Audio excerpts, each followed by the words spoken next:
Good evening. Welcome, everybody, to the Jacksonville City Council meeting for Tuesday, April 28th. It is 5 p.m. on the dot. I'm your presiding officer, and we are welcoming you to the chambers. This meeting is now in session. Thank you, Mr. President. Our first order of business is the invocation and pledge of allegiance. Please recognize our council chaplain, Council Member Ken Amar. Thank you, Mr. Floor Leader. Tonight, our invocation is being delivered by Pastor Chris Tomlinson. He is the lead pastor of Destiny Church of Jacksonville, a thriving non-denominational church dedicated to helping people know God, find freedom, discover purpose, and make a difference. He has served in ministry for over 25 years, with the past 13 years leading Destiny Church with vision, passion, and a deep love for this community. In addition to his role as pastor, Chris is also a small business owner and a voice of leadership in Jacksonville, committed to seeing both people and the city flourish. He and his wife, Jody, have been married for 28 years, and together they're the proud parents of 3 daughters. Please receive Pastor Chris Tomlinson. Good evening, everyone. It's an honor to be here with you guys once again. As a pastor in this wonderful city, I get the front row view into the lives of those who these policies and decisions here impact. And I want to say to each and every one of you, thank you. What you do makes a difference more than you'll ever know.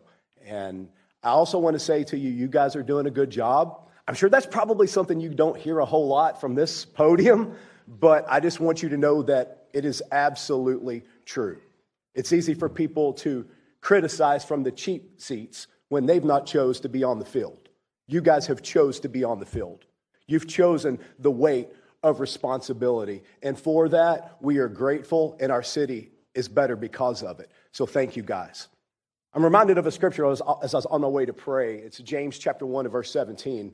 And it says that every good and perfect gift comes from heaven above. And so to begin this meeting, we want to go to God and acknowledge that all wisdom comes from him, that we're not led by emotion, but that we're led by his spirit. So I'd like for us to just ask for God's divine wisdom and his guidance and his covering over this meeting. So would you guys bow your heads and join me in prayer if you would, please? Heavenly Father, we come before you, Lord, with humility and gratitude in our hearts. We acknowledge that every ounce of wisdom, every ounce of justice, every ounce of truth, it comes from you alone. And so, Lord, we invite you to reign over this meeting and over this city. I pray for every leader that's in this room. Strengthen their hearts when the weight feels unbearable. Sharpen their minds whenever the choices are complex. And steady their resolve when the path is unpopular but right. Let them be men and women who lead not out of the fear of criticism, but out of the fear of the Lord. Father, I ask that unity would rise higher than division, that clarity would cut through confusion, and that integrity would be the standard by which every decision is measured. Let this council be known not only for what they decide, but for how they decide, with honor, with wisdom, and with courage. Bless Jacksonville, Lord. Watch over our neighborhoods and schools, our families and first responders, our businesses and our leaders. Let this be a city that doesn't just grow in size, but grows in righteousness. A city that lifts the hurting, that protects the vulnerable, and that stands as a beacon of hope and justice. And tonight, I pray that your presence would fill this room in such a way that every conversation, every vote, and every action carries a sense of divine purpose. Let the impact of this meeting ripple out beyond these walls and into the very fabric of our city for generations to come. And we ask all of this in the mighty name of the Son of God, in Jesus' name. And would all the saints join me in saying, amen. Amen. Thank you.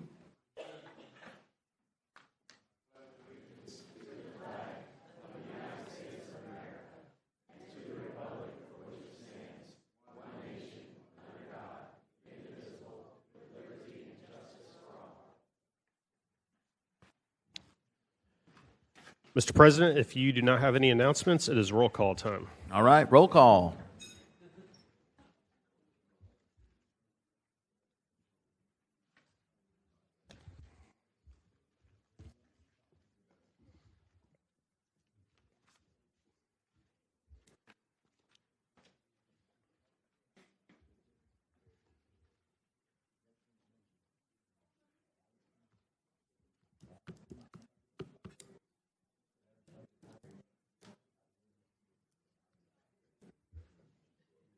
19 present. Thank you. Next up is the approval of the minutes from the regular council meeting of April 14th. I move the approval. We've got a motion and a second on the approval of the minutes. All in favor of the minutes being approved, signify by saying aye. Aye. Any opposed, say nay. The minutes are approved. Mr. President, we have 4 communications from the mayor's office and others. Would you like them read or filed with legislative service? Let's go ahead and get them filed, please. Very well, sir. We have 3 presentations tonight. Our first presentation is by Councilmember Matt Carlucci, honoring and commending K.E. Haas, CEO of Groundwork Jacksonville. Mr. Teal, please read the resolution. Resolution 2026-44. K.E. Haas serves as the Chief Executive Officer of Groundwork Jacksonville, the City of Jacksonville's nonprofit partner dedicated to developing the Emerald Trail and restoring McCoy's Creek and Hogan's Creek. On December 11, 2025, the Rails to Trails Conservancy, the nation's largest trail organization, named K.E. Haas as the 2025 Doppelt Family Rail Trail Champion, a prestigious award honoring individuals who have made significant contributions to the rail trail movement. Ms. E. Haas is recognized nationally for modeling a community-driven approach anchored in public-private partnership to develop the Emerald Trail, a 30-mile linear park system that will connect 14 historic neighborhoods and downtown Jacksonville to local trails, parks, schools, and businesses. Under K.E. Haas's leadership, the Emerald Trail Master Plan was adopted by the City Council in 2019, and the first segment, the La Villa Link, opened in May 2024, serving as the catalyst for neighborhood revitalization and demonstrating the impact of walking and biking infrastructure on the region. Ms. E. Haas's strategy ensures the residents have a seat at the table and a voice in shaping their neighborhoods, building trust and social capital while addressing environmental concerns and providing opportunities for the 70% of urban core residents who are considered low income. The City Council desires to recognize K.E. Haas for her vision, dedication, and the national acclaim she has brought to the City of Jacksonville through her work to create a stronger, healthier, and more connected community. Now, therefore, be it resolved by the Council of the City of Jacksonville. The City Council hereby honors and commends K.E. Haas upon being named the 2025 Doppelt Family Rail Trail Champion and expresses its profound appreciation for her tireless efforts in leading the development of the Emerald Trail and the restoration of Jacksonville's urban creeks. Okay.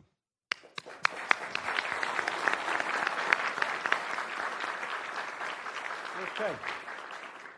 I need you, and I want the board, all the board, to come up here that's here tonight.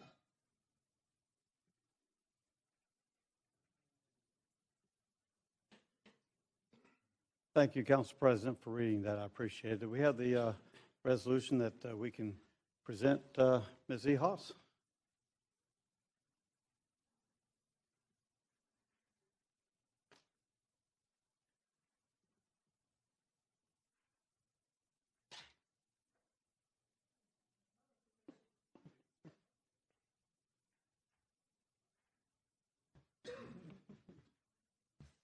Okay.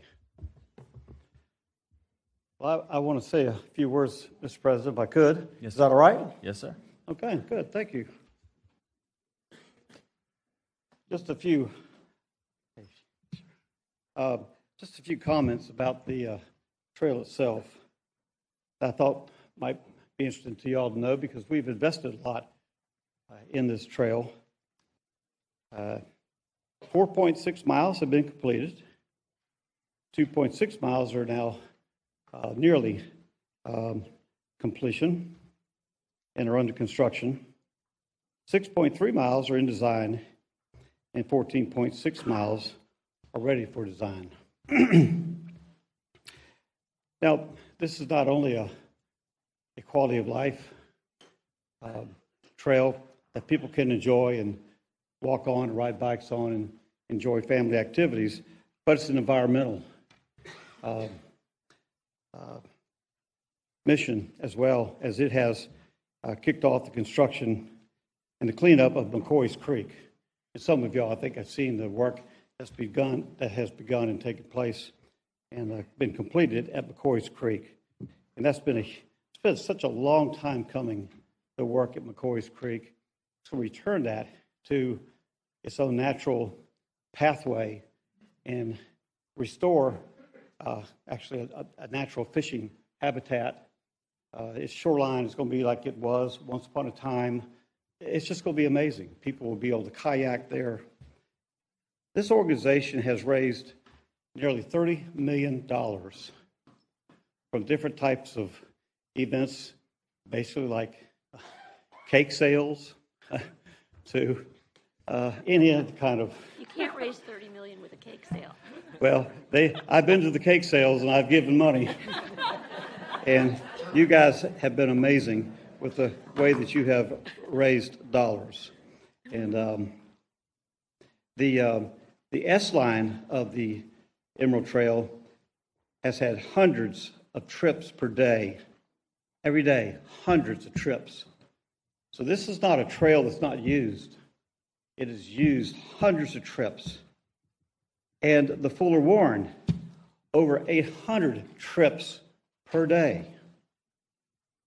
And over 400,000 a year. And it's not even complete. And what it's going to do to transform our urban core and to clean it up and to make it beautiful again and allow us to have pride in the beginnings of Jacksonville. That's going to be amazing. And this little lady named K.E. Haas has taken it over and just done such a fabulous job. And her board, I wish we could get everybody a chance to say something. And I know my council president would never allow me to do that. Probably not, but you brought Carrie Stewart with you, so that gives you a bonus. So if you need to finish, you can wrap it up. I'm stretching my luck as it is. But I just want to thank y'all. And I know the council wants to thank y'all for what you've done for the city and for our citizens in enhancing the quality of life of Jacksonville. So I'm going to turn it over to this young lady. Here's your two microphones. I think you can reach them. And you can say a few It's good words. they're flexible. I just want to thank you guys for the honor, because it is an honor to receive it from you. And Groundwork Jacksonville was brought to, the City of Jacksonville wanted a groundwork trust to help it clean up its urban land and waterways. And I am very proud of the fact that we are actually helping the city to do that. So thank you.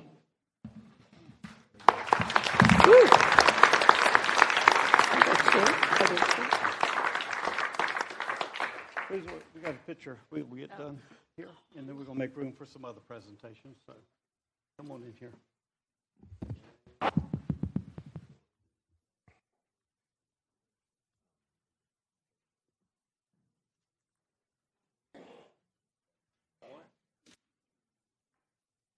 Okay. Thank you all for being here.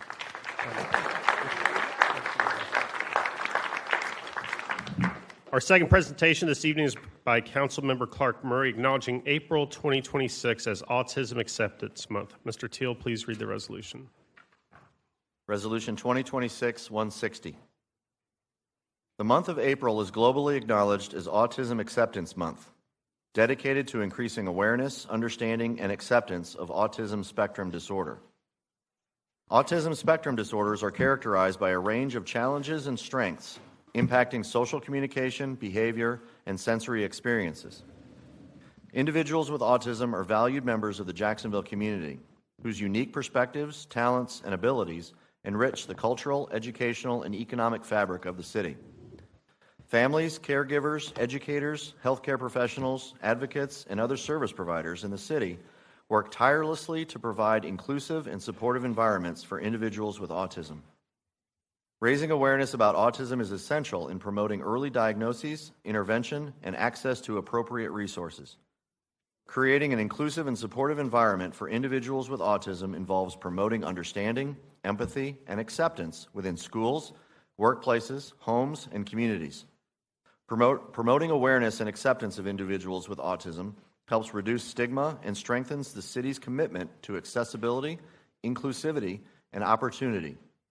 Now, therefore, be it resolved by the Council of the City of Jacksonville, the City Council hereby acknowledges April 2026 as Autism Acceptance Month in Jacksonville and encourages all residents to recognize and support individuals with autism and their families.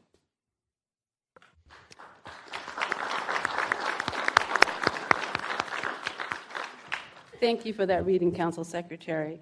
To the distinguished members of City Council, employees, and visitors, I stand before you to honor the work being done in classrooms all over Duval County. The men and women seated to my right work with students with autism. The month of April has been recognized as Autism Awareness Month since the 1970s. President Reagan was the first American leader to formally acknowledge the month throughout the nation in the 80s. April the 2nd continues to be World Autism Awareness Day. Locally, autism awareness is celebrated every day for the 180 days each school year for Duval County Public Schools' 24 communications and social skills programs. These programs provide individualized academic, communications, and social skills to thousands of students at the elementary, middle, and high school levels. Many students with autism are nonverbal. As a result, academic work is supported by speech-language pathologists and occupational therapists. As the month comes to an end, it seems only fitting to honor the personnel who do the tremendous work of educating students with autism with a framed resolution that this council passed in March. Please come to the podium when I call your name or position. ESC Executive Director, Amy Valentine, PhD. ESC Low Incident Supervisor, Marcy Dunavant. Representing Duval County Public Schools.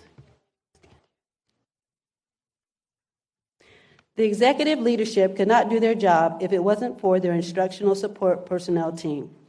Once again, when I call your name, please come to the podium. Dana Allen, PhD. Jeff Sherratt. Audrey Jennings.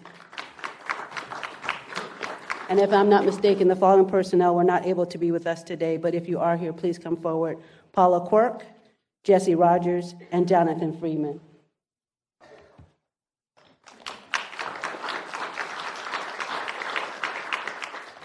The 24 CSS programs are led by site coordinators or coaches, of which I am one.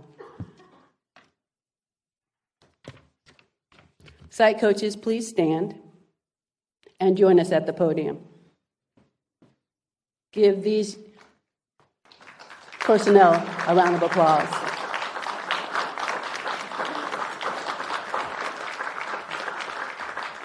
The site coordinators could not do their work if not for the teachers. CSS teachers, please stand and join me at the podium.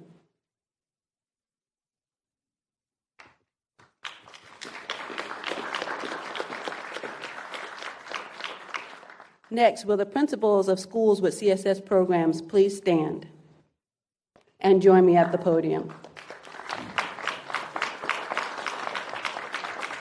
As I mentioned earlier, I am a CSS site supervisor or coordinator, and this was our first year establishing a CSS program at DuPont Middle School. I want to give special recognition to my principal, DuPont principal, Marilyn Barnwell, PhD. Please give her a round of applause.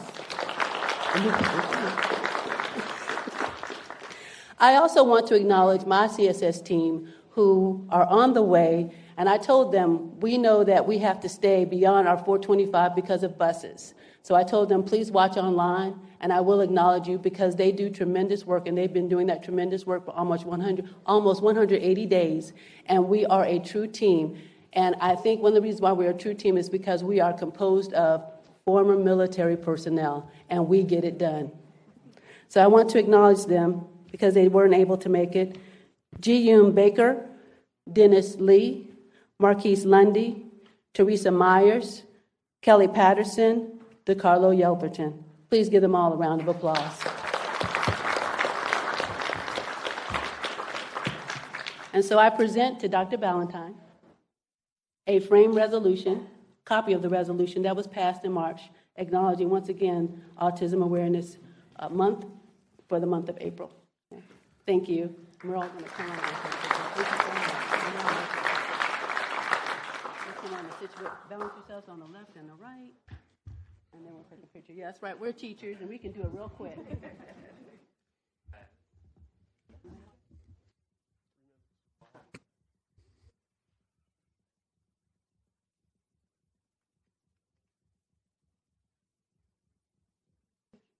going to step.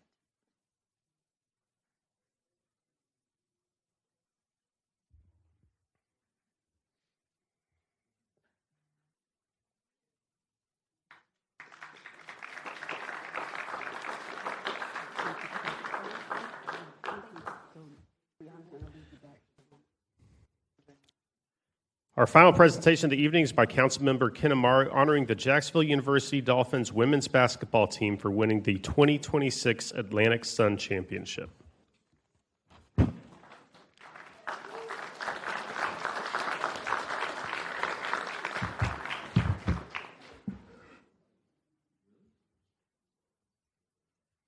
Mr. Teal.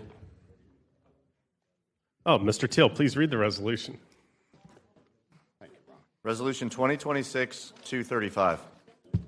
The Jacksonville University Dolphins women's basketball team demonstrated exceptional skill, perseverance, and teamwork throughout the 2025-2026 season, finishing with a remarkable 24-8 record and earning the number 2 seed in the 2026 Atlantic Sun Conference women's basketball tournament.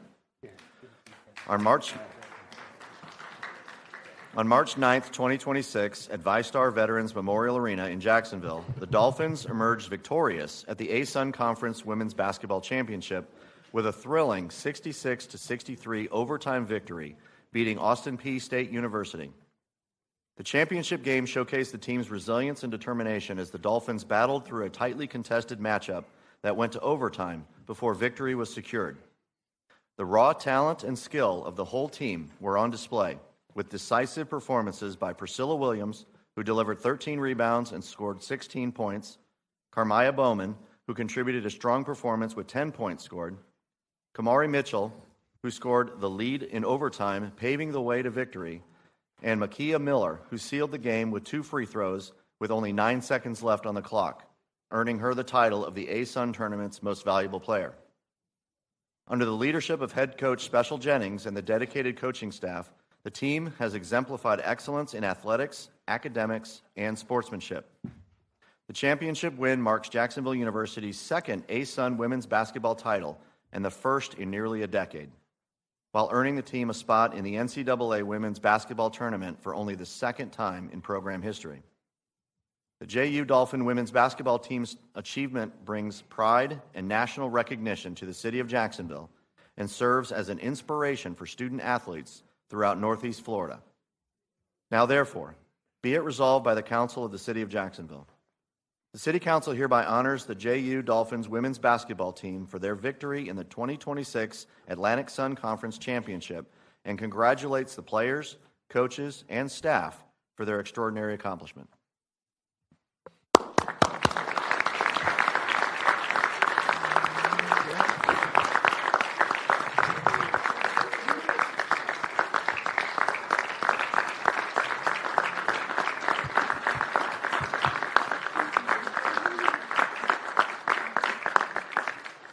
To the leadership and the members of this body, thank you for the opportunity to be able to recognize Jacksonville University's women's basketball team for the success that they have accomplished this season.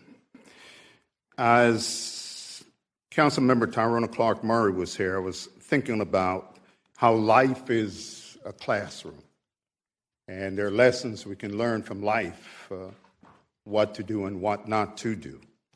And the lesson that we've learned from their accomplishment is that simply this: team success will bring individual success. But in order for a team to be successful, there has to be sacrifices, individual sacrifices. There has to be trust, and they all have to buy into the same value. Because individually, they can win medals, but collectively, collaboratively, they can bring home the championship, and that's what they did. And my encouragement to them as they about to embark on a new season is simply do it again. I know the second time is usually harder, but in the words of Thomas Paine, the harder the conflict, the more glorious the triumph. So they can accomplish it again. In fact, this is the second win in a very short period of time, if I remember correctly. Joining me is City Council former President Ron Salem, who is also a very proud Arlington resident. And representing the team tonight is the Athletic Director, Alex Gilbert, as well as the coach, Special Jennings, who just inked a new contract, as well as the Commissioner of the Atlantic Sun Conference, which is headquartered here in Jacksonville, Mr. Jeff Bacon. Council member, if you want to say something, and then we'll open it up to the recipients. Just very quickly, it's I go back to the early 1970s when JU was in the NCAAs, and it's so neat. I watched the championship game, and I watched them in the tournament, and it does so much for Jacksonville to see them in that final 64. And I just hope we can continue to do it. Thank you. They will. And you guys?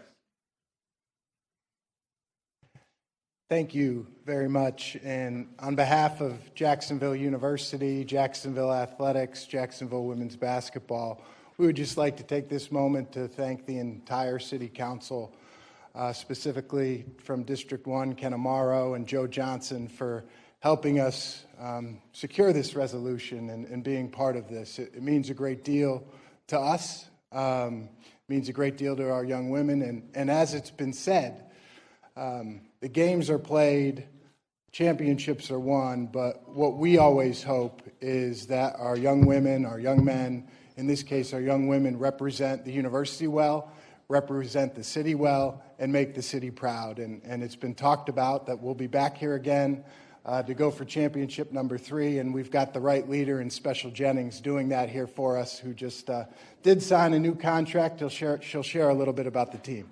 Thanks so much.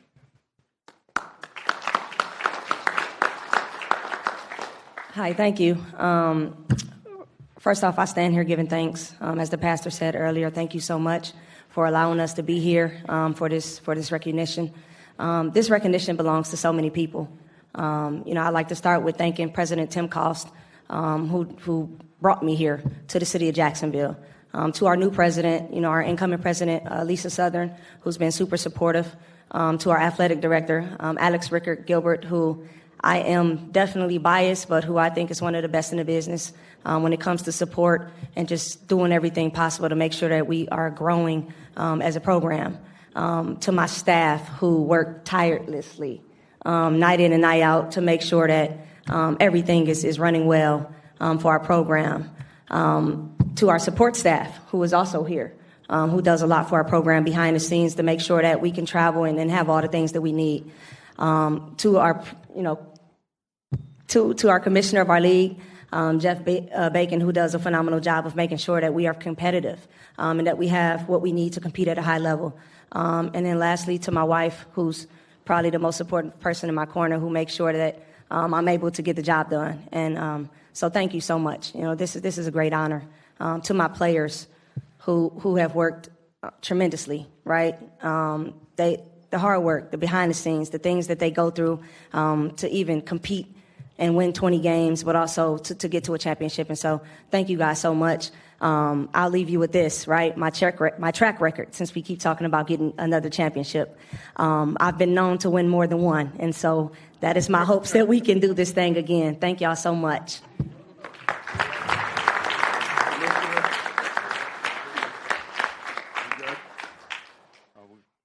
You good, Commissioner? Okay. Come on, guys. There you go. That goes to you. While you guys are taking the picture, Councilmember Freeman is in the queue to say a few words.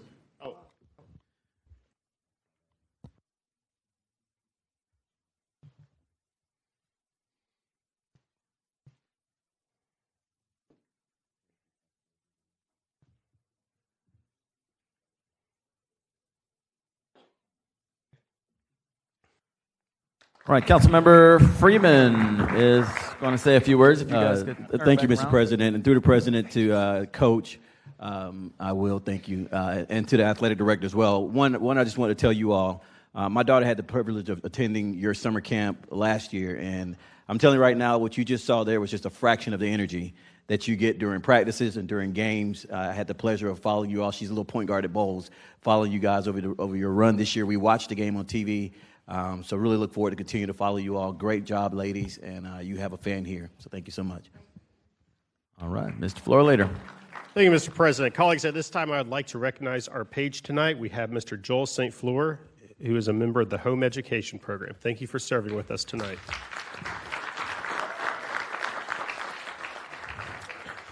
We'll now take up quasi-judicial items, the first of which is found on page 5. These items we are now taking up do not include public hearings, as they were thoroughly reviewed at the committee level, where public hearings were part of the decision-making process. Council members are reminded to declare any ex parte communications as soon as we get to that bill. Item number 1, 2026-232, I move the amendment to grant appeal. We've got a motion second on the amendment. Mr. Peluso, you recognized. All right, all in favor of the amendment, signify by saying aye. Aye. Any opposed, say nay. The amendment carries. I move the bill as amended to grant appeal. All right, we have a motion second on the bill as amended to grant the appeal. Councilmember Peluso. Thank you, Mr. President. I stand and declare ex parte in favor. I met with the applicant and the homeowner on April 12th to hear their intentions for the property. I also have 2 emails ex parte against in opposition, citing the garage facing street and recommending council approve the design approved by the Planning Commission. I also want to speak on this bill. I wasn't sure if there was other ex partes. Queue is clear. It's all yours. Understood, Mr. President. I'd like to stand up and speak on this. This is obviously in my district. I know it's got a little bit of a conversation in LUZ, and obviously I didn't want to speak too much about it because of the quasi-judicial nature of this. It is a concern of mine when it comes to the historic overlay, that we do anything that goes against it. The garage is not going to destroy the historic overlay. I know that. My constituents know that. It's not something that I believe is of major. It's not going to desecrate the nature of the overlay. What it is going to do, though, is small paper cuts, right? Small cuts, small changes to the overlay as the years go on, variances, deviations, things like that, in which the Planning Department and the Planning Commission both agreed should not have been allowed. And so as somebody who's lived in the historic overlay for many years, as someone who cares deeply about making sure the integrity of the overlay is kept, I will be voting no. I don't believe that this destroys the very nature of it. But what it does do is allow for more and more folks to come in and change things that many, many years ago, we as a body and we as a community wanted to get behind to make sure that we weren't going to see the nature of the neighborhood go down a direction that we didn't want to go down. We in the district aren't against any development. We in the district care very much about making sure that what was written on the books and what was agreed upon by this council, by former council members, and by the planning department continues to move in the way that it should. And so I am voting no. I ask that you also vote no. However, I understand if you do not. Thank you. All right, that is our last speaker. Please open the ballot, record your vote.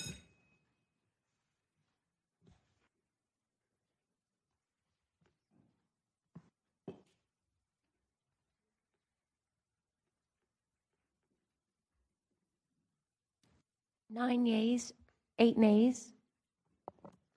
By your action, you have granted the appeal and approved 2026-0232. On to item 2, 2025-0630, I move to withdraw with refund of fees. Got a motion second on the withdrawal. No one's in the queue. Please open the ballot and record your vote.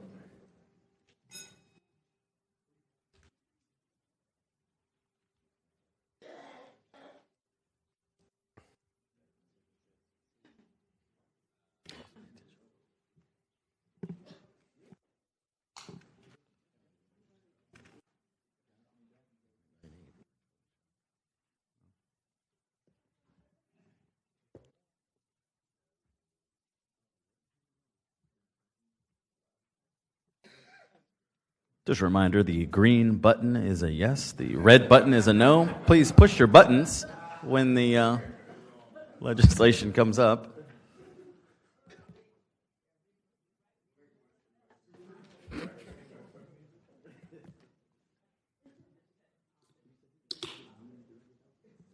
Seventeen yeas, 0 nays. By your action, you've approved the withdrawal of 2025-0630.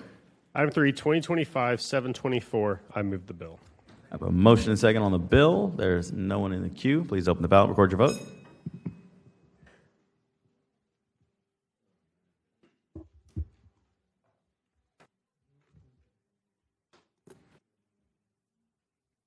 17 yeas, 0 nays. By your action, you have approved 2025-0724. Item 4, 2026-170. I move the amendment. I have a motion and second on the amendment. I see no one in the queue. All in favor of the amendment signify by saying aye. Aye. Any opposed say nay. The amendment carries. Move the bill as amended. We've got a motion and second on the bill as amended. No one's in the queue. Please open the ballot and record your vote.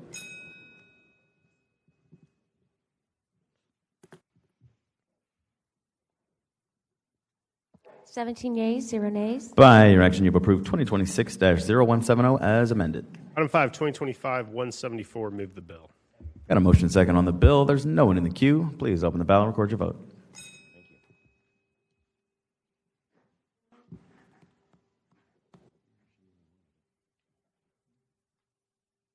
Seventeen yeas, 0 nays. By your action, you've approved 2026-0174. Item 6, 2026-175. Move the bill. Got a motion and second on the bill. No one in the queue. Please open the ballot and record your vote.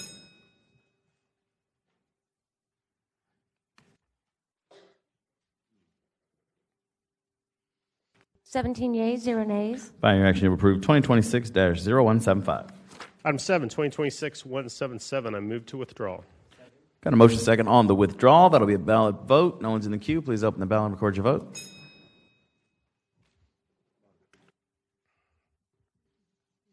Seventeen yeas, 0 nays. By your action, you've withdrawn 2026-0177. Item 8, 2026-211. I move the bill. Got a motion second on the bill. No one's in the queue. Please open the ballot and record your vote.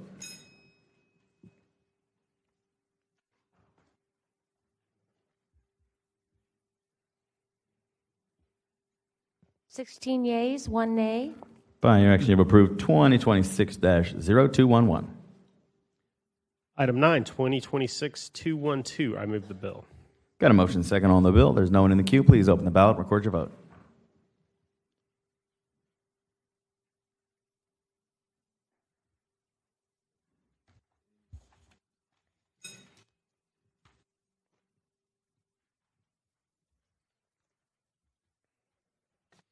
Seventeen yeas, 0 nays. By your action, you've approved 2026-0212. We're now on to page 8 to take up the consent agenda. Colleagues, if you want to be added as a co-sponsor on any item, please reach out to Legislative Services, as council rules prohibit items from being pulled for this reason. Mr. Teal, would you please read the bills? 2026-185, 187, 214, 215, 217, 220, 222, 224, 225, 226, 231, 236, 237, 242, 243, 245, 247, 248, Pull. 250, 251, 252,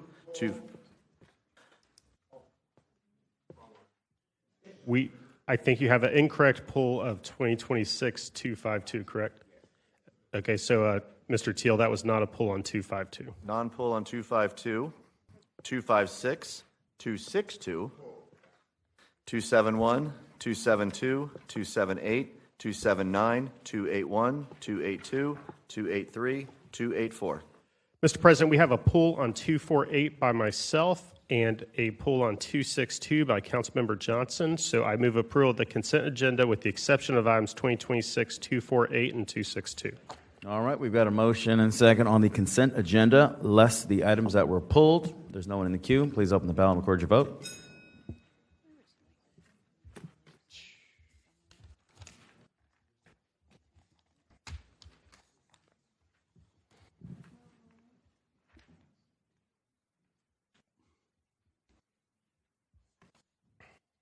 Seventeen yeas, 0 nays.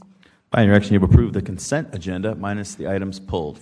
Item 27, 2026-248. I move the bill. I'm going to pass the chair to the Vice President.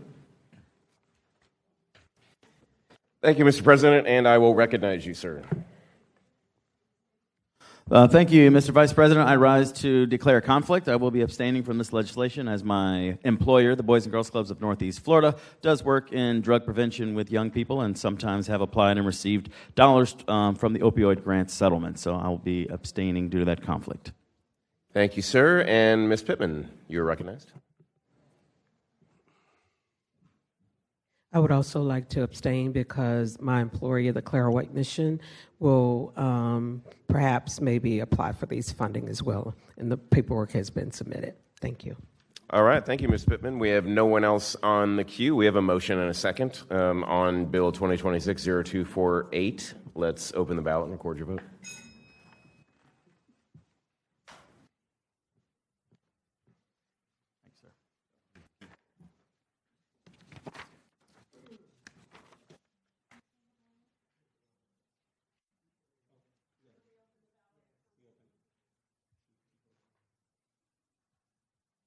We need to reopen the ballot, please.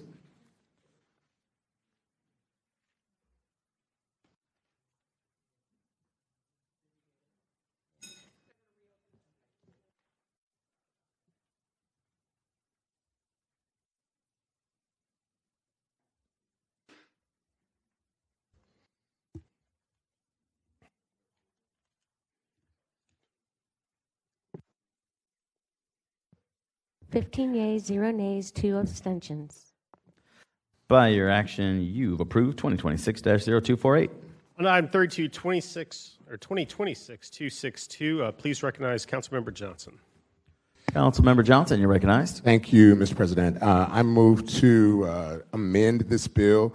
There's some changes. You'll see them in the floor amendment that's been distributed by the General Counsel's office. And I'll speak to the bill once we've done that. Second. All right, we got a motion second on the floor amendment. No one's in the queue. All in favor of the amendment signify by saying aye. Aye. Any opposed say nay. The amendment carries. Move the bill as amended. All right, Dr. Johnson, back to you. Thank you, sir. Thank you, Mr. President. Tonight's just a recognition. I want to recognize there's not often we get a chance from this dais, and I try to be intentional about making recognitions, especially when it comes to resolutions. This is for somebody who is known in this community as Bigger Rankin.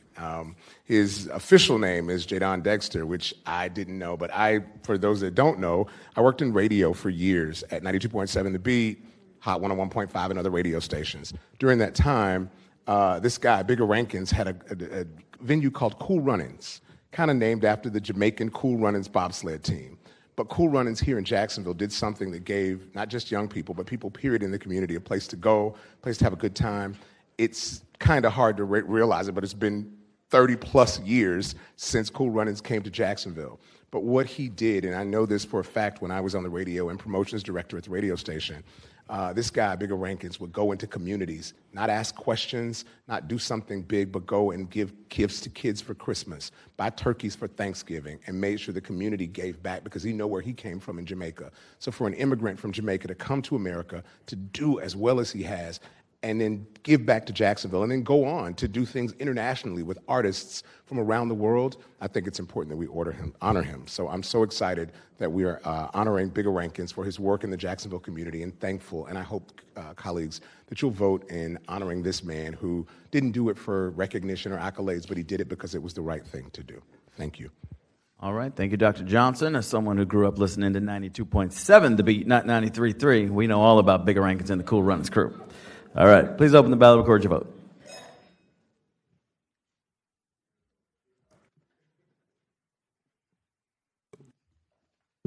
Seventeen yeas, 0 nays. By your action, you've approved 2026-0262.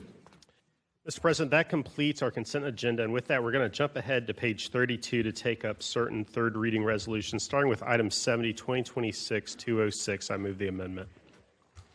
We've got a motion second on the amendment. No one's in the queue. All in favor of the amendment signify by saying aye. Aye. Any opposed say nay. The amendment carries. Move the bill as amended. Got a motion second on the bill as amended. No one's in the queue. Please open the ballot and record your vote.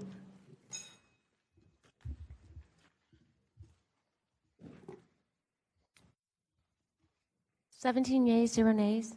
By your action, you approve 2026-0206. We're going to go to item 72 now, 2026-239. I move the bill. Got a motion and a second on the bill. I'm going to recognize past President Freeman.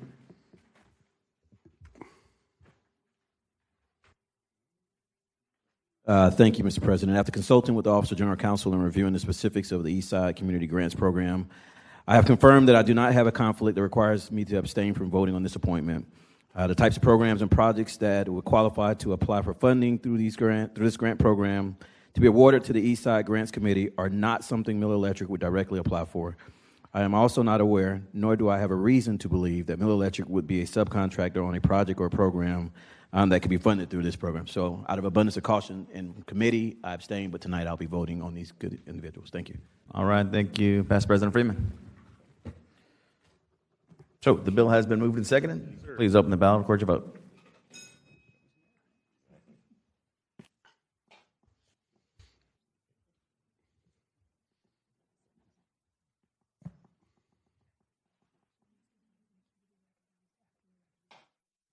Okay.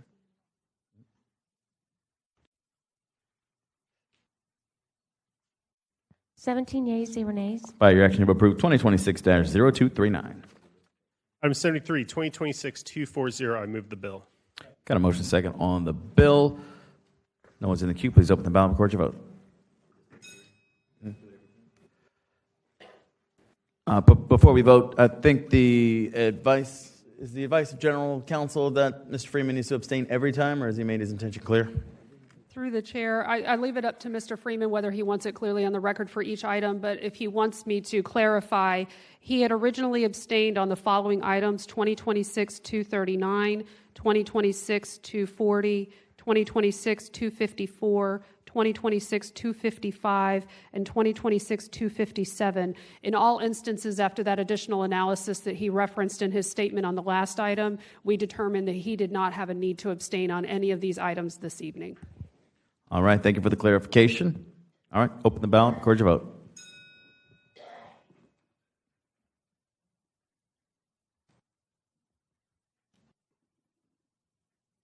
Seventeen yeas, 0 nays. By your action, you have approved 2026-0240. Item 74, 2026-254. I move the bill. Got a motion second on the bill. Is no one in the queue? Please open the ballot and record your vote.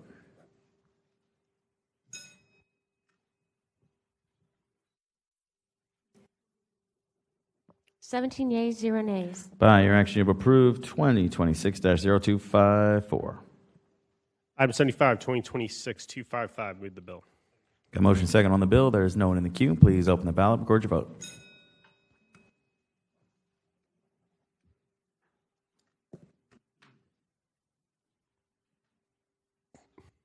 Seventeen yeas, 0 nays. By your action, you've approved 2026-0255. Item 76, 2026-257. Move the bill. All right. There is an amendment on this bill. Oh, correction. Move the amendment. Got a motion second on the amendment. No one in the queue on the amendment. All in favor of the amendment signify by saying aye. Aye. Any opposed say nay. The amendment carries. Move the bill as amended. Got a motion second on the bill as amended. Let the record reflect. We did have one nay. Who is in the queue? Councilwoman Clark Murray, you're recognized. Thank you, President. I would like to know the amendment, please. If someone could read the amendment. That's very curious to me. Ms. Stavropoulos. In this particular instance, why there would be an amendment. Thank you. Through the Council President to Councilmember Clark Murray. So the amendment is listed on the blue sheet, and I just want to clarify, and I know you want it on the record. So it's striking reference to the appointee having a substantial business interest in the Fairfield neighborhood and correcting Scrivener's errors. Thank you for that. So through the President to Councilmember Miller, who is the Rules Chair, through the Chair to you, did the applicant or the person who is being considered for this particular committee, did they express that they lived somewhere else in the East Side or had a substantial business interest somewhere else in the East Side? Is that an error? Is that why it's being amended? Mr. Rules Chair, you want to answer it, or I can take it? It's my appointment. Go ahead, Mr. Rules Chair. I believe, if I have a right through the President, I believe his business interest is right across the road, if this is the correct one I'm thinking about. And because the official neighborhood only included the residential area, it didn't include the industrial area across the street, I believe this is the one, if that's correct, Mr. President. Does that answer your question?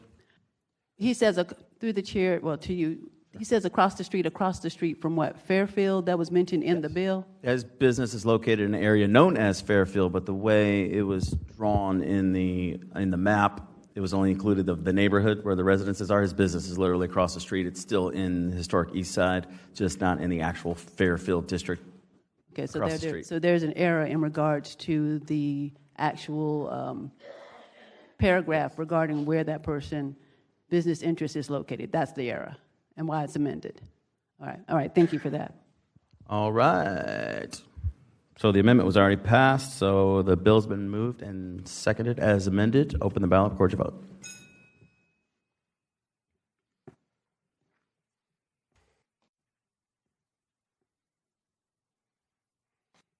Seventeen yeas, 0 nays. By your action, approved 2026-0257 as amended. Mr. President, please recognize our Rules Chair. Governor Miller, the Rules Chair. You're recognized. Thank you, Mr. President. We have just approved the following appointments as part of the consent agenda. If you are in the audience, please stand to be recognized so we may thank you for your public service. Joseph D. Stronco to Chief of Patrol Support Division in the Office of the Sheriff. Shannon Nasworth to the Jacksonville Housing Finance Authority. Cody Mashney to the 5 Points Dependent Special District Board of Supervisors. And to the Mobility System Working Group, Beth Breeding, Emily Pierce, Kristen D. Reed, Brian Small, Michael Herzberg, and Councilman Rockman Johnson. And to the East Side Grants Committee, Rochelle Stoddard, Dr. Rudolph Rudy Jameson Jr., Cleve Warren, James Edwards, and Larry Swink. Please join me in thanking them for their service.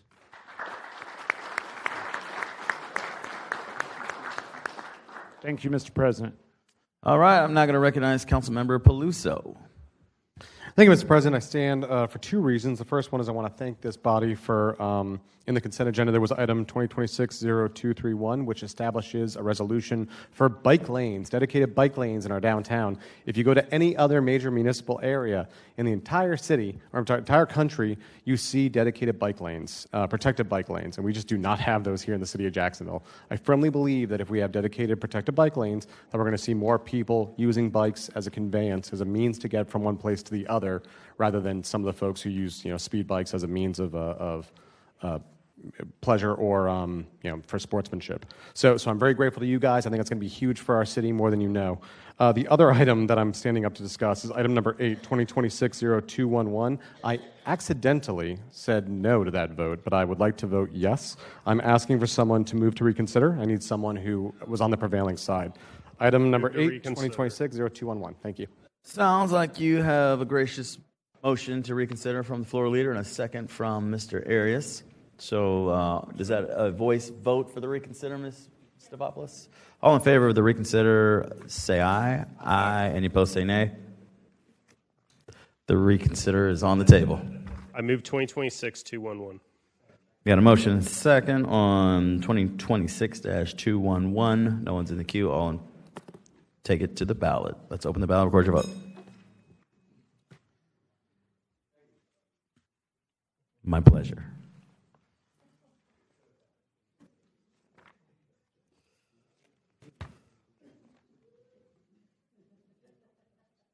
Sixteen yeas, 0 nays. By your action, you've approved 2026-0211. Colleagues, we're now going to go to page 18 for public comments regarding economic development investment incentives. Item 41, 2026-285. I do not have any public participation cards.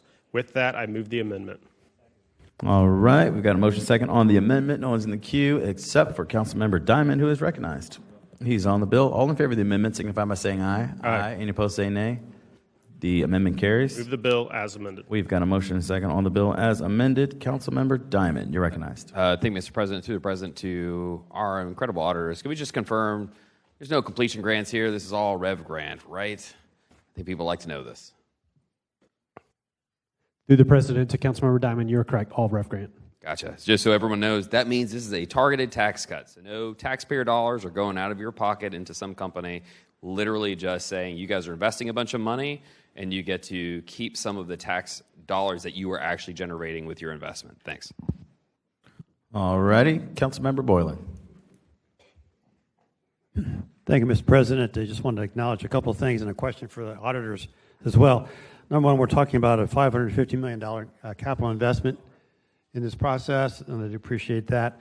Through the president to the auditors, do we have any sense of what kind of property taxes Vistacon is presently paying to the city or Johnson & Johnson? I didn't see it discussed in finance, so I was just curious to know if we actually had a number. Through the chair to, or through the president to Councilmember Boylan, my recollection is that they are in excess of $4 million on their TPP. I do not know on their real property what the taxes are being paid. I think it's worth noting the fact that the investment they make in property taxes already as a business in our community. Thank you, Mr. President. Yes, sir. Next floor leader, Councilmember Lane, and you recognize. Thank you, Mr. President. I was just going to say, just to echo Councilmember Diamond, this is not only no cash, it is Rev Grant only. Significant capital investment going on here, $550 million in two parts of town, two different parts of town that didn't always see the significant as a greater than a 4.0 ROI. So great work by Mr. Randolph and his OED team on this one. All right. With that being said, open the ballot, record your vote.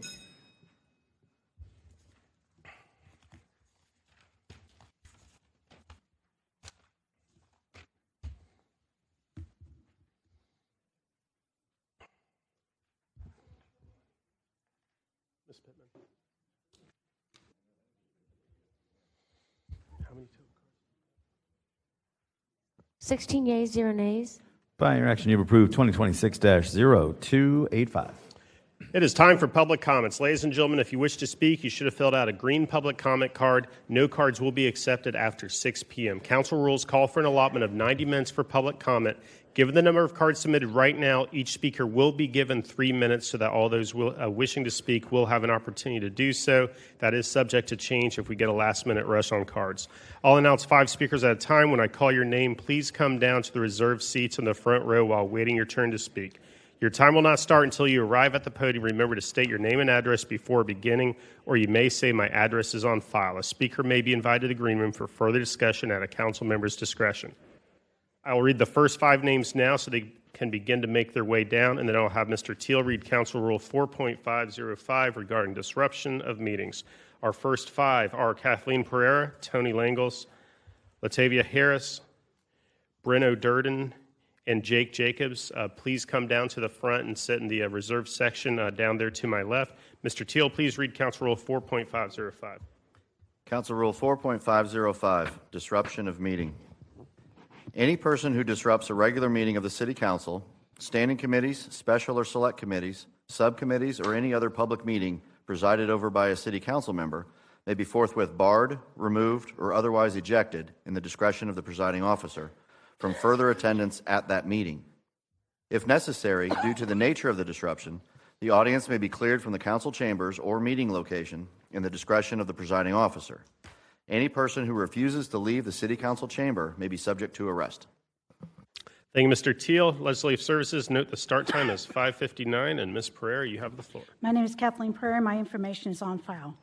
There's something seriously wrong with the mechanisms of city growth when developers, especially the non-local type, merely have to pay some questionable fee to some austere bank or buy some land in Neverland to mitigate destroying irreparable swamps and or wetlands. Makes you wonder whether all the developers in the state really just end up buying and owning the same piece of property over and over again, since swamps and wetlands are now the fastest evaporating commodities. There is also something seriously cynical and even sinister about foisting radical bad idea projects such as the morgue, liquor store, oil depot, slaughterhouse, and now maybe a 15,000-seat soccer stadium right on neighborhoods with seniority, all in the name of we can't stop progress. Au contraire. Yes, we can stop progress because it is more important to protect the integrity and character which made each of our neighborhoods attractive in the first place than it is to permit overdevelopment for the sake of new taxes. This would mean that the city would have to develop foresight, like codifying the 1995 Neighborhood Bill of Rights, like not allowing new development to encroach upon any neighborhood, especially if it causes residents to have to buy flood insurance for the first time, to endure the development's new smells, noises, lights, crime, or other pollutants, or to accept having their property values plunge. Therefore, start by saying no to developers more often than not, and do it all in the name of the quality of life for all citizens. It would be very easy to guarantee, that is, if once again the city would codify those neighborhood bill of rights, and if it would actually obey the current city planning laws and comp plan. Please do not approve any 15,000-seat soccer stadium in St. John's Town Center. Thank you. Thank you, Mr. Tony Langles.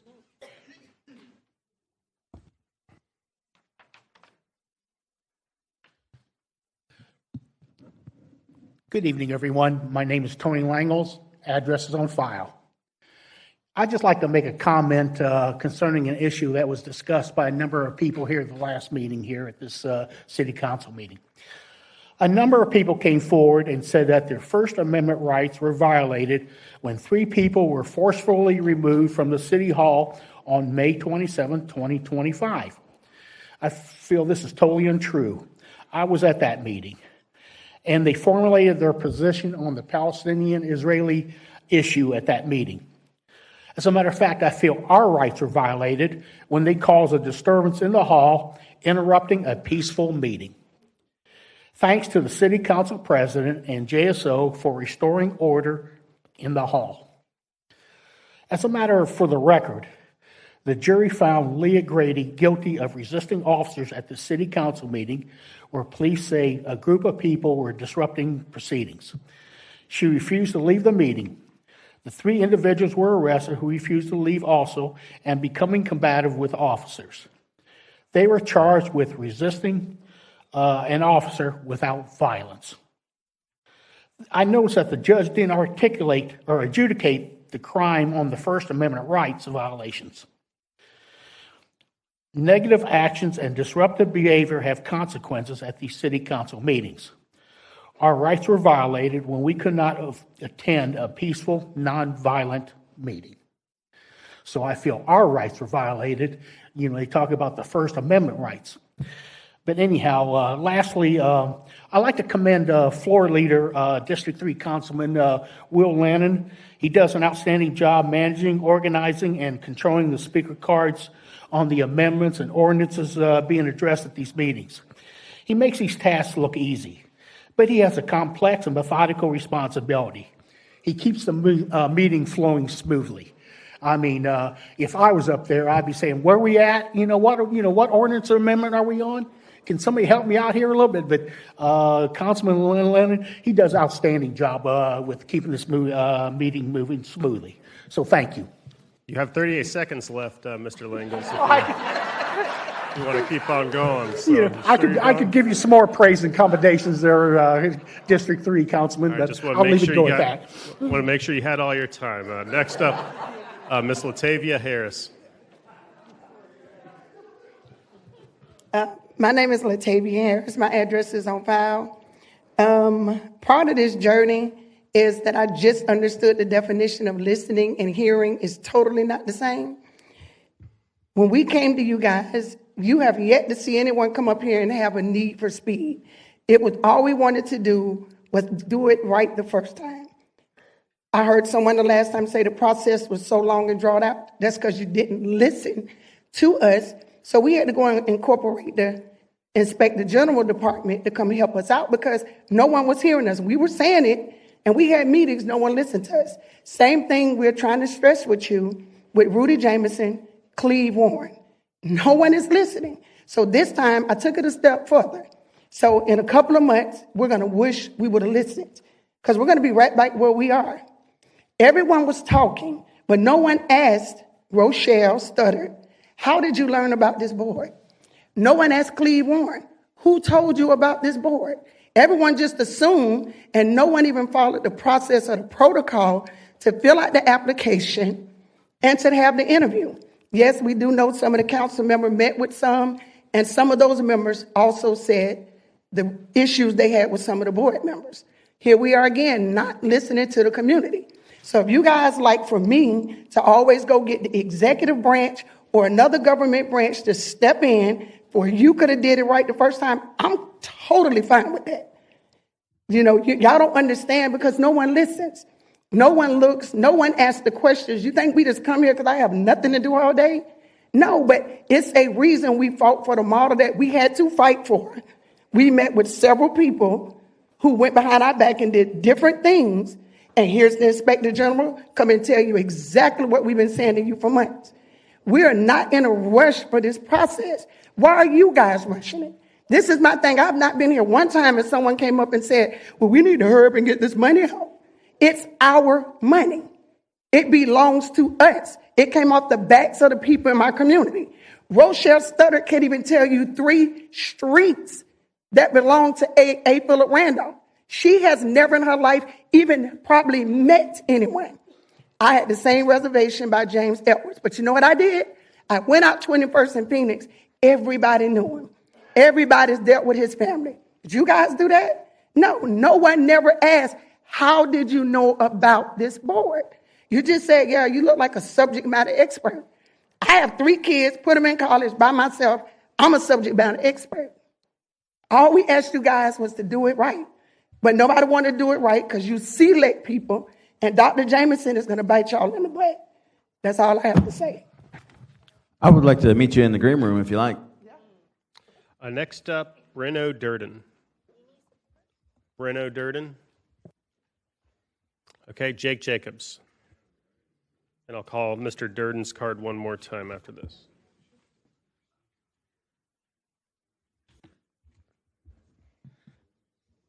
Hi, Jake Jacobs, 14155 Pine Island Drive. I would like to thank Councilman Rory Diamond for committing to introduce a line item in this year's budget for a watershed analysis, which is essential for determining the source of the sediment buildup that's occurring in Hog Pen Creek. There are at least 3 factors that are causing the sediment buildup. One is the Sandalwood Canal. The second is the expansion of the San Pablo Road.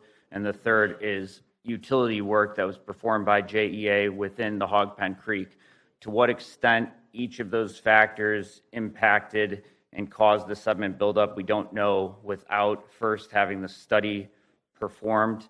And with that study, that'll be the first step toward developing long-term effective solutions.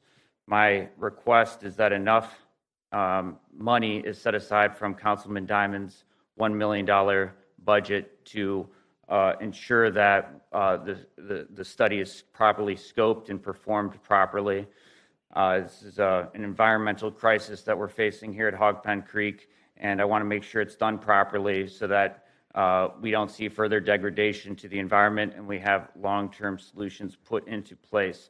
I would like my neighbors from the Hog Pen Creek area to stand up to show the council how many of us are here and impacted, and I appreciate your attention to this matter. Thank you.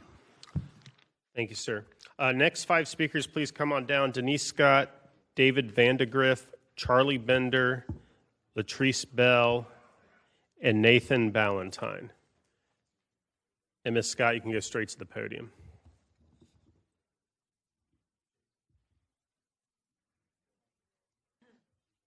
Good evening. My name is Denise Scott, and my address is on file.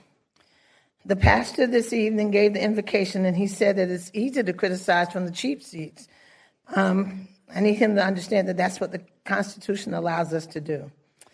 Also, he also prayed that this city learns how to lift up the hurting and protect the vulnerable. Undoubtedly, he hasn't seen some of the past policies that you all have made.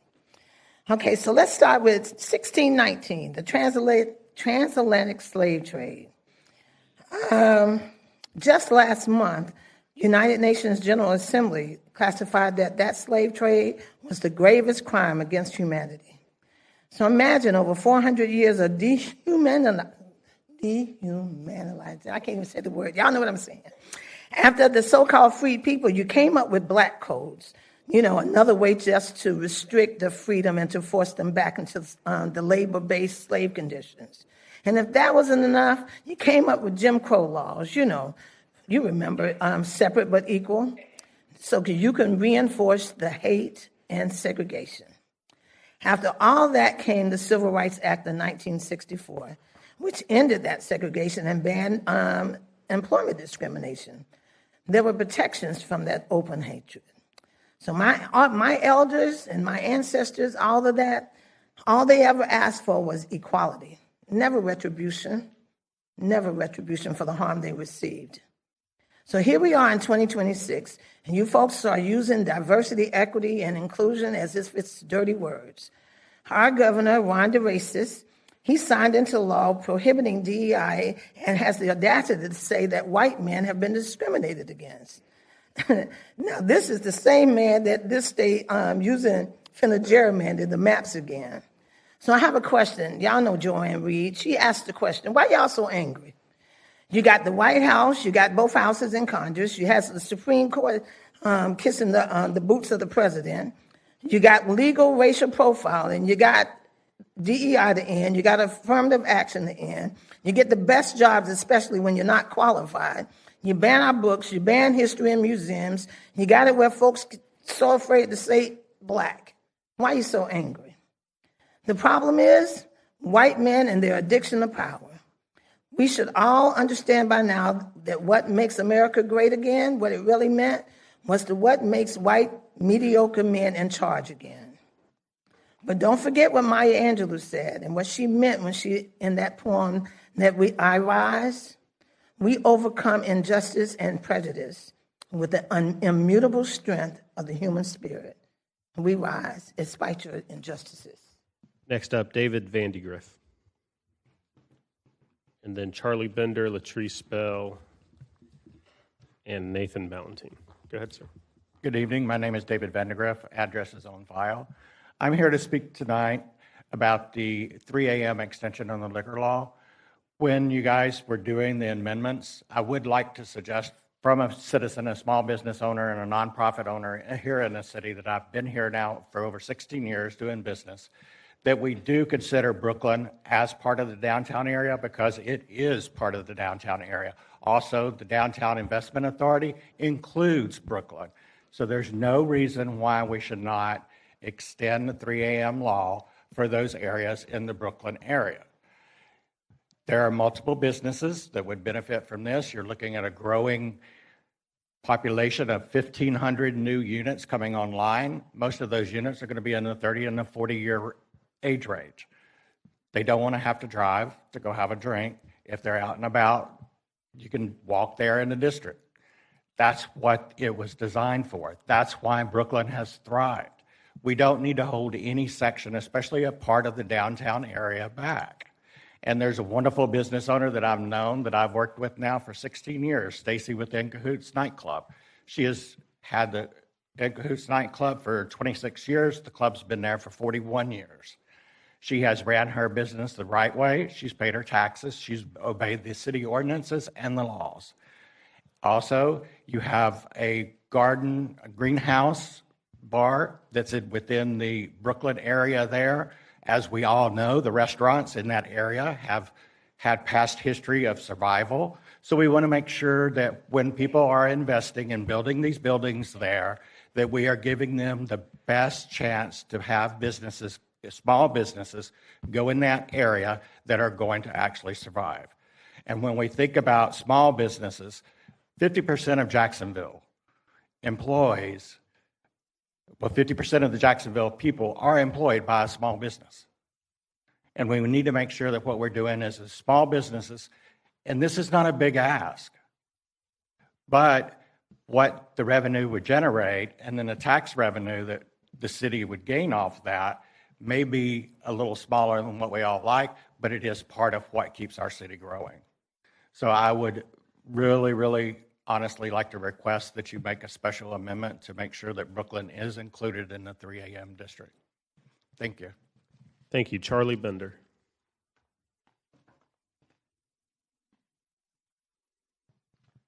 My name is Charlie Bender. I live at 13833 Four Winds Court in Holiday Harbor. I was here on April 14th to speak to you about the same thing I'm going to speak to you about tonight, so in an effort not to repeat myself, I'll keep it short, but I am here to ask the council, and specifically Rory Diamond, to fund a ecological study of the Sandalwood Canal. As you just heard one of my neighbors speak about the three different situations that may be affecting the silt buildup of the natural creek which we all live on. The Sandalwood Canal, to me, appears to be one of the most egregious, as it is a canal specifically built by the City of Jacksonville to help develop the Kernan and Hodges area for housing. All of those retention ponds eventually flow into Hogpen Creek, and no maintenance has been done on the Sandalwood Canal for 20 plus years. Weirs were not built, silt ponds were not maintained, and now Hogpen Creek ecologically is paying the price. So I would ask you once again to fund just a study to find out what exactly is going on. As again, my neighbor said, whether that be JEA work or whether that be DOT work on the recent San Pablo Road renovation, these things need to be studied so that we can maintain a natural waterway in Jacksonville, just as you guys have worked so hard to look at Hogan's Creek and the great things that you've done here. Hogpen Creek deserves that same sort of effort. Thank you very much. Thank you, sir. Next up, Latrice Bell.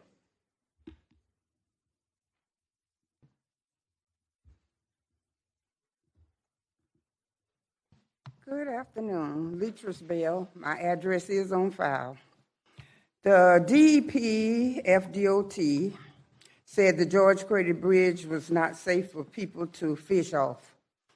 But people fish under it, the boaters drive under it, and from 2003 to 26, the state truck has drove on the on the bridge every day, once or twice a day. Heavy equipment. People don't make bridges fall. Heavy equipment does. We are requesting the Attorney General form an investigation into the misusage of federal funds for Duval taxpayers, as also the bridge crew has requested 2 years ago that the mayor take a tour with us to the bridge to see what was going on down there with her people. She said she would 2 years ago. She has not made it yet. Once again, a year ago, she accepted another invitation to come down there and tour the bridge. Negative. She had not showed up yet. We said we are overlooked, been overlooked, and we're wondering why we're overlooked. At this time, when we said that they had took our funds that were allocated towards the bridge and built a boat ramp, well, they went down there the next week and took the symbol off that stated they had built that boat ramp. They may deny that they came yesterday. I was there yesterday, and here drives the truck on the bridge, the heavy equipment. So I just took out my cell phone, and I just took a picture of the heavy equipment trucks. This is what makes bridges fall. All we want to do is fish. City councilmen at large, we want to find out where our money is going. All right, from 2023 to 2026, this city, Duval County taxpayers have been paying $35,000 for the maintenance and upkeep of a closed bridge. Ron Salem and his crew has always investigated finding where our tax dollars are going. This is misusage of funds, federal dollars. They are collecting money for a mile-long bridge, and only a fourth of a bridge is open. That's federal funds. That money is given towards the bridge. And that's misusage of funds because only a fourth of the bridge is open. And we want those chains taken off the Duval County side. They are buying up everything down Heckscher Drive. They are overlooking the George Grady Bridge, Fishing Pier, State Park, and my time is up. Thank you. Ma'am, Councilmember Miller would like to talk to you in the Bob Johnson room over here. Next up is Nathan Ballantine, and then the five after that. Come on down, please. Samantha Series, Miriam Corney, Blake Harper, Tom, I believe this is Gillalina from Hogpen Creek, and then Dennis Sanchez. Go ahead, Mr. Ballantine. Good evening. My name is Nathan Ballantine. Our farm is at 125 East 7th Street, but folks may better know me by my overalls. For 10 years, I've been growing and supporting other folks to grow groceries for self and neighbor here in Jacksonville. This evening, I've seen customers and colleagues in this work, both in the audience and up on the dais. So it's good to know I'm among friends, since City Council is not really my stomping grounds. I'm here to introduce you to and speak in support of and offer you a face to put with the Free to Garden Act. This draft legislation will amend the zoning code to make community and market gardens permissible by right in Jacksonville. If you haven't seen it yet, we're hoping to have it in your inbox in the near future. And for those on City Council on land use, we'd love to meet with you. The obvious question is, who is we? For over 3 years, our own small team of farmers in overalls have been working in coalition with the Duval Food Policy Council, the Duval Ag Council, the Duval Urban Ag Council, Blue Zones, with feedback and encouragement from garden club leaders, IFIS extension agents, Farm Bureau, SPAR leadership, and the mayor's office, as well as countless community garden leaders and other urban farmers. The Free to Garden Act is neighborhood-friendly, common, community health benefiting, well-supported, common sense legislation that would be added to the land use zoning code to make community gardens and market gardens permissible by right. It is overwhelmingly difficult to try to grow food with and for our neighbors in a legal matter. It should have been added to the zoning code decades ago, but somebody had to make it happen, and somebody had to get it passed, and we're hoping that y'all will be those people. To close, I'd like to share an amended version of the Serenity Prayer. God grant us the serenity to accept the red tape we must walk through, courage to advocate for policy in need of change, and wisdom to know the difference. Oh, and if you'd like to take the Fresh Onion Challenge for the Free to Garden Act, I've got you covered. So thank you. Appreciate it. Look forward to working with y'all. Thank you. Next up, Samantha Series.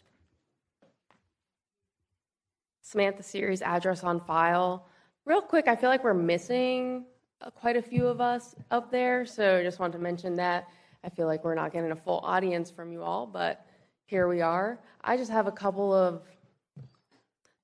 items to mention. First, I think being a council member should be a full-time position. I don't think it's enough time for you all to be a part-time position for you. I think there's so many things that are going on in this city. Maybe we should, I don't know how that would happen, but I just would like to say that I think it should be a full-time position. I know some of you do take it as a full-time position with how much you do work and listen to the community, but I think that it being a part-time position almost makes it seem as though, it doesn't give you a reasonable amount of time to review all of the different items that come before you on your desks. I also would like to mention that obviously I'm against overdevelopment.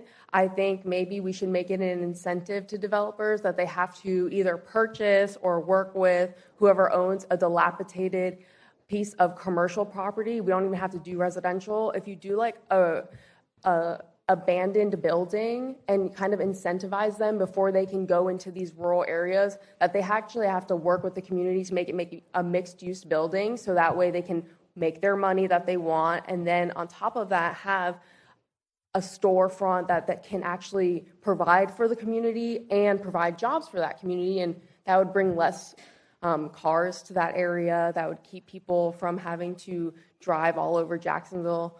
As you know, Jacksonville is a very large city. It's made up of many different places, and I think that it's important that we look into making some of these areas walkable. Obviously, all of Jacksonville cannot be walkable. It's too large for that. But there are some areas, I know downtown, one of Brooklyn, pretty much the only area is walkable. And we could make this area that's outside of City Hall a walkable area, but as you all notice, after 5 p.m., it's a deserted area.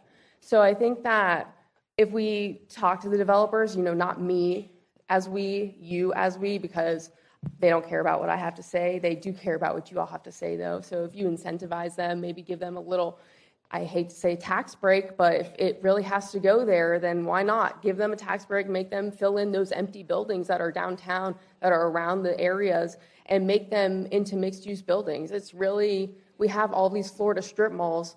Every Florida strip mall could be a mixed-use building. It's insane what we have let developers do to the state of Florida, and I think it's not limited to Jacksonville. It's not limited to any certain area of Florida. It's all of Florida, and we have just allowed this horrible structures and architecture run through our state and letting our wildlife and everything be decimated for no reason. Thank you. Thank you. Next up, Miriam Corning.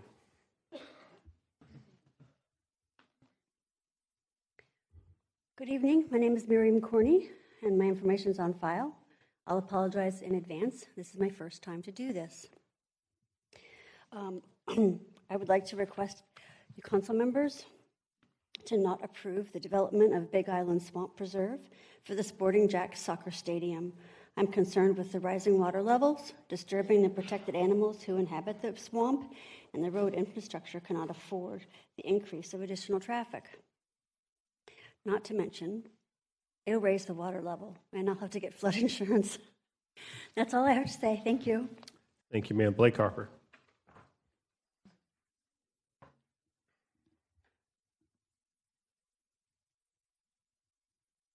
Wow, I feel rich tonight.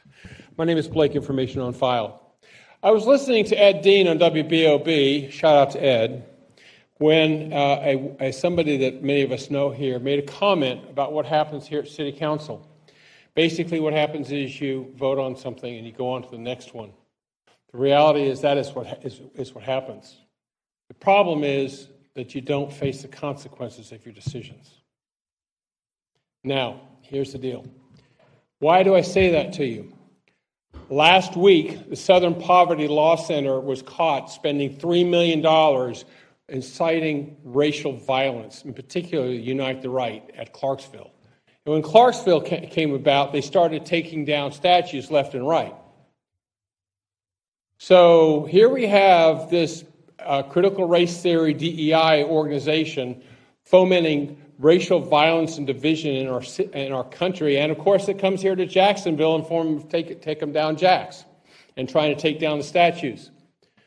I have stood before you and discussed with you the actual facts of the history of Jacksonville, of the efforts to try to expand the history of Jacksonville. I've established what the situation was. You all decided to make a compromise. My comment to you is that I used to think about public officials in one of two ways, either a public servant or politician. I now think of politicians in the standpoint of public servants in terms of, elected officials, in terms of their management style and how their backbone. Are you a Winston Churchill or are you a Neville Chamberlain? Neville Chamberlain appeased evil, turned his back on the bad things that were happening. As a result, we had a world war. This country is divided over false narratives, over twisting of facts. People are not standing up, recognize, and it's kind of like the Fram oil commercial. We'll pay you now, we're going to pay me now or pay me later. The sooner we start dwelling on the facts and making decisions based on the facts, then what's going to happen is we're going to get our situation solved.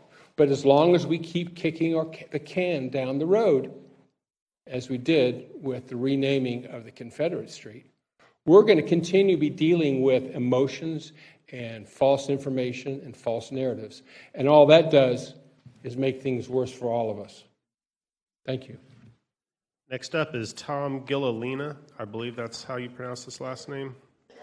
Tom G. from Pine Island Road. Not here? Okay. Dennis Sanchez. And then after Dennis, it's going to be Nancy Murray Settle, Brad Huntley, Jerry Woodham, Deborah Delore, and Denise Cook. Go ahead, Mr. Sanchez. My name is Dennis Sanchez. My address is on file. And today, again, I'm representing the Together Eastside Coalition, Incorporated. As a colleague of mine, Latavia, came in earlier and discussed the issues that have been going on with the CBA meeting and the rubber stamp voting that most of the council members just did.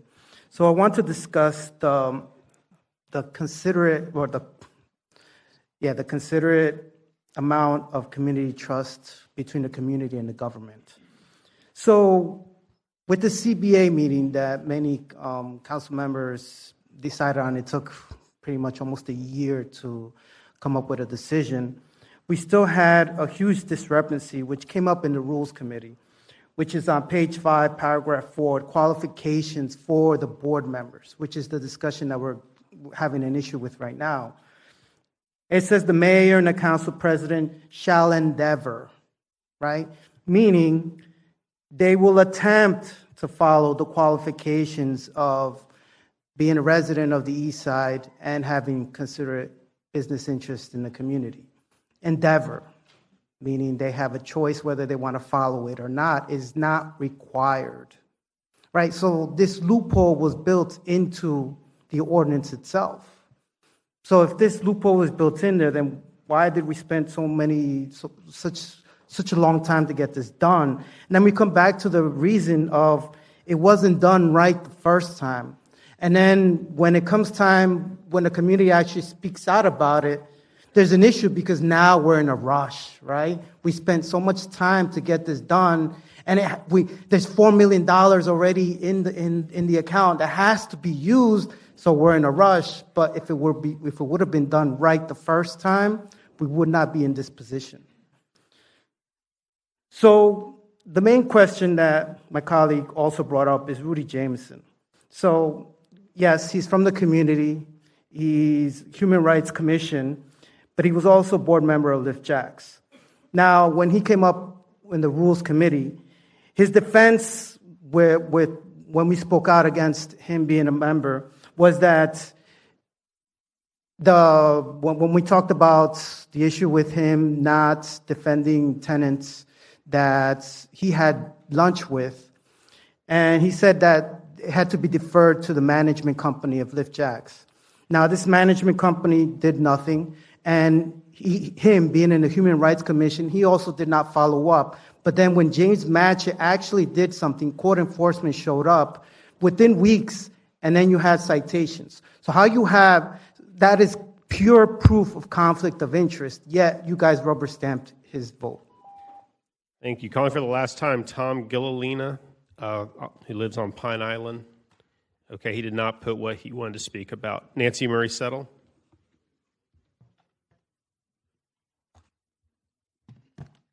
Nancy Murray Settle, address is on file. Tonight I am speaking in support of 260356, determining the location of the jail. It's being introduced by Congress or Council Member Peluso. I come here most every other Tuesday because I believe in civic engagement. It's needed right now more than ever. And it seems very few leadership voices are speaking for the middle class and the working class citizens. I think we're still at this point hanging on to our representative democracy, and I implore all of you to listen and communicate with citizens and work to improve our city. I know that we can do it. The city is made up, we know, of neighborhoods and communities, and it's that robust community engagement that's a requirement to ensure that we have a strong republic. The site selection for the new jail needs to have all the stakeholders involved. And as Ordinance 0356 recommends, the new site for the jail should not be considered to be placed in a historically redlined community. We've seen the damage that does in our communities, and we don't want to perpetuate that. Jacksonville has so much potential, and watching so much land use and zoning taking up the city council, I appreciate the complexities of this. We know from the work done at UNF that affordable housing is a top concern of citizens, and the ideas of density and intensity that go into creating affordable housing, as well as financial considerations, are very complex. I do support also the Jack's Housing Association funding multifamily housing revenue bonds. That's in ordinances 0353 and 0354 today for affordable housing. We can improve the city. Land use, public placement of public buildings. The citizens, they come up here all the time wanting input. Clearly, this just 3 minutes isn't enough. We need to bring people into the table. We can do this. We're human beings. We have brains. We can do better than this. I understand that there's a tension between community desire sometime and the overall larger goals of the city. And these decisions are hard, and the way we can get around them is through communication. Listening, someone said earlier, hearing and listening, they're different things. Developers, citizens, city leaders, we need to find that sweet spot where everybody feels heard, validated, and gets something that they want. Brad Huntley.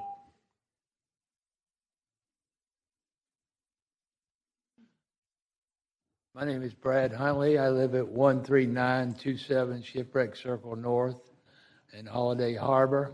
I'm here in support of what some of my neighbors have spoken to in regards to a water study for Hogpen Creek. Hogpen Creek runs east-west from San Pablo to the Intercoastal Waterway. During the low tide periods, which is there's 6.5 hours each tide is that, so 2 a day. So for 13 hours out of the day, about half of the creek has no water usage or no usage for recreation, swimming, fishing, what have you. It's a severe problem, but we can't fix it unless we know what the problem is first. That's why the water study, to determine where the siltation is coming from so that we can resolve this issue. We need your help. It's a giant problem, but you all have ability to resolve those issues. Thank you so much. Thank you, sir. Ms. Jerry Woodham.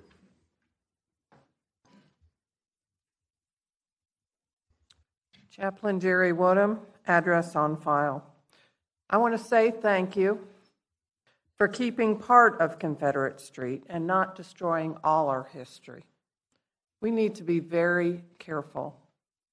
We need to preserve our history so our young can learn from it. Proverbs 29:2 says, "When the righteous are in authority, the people rejoice. But when the wicked rule, the people mourn." Be wise in your decisions. You've been given authority. Use it wisely. Don't allow a soccer field to be put in a quiet neighborhood where they will deal with traffic and lights and noise. They have a right to have a quiet home. Put it somewhere where there's plenty of room and they can enjoy their games. And don't build on our wetlands. So many times I've heard, give them an exemption. They can build on the wetlands. Wetlands are to be preserved. And don't forget these poor people that I've heard time and time again that are fighting to have the George Crady Bridge taken care of. That money was given somewhere. Somebody took it. Please fix the problem so these people can fish. This is Florida. This is generations of people that have fished on the bridge and in the area. And some of them want to use it just to feed their families. So please consider that and do a good thing. Be wise. And last of all, find a way to pay or subsidize the disability bus that our JTA raised the fee, and we heard so many of them come here and tell you how that is going to hurt them because they're on limited incomes. This is a large city. We should be able to provide for the disabled. Most cities do. So think about it God bless and good night. Thank you, ma'am. Deborah Delor. Delor, I believe is the last name. Is she here? Okay. Denise Cook. Deborah Delor or Denise Cook. Okay. The next five after that will be Jared Jacobs, Debbie Pine, Stacy, I believe this is Ibarra, Kathy Melston, and Anthony Brown.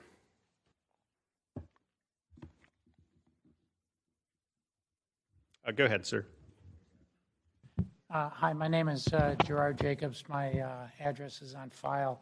I really just wanted to say two things to you. One is I really want to congratulate you folks for the city of Jacksonville and how it's operated. I moved down to Jacksonville about 6 years ago from the Chicago area, and I want you to know that I think you're doing a wonderful job running a city that, at least for me and my family and my friends, think it's just a tremendous place to live. And I was an elected official in Illinois for a couple terms, and I know how much public officials like you get grief from citizens, and sometimes it's a very thankless task. I wanted to tell you I personally want to thank you for the way you're running the city. The other thing that I wanted to say is that one of the few things that I've been exposed to living in Jacksonville for the last 6 years has been this situation at Hog Pen Creek.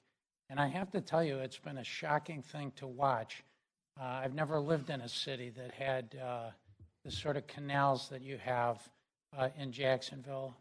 And when I first came down in Hog Pen Creek, the first time I ever saw Hog Pen Creek, there were manatees off the dock of my son's house. And over the last 5 years or so, this has just become an incredibly difficult situation. I mean, it was like the incredible shrinking Hog Pen Creek.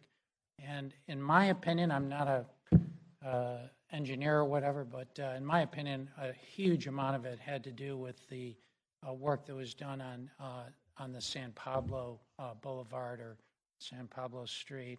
It just, as that work got done, the water level in the creek, the sediment just kept building up and building up to the point that at this point, when you look at it, I joke with my son that, you know, at this rate, you're going to have just a big mud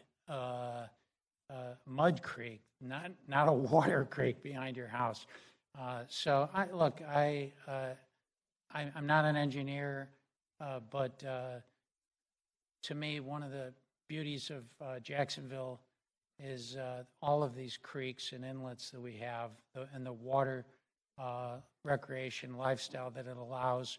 And it's a shame what's happening to this Hog Pen Creek, and I really hope that you folks can find the funds to conduct a study on it and figure out what's causing it. Thank you for the time. Thank you, sir.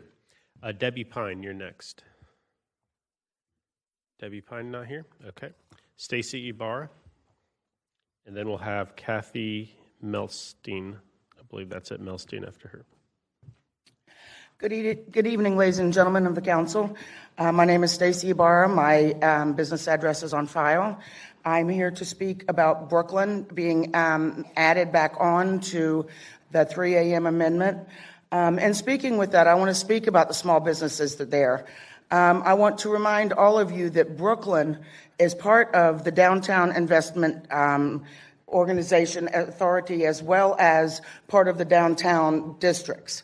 We literally, if you've been to Brooklyn recently, or you authorize everything there, so you should know that we are nothing but the exact same as what you already have for the entertainment district downtown. We are nothing but small businesses. We are major hotels. We've got 3 up now. We've got 3 or 4 more coming that all have several hundred rooms available per. We've got, probably 2,500 minimum of hotels, and of apartments and condos that are there now, and so many more are coming. We have no residents that are like single-family homes. There is walking ability, sidewalks everywhere. We have everything that the downtown entertainment district has, and we have nothing that should concern you as far as it being there. We are an entertainment district. We are nothing but hotels, restaurants, bars, and condos. This is everything that what you're looking for entertainment district. And I pray that you please consider us and add us on to it. We are right over the bridge.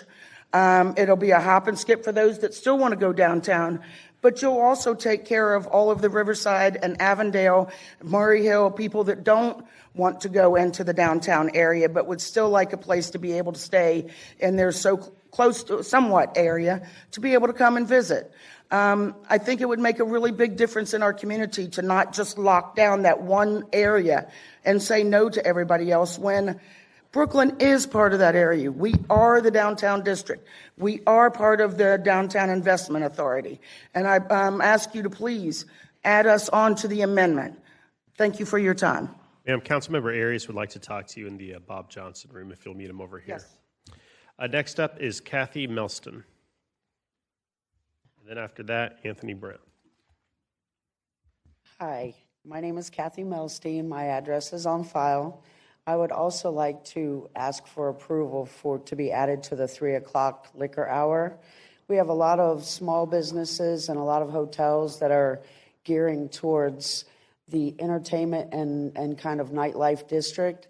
And by making it a 3 a.m. closing time for alcohol, you're making it more appealing for people that are staying there. They can go back and have that last nightcap at their hotel and possibly do some, foot traffic and stuff like that. Brooklyn has been built up a lot. For a long time, it was kind of, dilapidated, and they put a lot of money in it, kind of into gentrification, and being peripheral to downtown helped get them away from some of the parking issues that they had and would allow, more of a spread out, big developments, big hotels and things like that. And it has worked very well. Brooklyn looks very good. The crime is lower, it's clean, and we just want to keep it that way so that we keep it appealing to the people that are either going to come and stay here to Jacksonville or possibly even relocate here. It's a great area and a lot of mixed businesses that I think would really benefit from a 3 o'clock drinking hour. Thank you for your time. Thank you, ma'am. Next up, Anthony Brown. I do not see Mr. Brown out there, so I'll go to the next one. Jamie Travis Leonard. And then after Miss Leonard, our next will be, come on down, please, Katrina Walker, Kim Pryor, Derek Bermudez Hendricks, and John Nooney. Please come on down if I called your name there. Good evening, City Council members. My name is Jamie Travis Leonard. My address is on file. Oh, good, some seats filled up. Love to see that. I have to give this council credit. You have done something that I wasn't sure could be done. You have united all sides of the political spectrum on affordable housing. I know you all see the regulars that come up like me. I see them too. And I've seen some and I've thought, wow, I don't know if I could ever agree on anything with them. And you have gotten me to agree with people I never thought I could come to agreement with. Bravo, great job. And of course, this is because you guys keep passing such unpopular development that we keep coming up here to let you know that. And somehow you still keep passing unpopular development. Absolutely fascinating, I tell you what. So as I've said, you have allowed real estate to be profit over community. That's why most of us come up here and get on to you about it. See, I come up because I care about people in my community. I care about my neighbors being able to afford their house, be able to easily traverse to get their medications, for children to have access to quality, nutritious food, and for my neighbors to be able to just afford their basic household needs. But you will magically keep developing residential and commercial properties in areas that don't offer basic needs. You know, we have a bunch of food deserts, and you're all like, you know what? Another housing development would be perfect right here. Magical. You hear the crowd. We're all in agreement. This is literally the one thing we all agree on, and somehow you all still aren't addressing it. You are continuing to pass stuff, whether it's here in LUZ, that has massive opposition by the communities, not just the people in the area you're trying to focus on, but also in the broader Jacksonville city. And you still somehow keep pushing it through. It's, gosh, you know, elections are coming up. It's going to be real interesting. But as a reminder, corporations are not people. Private equity firms are not people. LLCs are not people. Stop prioritizing them over us, or you won't be in those seats. Thank you. Thank you. Katrina Walker. Is Katrina here? Oh, go ahead, ma'am. Katrina Walker. My address is on file. I'm coming to you with an urgent community safety concern. Teen assault and battery at a local park. On April 12th, around 6:30 and 7, my 15-year-old son and two of his friends was violently assaulted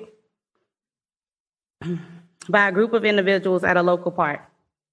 Melvin Park is located at 4544 J Drive West, Jacksonville, Florida, 32210 in District 9.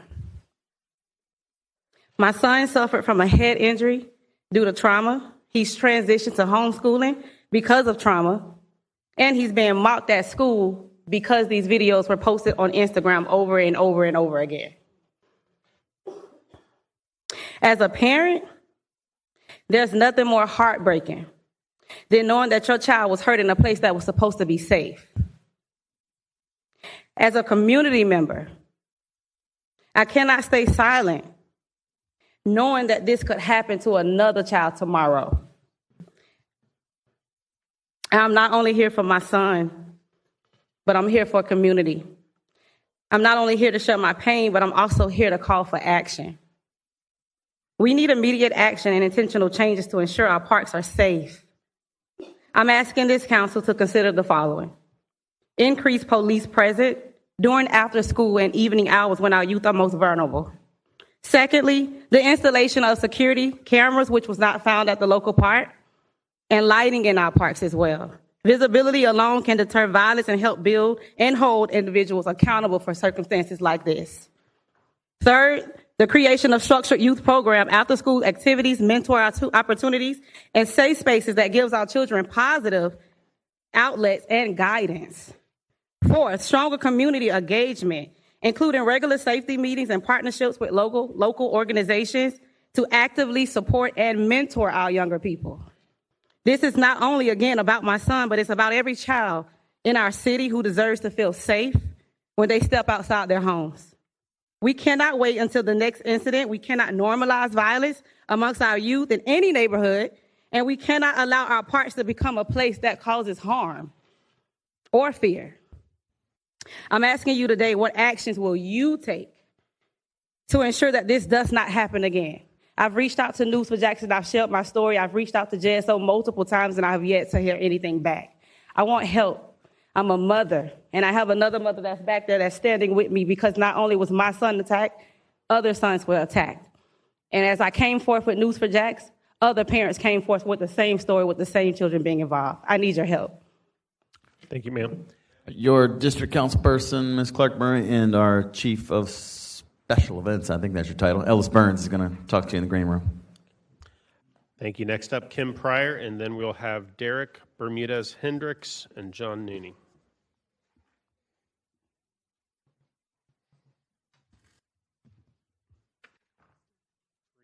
Good evening. My name is Kim Pryor, and my address is 245 West 5th Street. Not many of the council members still on the dais. Public comment. That's kind of disappointing. But I'm here to talk about the CBA and the appointments to the board. I initially submitted a public records request on March 26th that stated, please provide copies of all applications received for the Eastside Grants Committee Board and all information submitted in conjunction with the application, including but not limited to resumes. The only response that I received were copies of 14 resumes. It sounds pretty good on its face. There was no other information provided. And 2 of the people who have now been appointed to that board, those resumes weren't provided at all. I submitted another public records request stating the previous one indicated that I didn't get all the information that I requested, and added to it, per city procedure, in order to be appointed to a board, each applicant must also fill out an application and be subjected to an ethics review. Please provide a copy of each person's application and the results of their ethics review and any other records associated with this process. I received a response to that today that told me they had provided all the information that they have, which were the 14 resumes. How can that be? On the city's website, there's an application.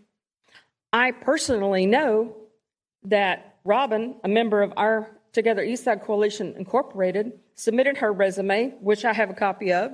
She also filled out an application, which I don't have a copy of. So how many people filled out an application? How many of the people that were submitted their application, how many were put through an ethics review as per the requirement? And if they were, where's the results of that ethics review? Did the members of this body ask those questions? Did you review their applications? Did you review their ethics review? Or did you just rubber stamp it? And again, not listen to what members of my organization are trying to tell you. We have policies and procedures in place for a reason. And when we don't follow them, things go wrong. I don't understand why no applications were submitted. The way to get your name in the pot to be chosen is to submit an application. I don't have any. Thank you. Next up, Derek Bermudez Hendricks. And then after that, John Nooney. Good afternoon, everyone. My name is Derek Tatine Bermudez Hendricks, the keeper of the flame and the tip of the spear for the Ndongo tribe. I know I came down here last year, and Councilman Mr. Amera was my first recipient. He's a high school member with my mother, and he knows my unmatched St. Croix Crucian history that cannot be competed against. So I'm also a descendant of Queen Nzinga, and I was on the first slave ship that came and landed in St. Croix, Virgin Islands from the Ndongo tribe. So, you know, no one could stop me far as teaching my unmatched history, and I'm just really appalled that I was attacked. My son was attacked, and my life was threatened for putting on and trying to put on the community events to basically honor everybody. A lot of people in here know exactly who I am and what I care about, helping kids in this community. So I find it deeply appalling and unacceptable. I know my first council meeting was when Tony Baselli and J.B. Coxwell came down here, and I came down here to stir with those men, and they was being shut out by some black preachers and pastors and black leaders because they didn't want Tony Baselli to take over a part to help kids. So I found that unacceptable. And at that time, I met a lot of great people out here. I met Councilman Hyde, Councilman Davis, and I ended up meeting his dad at the courthouse when he let me go meet with Chief Judge Donald Moran, who always offered me help. And if there's anything that I need, and I would like for him to help me now, because this pastor, Harry Williams, who's also friends with Bigger Rankins, who I used to be friends with all of these boys and running the streets with, and I have since distanced myself from them people because them people is trying to kill me, and they also flipped my kids upside down against me. So I was arrested at the park, at Cuckoo Park a couple years back, and I had Eddie Diamond Jr. come to the park so he could witness what's going on because he speaks about the pastors and how corrupt they are. So I came to a city park, and I stood outside the fence. And while I'm standing outside the fence, the pastor and my ex-wife called JSO and had police to come and arrest me falsely for 10 days. I came down here and met with the Parks and Recreation, and the lady told me that there's nothing here as far as video evidence. Everything here is hearsay.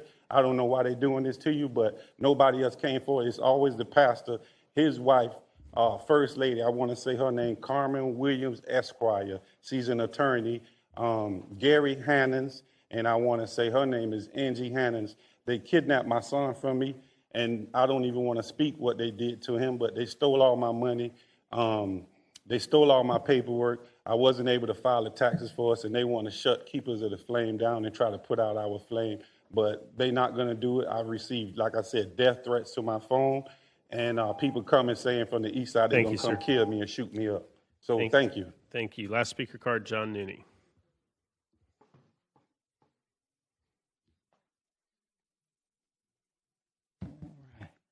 Hello, I am John Philanthropic Jelly Roll, Good Boy, Resiliency Nooney, 8356 Bascom Road, Jacksonville, Florida, 32216.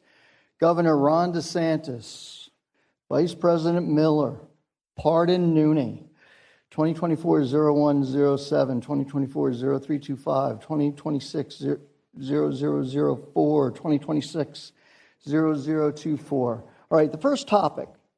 All right, this is a trophy. How do I know this? Because trophy is written on the trophy. This is a garbage trophy. This trophy was acquired during the height of the COVID-19 pandemic on Parental Home Road in District 4. Garbage day. Every day is garbage day in District 4. Now, you know, Emily Liska, Jerry Spinks, Matt Carlucci, Alan Bliss, Jimmy Peluso, Kevin Carrico. I mean, this is truly Jacksonville history. So I will be submitting this for all of you. All right, I'm just down to a minute 36. And here is the agenda from yesterday's Duval County Tourist Development Council, the strategic plan. And there's 3 questions. What gaps do you identify in Jacksonville's current tourism economy? And you know what I shared? Here's our downtown Jacksonville map, 2025. You open it up, and right here, you know, in the downtown zone, the kayak launch at Shell, it's not on here. Okay, next one. What specific projects or initiatives do you believe could be funded using tourist development tax revenue?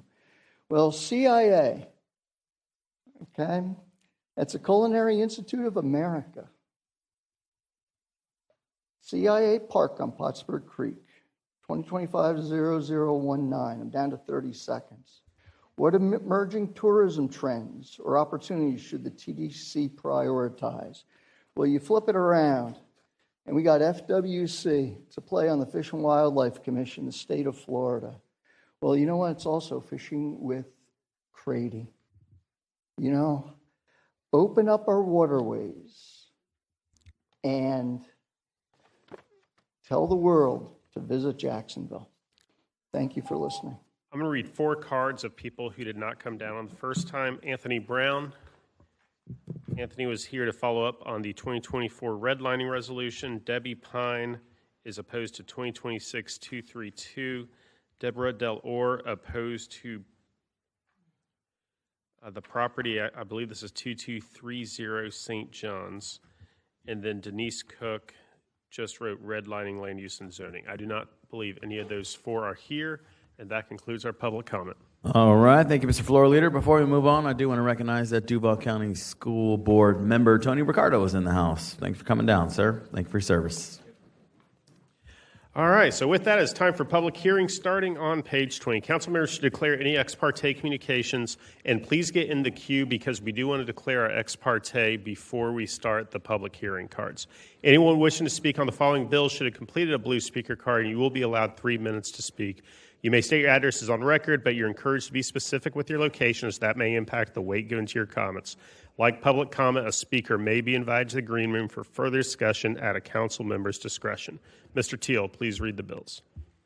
2026-208, 209, 210, 216, 258, 259, 260, 261, 263, 264, 265, 267, 268, 286, 287, 288, 2026-006, 007, 122, 123, 126, 127, 164, 165, 166, 167, 168, and 169.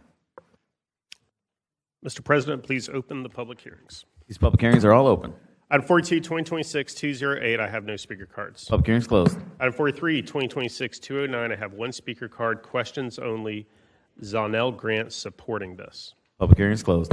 Item 44, 2026-210, I have two speaker cards. The first is Jamie Travis Leonard. The second is by John Nooney, who checked I do not wish to speak, highlighted it, and circled it, but he opposes this ordinance.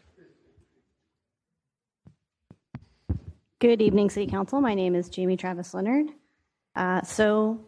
Shocker, I tentatively support this bill.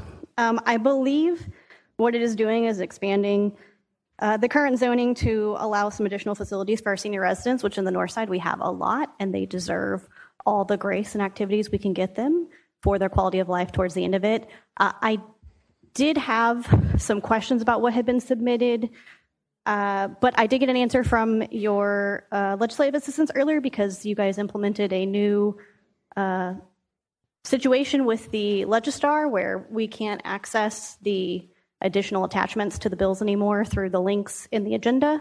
My understanding is this has to do with ADA compliance. Not related to the bill, I apologize. That was just more of if there's a better way for us to get that besides contacting PIO email, I would appreciate that information being disseminated because I couldn't quite review everything I wanted to prior to coming. But I do tentatively support and thank everybody for their time. Thank you. I have no more speaker cards. Public hearings closed. Item 45, 2026-216, one speaker card. John Nooney does wish to speak.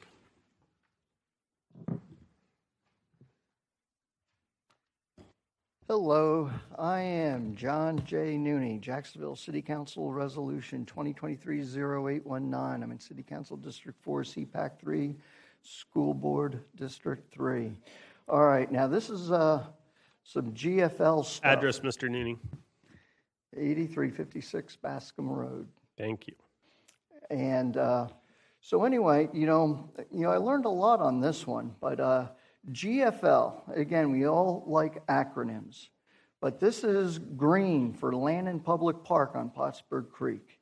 What we're going to be seeing, this is a modification. It's going to be for, debris processing and recycling. Now, one big key with our city council, remember, you created the Office of Philanthropy. So, this GFL, to me, this is like Joel Damon and Waste Management. I mean, just, take the shirt off and swing it around. You got Meridian and you got Republic. And so anyway, this is, and the reason I'm speaking to it, it was in neighborhoods and TEU. But there wasn't a public hearing in neighborhoods. And I learned a lot about this. But this is going to be huge going forward for a quality of life and a sponsorship opportunity. So GFL, Green for Lannon Public Park. Thank you for listening. I have no more speaker cards. This public hearing is closed. Move the bill. I have a motion and a second on the bill. As no one in the queue, please open the ballot, record your vote.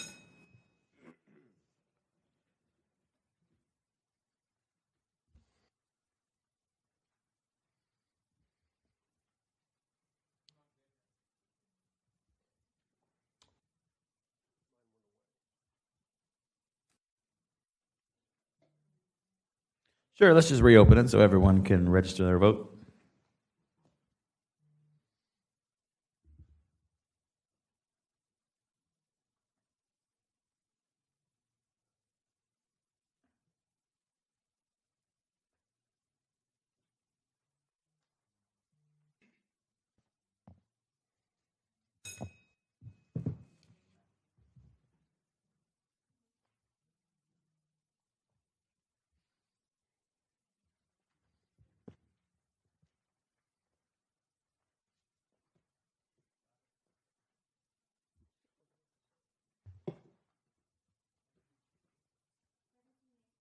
17 yeas, 0 nays. By your action, you approve 2026-0216. Item 46, 2026-258. I have one speaker card. John Nooney does not wish to speak, but he supports this ordinance. Public hearing is closed. Item 47, 48, 2026-259, 260. I have no speaker cards. Public hearing is closed. Item 49, 2026-261. One speaker card. John Nooney does not wish to speak, but he supports this, and I have no more speaker cards. All right, are we on 48 or 49? We're on 49. All right, I'm going to give the Vice President the chair. And I move the emergency. Did I close the public hearing? Please close the public hearing. This public hearing is closed, and I recognize Council President Carrico.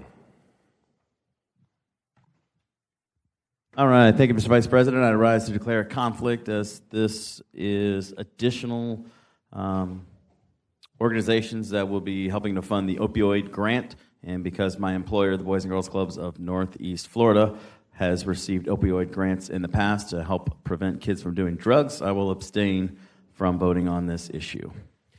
Thank you, sir. I now recognize Councilwoman Pittman. Same here. I rise to say that this may be a conflict for the Clara White Mission. My staff will probably apply for some of these funds, and I will make sure that the correct form will be completed and submitted. Thank you, ma'am. That concludes the abstention. I move the emergency. We have a motion and a second on the emergency. No speakers in the queue. We'll take this vote verbally. All in favor of the emergency indicate by saying aye. Aye. All against say no. The emergency passes. I move the bill as an emergency. We have a motion and a second on the bill as an emergency. No speakers in the queue. Let's open the ballot and record your vote.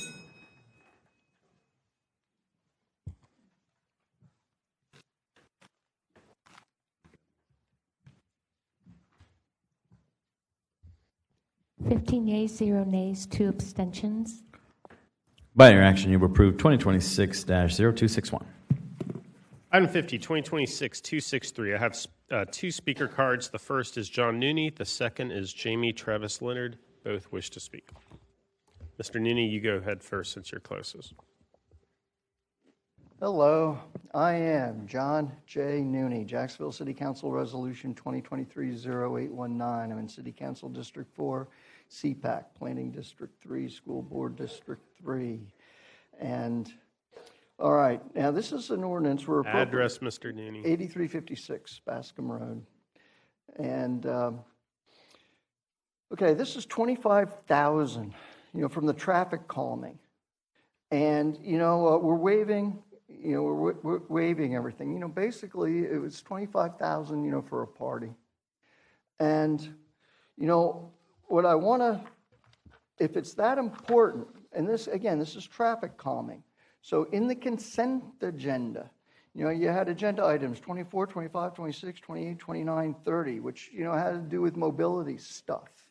So we got new, you've got that pot of money, if you will. So where I'm going with it, at Tourist Development Council, this is where with the administration comes in. And, correct me if I'm wrong. I think, we were going to give Carl Miller $100K. So, you know what? Let's slash that to $75K. Then, if you're going to dole out this $25,000, at least then you are keeping in place all these other pockets of money. So anyway, just ask that. I'm just down to a minute 23. But then also at the same time, let the free market work, man. If this is up there, again with the waterways. So I can go on and on with it. Just look at that budget transfer option and then to keep everything in place. Thank you for listening. Thank you. Next up, Ms. Leonard.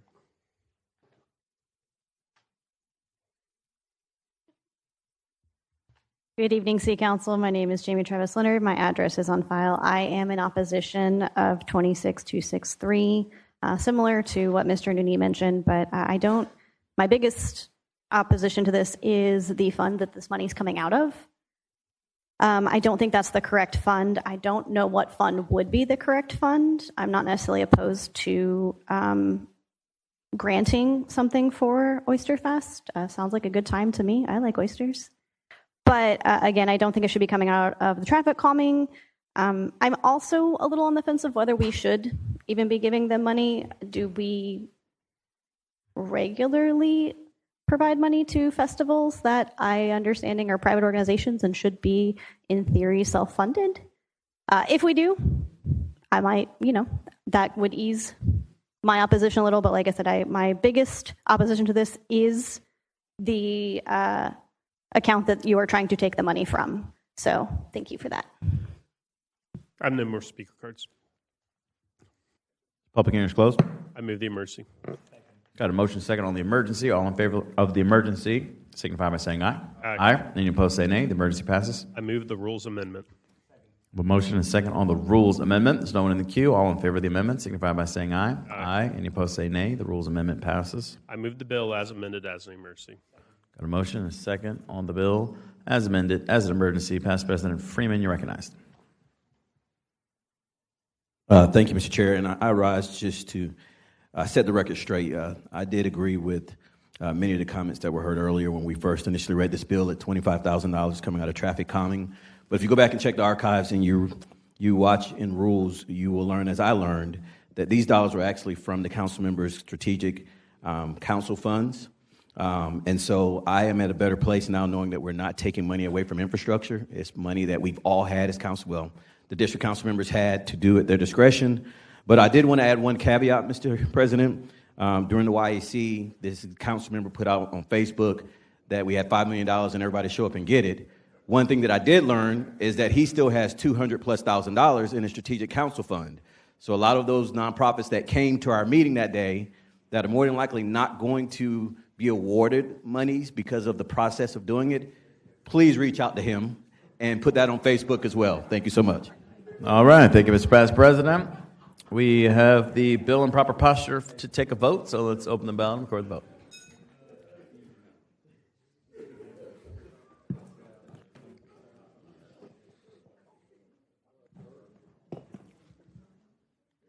Seventeen yeas, 0 nays. By your action, you've approved 2026-0263. I'm 51, 2026-264, no speaker cards. Public hearing is closed. I'm 52, 2026-265. I have 2 speaker cards. Jamie Travis Leonard does not wish to speak but supports it. John Nooney also does not wish to speak but supports it. No other speaker cards. Public hearing is closed. Item 53 and 54 and 55 and 56. Items 2026-267, 268, 286, and 287. I have no speaker cards. That's how we catch them up. All these public hearings are closed. Item 57, 2026-288. I have 1 speaker card. John Nooney does not wish to speak, but he opposes. Public hearing is closed. Mr. President, we have received a significant amount of LUZ speaker cards for the next 2 items, so we're still tallying them up. If you could give us just a second over here. All right. Maybe Dr. Johnson could give us a poem. I would like to speak, though. Thank you, Mr. Recognized. President. I just want to say thank you for all of the community members, to the president, to the members of the community that came and advocated for this, and also thank you to the developer for having so many community meetings. I do want to underscore that while I certainly don't want anybody's voice to be limited, that we want to make sure that just in the essence of time, we've debated this back and forth. I know what I voted in committee. I'm certainly looking to see if there's any additional information that comes out tonight on either side. But I hope that in the essence of time that we know that we've worked this as much as possible. And so I just wanted to thank everybody who has been involved in the process. But I hope we can limit it so that we won't keep us here all night. Thank you, Mr. President. You're welcome, sir. I also want to mention this is a public hearing, not public comment, so we do have to maintain a quorum. What is our quorum number we must maintain? Mr. President, you should always have 14 members seated for a quorum. All right, just a reminder to the body. Okay, with that, Mr. President, I would ask those in the crowd, if you're here for 2026-006 or 007 and you do wish to speak, go ahead and come on down to the front so when we call your name, you can get up here quicker. I'm going to start calling out names, and this is speaking on 2026-006, which is, I believe, the land use component of it. The first ones are Lawrence Cheney, Shelley Cheney, Tanya Wells, David McClure, and Samantha Series. And you don't have to go in order. Just if I called your name, whoever gets to the podium first, just give your name and address, and you have 3 minutes. Lawrence Cheney, address is on file. I just want to start off by apologizing for last week when I spoke out of character because of my feelings and emotions. So I want to apologize to all the LUZ committee that was here last week. I sincerely do apologize. Good evening, council members. I stand before you in opposition to ordinance 2026-006. Duval County created the future land use element in the Southwest Jacksonville Vision Plan for a reason. They are the blueprint for responsible growth, ensuring development matches infrastructure, protects our rural character, and prevents overcrowding and sprawl. These are not suggestions. They are part of the Jacksonville's adopted 2030 comprehensive plan and guide every land use decision. And in this case, the planning department, following those policies, has recommended denial. If we ignore these plans, we undermine the very protection put in place for our community. And tonight, I ask that we recognize something important. If you are here in opposition to this ordinance, please stand. All right, we can't make public displays of approval and interact. I'm sorry, all that. I Yeah, apologize. So that'll be This the is- last time. Thank you. This is not just one voice, this is our community. Please support the planning department's recommendation and vote no. Thank you, sir. Next up, Shelley Cheney. Hello, Shelley Cheney. Address is on file. Good evening, council members. I do oppose the 006. This is a legislative land use change from low-density residential to medium-density residential, and it's critical that this decision be grounded in professional planning expertise and adopted policy, not speculation. The Jacksonville Planning Department, whose staff includes trained urban planners and specialists with degrees in planning, public administration, and related fields, along with their years of professional experience and technical certificates, has recommended denial of this application. These are not arbitrary opinions. These are evidence-based conclusions made by qualified experts whose job is to ensure responsible growth and protect our communities. Their findings are clear. It is inconsistent with FUL Goal 3 and Objective 3.1. It introduces an abrupt increase in density in the middle of an established low-density neighborhood, disrupting the existing development pattern and character. It violates FLUE Policy 3.12, as this is a classic case of spot land use with no transition or buffering between uses.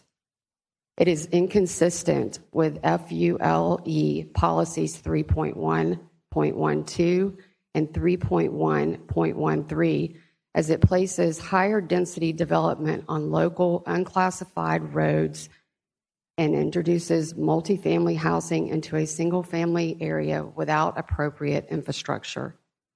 It is also inconsistent with the Southwest Vision Plan 2023 and broader planning policies meant to guide thoughtful, compatible growth. Please vote no on 006. Thank you, Dr. Johnson and his assistant, Mr. Powers, for their time and their patience with us.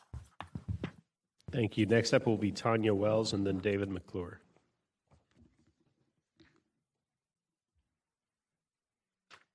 Hi, my name's Tanya Wells, 5694 Morse Avenue.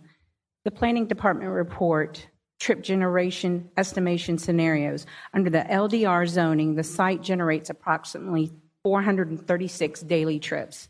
Under the MDR, that nearly doubles to 900 daily trips, an increase of 464 additional trips per day on the road that are not designed for this traffic. Even in the Transportation Planning Division has stated further traffic analysis may be required, reinforcing that the impacts are not fully mitigated or understood. Why not fix this before we build?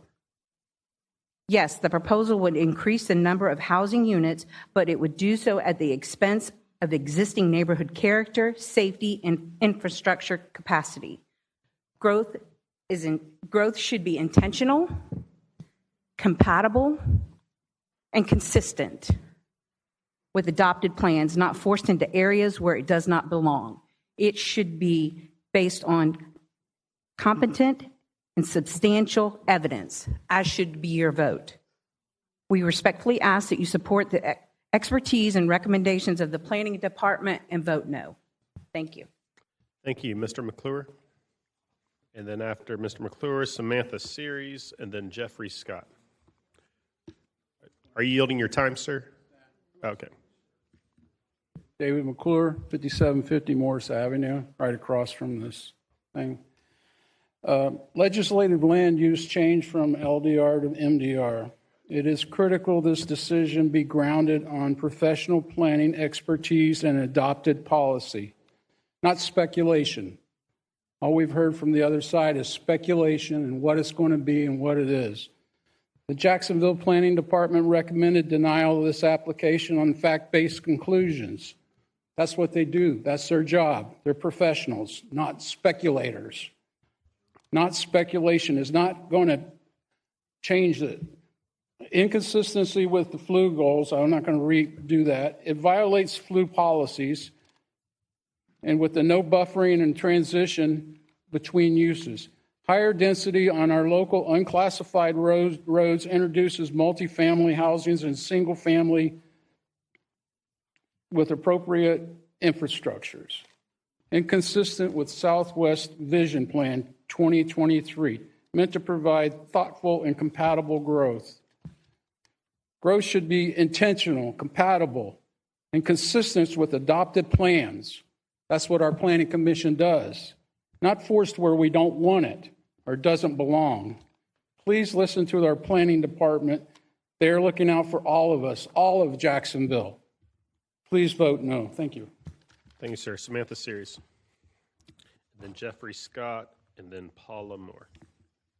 Samantha Series, address on file. I'm here to oppose the adopting of a small-scale amendment to the Flume series of the 2545 comp plan to change 9.7 acres from LDR to MDR.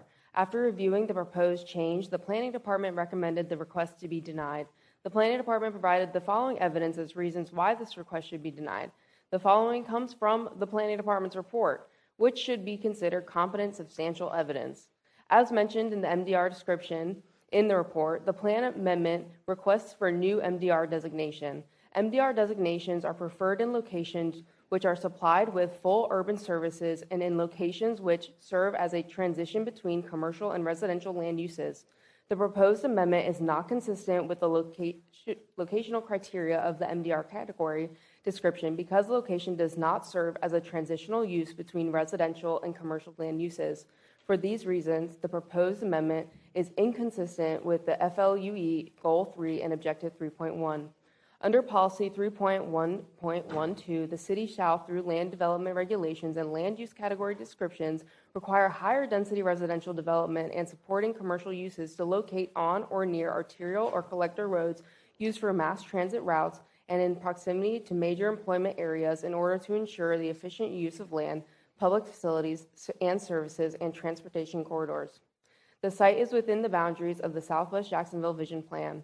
The plan emphasizes the importance of strengthening existing neighborhoods.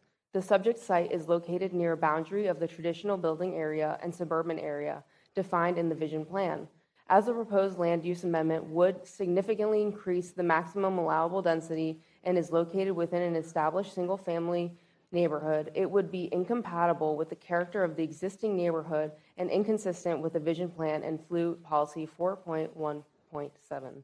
Again, according to the Planning Department report, this request is incompatible with the character of the existing neighborhood and inconsistent with the Vision Plan FLU Policy 4.1.7, as the proposed land use amendment would significantly increase the maximum allowed density. Medium-density residential is a category intended to provide compact, medium to high-density residential development and transitional uses between low-density residential uses and higher-density residential uses, commercial uses, and public and semi-public use areas. Multifamily housing, let's skip that. Again, we hope that you will listen to the planning department. They did do their research. That is competent, substantial evidence and should be considered, and we hope that you will vote no. Thank you. Thank you. Jeffrey Scott.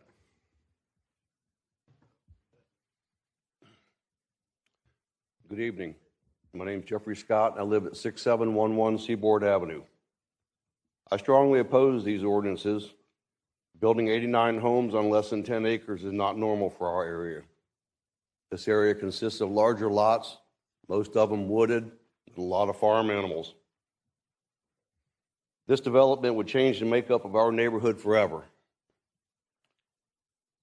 After several emails with the City of Jacksonville traffic engineer, they conducted a detailed traffic study on Seaboard Avenue and Morse Avenue. They deemed the intersection worthy of a new four-way stop sign. They also took measures to install speed bumps and additional four-way stop signs on Seaboard Avenue to slow the traffic down. In my opinion, this greatly reduced the traffic, the speed, and the accidents at the intersection. If this passes, this will undo all of that. A subdivision was just built at the east end of Morse Avenue, consisting of approximately 200 homes. This city council recently approved zoning for 22 acres, only 600 feet away from this subdivision. There are bulldozers clearing land today. I urge you to vote no on this ordinance and leave our neighborhood as it is. Thank you. Thank you. Next up, Paula Moore, and then after her, Tammy Brown.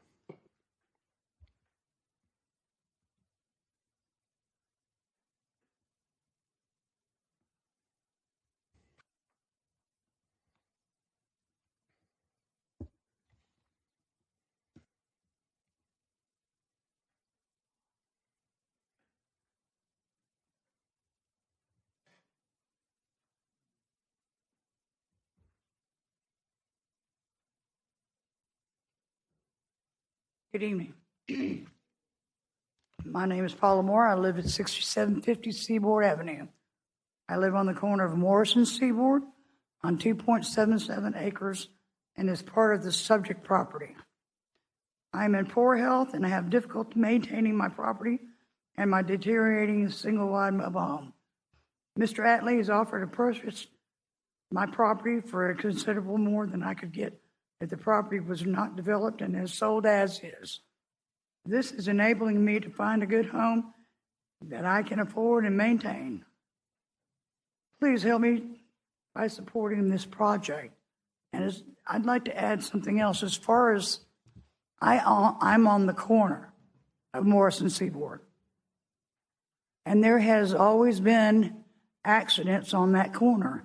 There has always been, there was only 2 stop signs on Morris and none on ours. One of my neighbors and I have fought to get 4-way stops on that for years because our kids used to stand on that corner for the bus. There's been cars in every ditch surrounding me. So it's not like, and that's happened over several years. You know, every month there's a traffic accident. And the traffic hasn't gotten any worse. But they use it as a cut through to get off Blanding. A lot of people just cut through to get off of Blanding, and then they'll go up and down the street. And this is we've got a 4-way stop now. But you know what? They're still not stopping. I stand in my window and I watch them every day. They're not stopping at that stop sign. And this is why we continue to have accidents. Thank you for your time. I appreciate it. Thank you. Next up, Tammy Brown, and then Layla Aline, and then Jerry Woodham.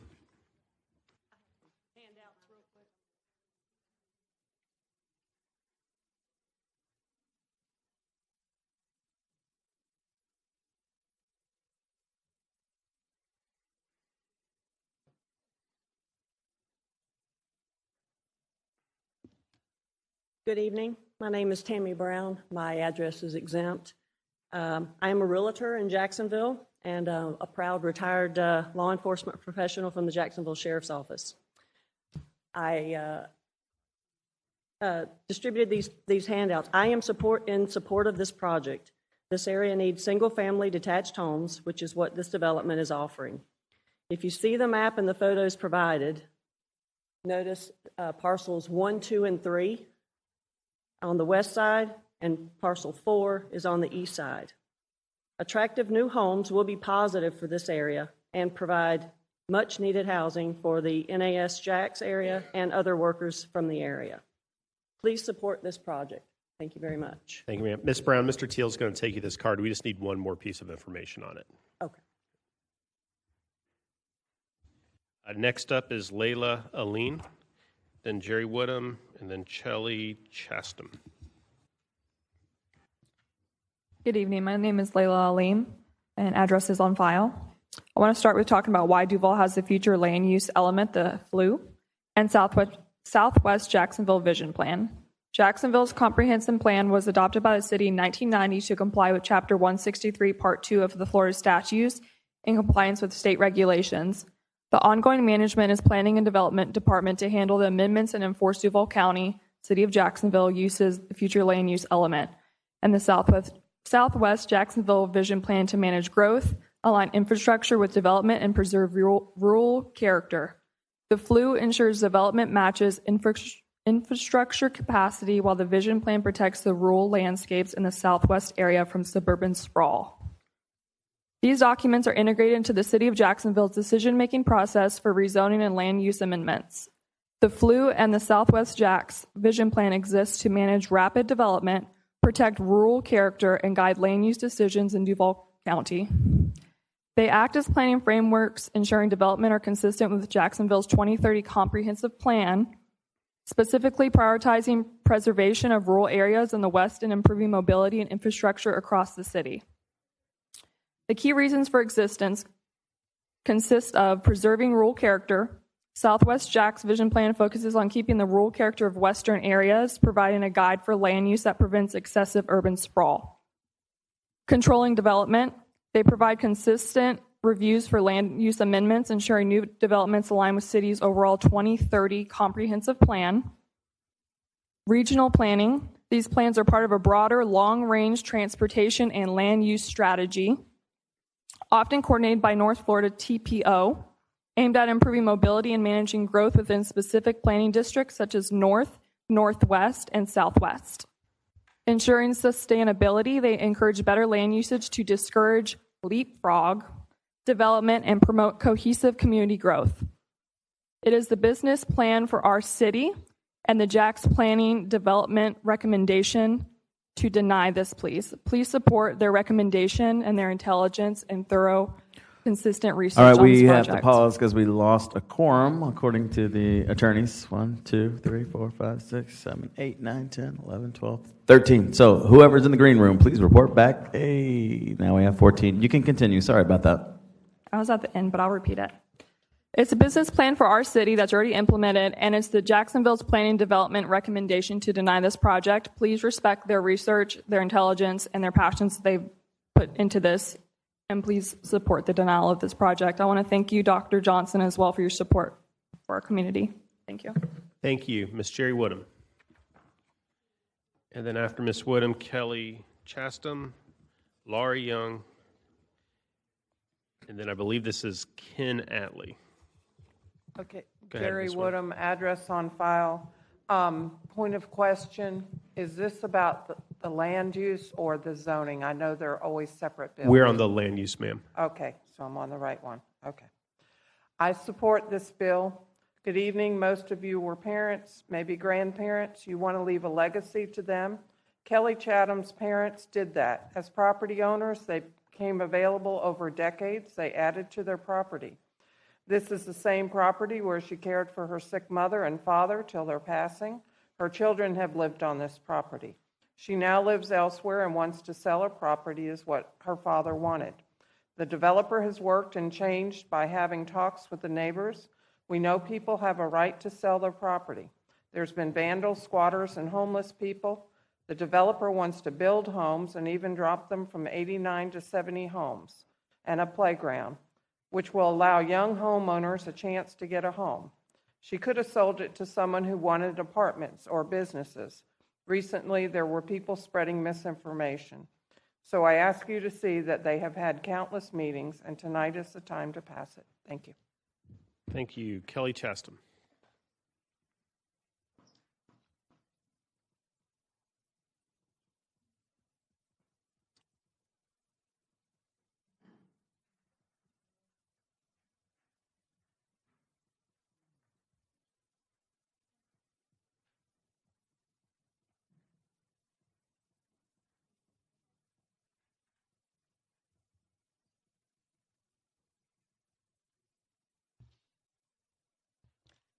Good evening. My name is Kelly Chatham. My address is on file. I own the property that is before you. I've heard the concern that this is a spot zoning or viewed as spot land use. Please note the map I presented to you all just now. My property is 1/3 of a mile from Wells Landing east on Morse Avenue, consisting of 217 50-foot lots. I'm a 1/4 mile from the new subdivision about to start on Seaboard Avenue on 40-foot lots. Just over 1/2 mile to a large mobile home park to the north, less than 1/2 mile to a townhome community on 118th Street, also to the north. 1/2 mile south to an apartment complex, 1/3 mile south, a condominium project, less than 1/2 mile to 500 plus single-family homes south on Seaboard. My property is therefore surrounded by development. As Jacksonville has grown over the past 50, 60 years, every part of the city has changed, as has this area. Clearly, it is no longer made up of rural properties. My parents purchased it in 1985. I built my home there in 2001. Over 40 years, I've been on this property. It does not feel like a slow and rural neighborhood anymore. It changed a long time ago, and I know that it will continue to become more urban as the city grows. Our comp plan directs properties such as mine to be developed according to the following. The city requires Policy 3.1.12, higher density residential development near arterial or collector roads. Policy 1.1.1, the city shall provide incentives such as high density or special design consideration to encourage a wide variety of housing types. I would be very grateful for your support on this project. Thank you. Thank you. Next is Laura Young, and then Kim Atlee and Bobby O'Connor. Laura Young, address on file. We've heard that we need housing over and over and over and over again. I have some statistical information on that. Duval County's own data shows that our population is not rapidly growing.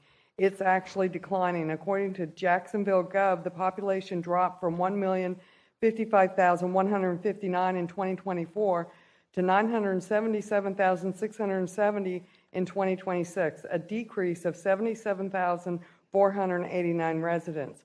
Current projections estimate only about 7,000 new residents, which is modest at best, annually. The only recent surge in population occurred during the pandemic when Florida remained open. That was a temporary shift, not a sustainable growth trend that justifies overdevelopment. Additionally, the argument to increase housing is needed for military families does not align with how military staffing actually works. Having spent 15 years as a senior financial analyst with the Department of Defense, working with both NAS Jacksonville and Cecil Field, I can say clearly the number of personnel is not continuously increasing. DoD operates under a fixed budget and staffing structure, a process known as forced management turnover. New arrivals are replacing those who leave. Housing data further supports this. As of March through April 2026, there are 6,924 homes for sale in Duval County with a median price of about $288,000, along with over 1,750 rental properties available. That is already a significant supply of housing on the market. Looking even closer at our area, in the 32244 zip code has approximately 310 homes for sale with a median price of around $265,000. In the 32210 zip code has approximately 440 homes for sale with a median price of around $230,000. These numbers show that an inventory already exists both for buyers and renters. With the projected growth rate of 7,000 residents and the thousands of homes currently available, it becomes clear the housing supply is already meeting and in many cases exceeding the demand. This proposal is not addressing housing shortage, it's introducing density that does not align with the existing community despite the Planning Department recommendation for denial. I request that you follow that recommendation and deny the 006. Thank you for your time this evening. Thank you. Next up, Kim Atlee. It may have been Ken Atlee. Ken Atlee, 5851 Timuquana Road, Jacksonville, Florida. I've been developing for 42 years, and change always evokes concern from neighbors. Change is inevitable, but not always bad. The Jacksonville Chamber of Commerce website states, and I quote, "Our pro-business mindset, innovative spirit, and enviable quality of life make it an ideal region to relocate, expand, and grow." If that's the kind of environment you're looking for, you've found the perfect place. Then it goes on with a beautiful video selling the viewers why they would come and bring their business to Jacksonville. More businesses brings people and need for more housing. We are then listed as a supernova city by the Urban Land Institute for its sustained population growth, economic diversity, employment, and on it goes. So our city is promoting growth, promoting businesses to come here, bringing people, and bringing a need for housing. It then goes on in our comp plan, and policy 3.1.12 states, "The city shall, through land development regulations and land use category descriptions, require higher density residential development and supporting commercial uses to locate on or near arterial or corrected roads," which is exactly what we're doing. It goes on to say in policy 1.1.1, "The city, in its land development regulations, shall continue to provide incentives such as higher densities, special design considerations, to encourage the building of a wide variety of housing types, designs, and price ranges to promote an equitable distribution of housing choices throughout the city." You know, we've seen 16-foot townhomes approved all over the city of Jacksonville. Our project will have detached single-family homes, not attached, that are 50% wider than your 18-foot, so it'll be 24 feet wide. They'll have windows on four sides, not just the front and the back like a townhome, which makes a more enviable and good place for the occupants of that home. So I submit to you that we are doing exactly what the city and the comp plan is directing us as developers to do. And I'd appreciate your vote. Yes, thank you. Bobby O'Connor, then Steve Wilson, then Scott Ennis. My name is Bobby O'Connor. My address is on file. Thank you to the council members who voted no in the Luz Committee. In the service of time, I'm not going to be repeating what many other folks have said. I stand in support of denying. Please oppose. And I ask you to look at your planning department. Your planning department has recommended that this be denied over and over again. They've listed all the reasons. I'm sure you've read the report. Other folks have spoken at that report. You know, we don't need change in our city for the purpose of change. We need change when it really does work. And when the planning department, with their degrees and all their good experience, requests that you deny this, recommend that. I support denial of this application. We do not need change when it does not serve the whole. Thank you. Steve Wilson.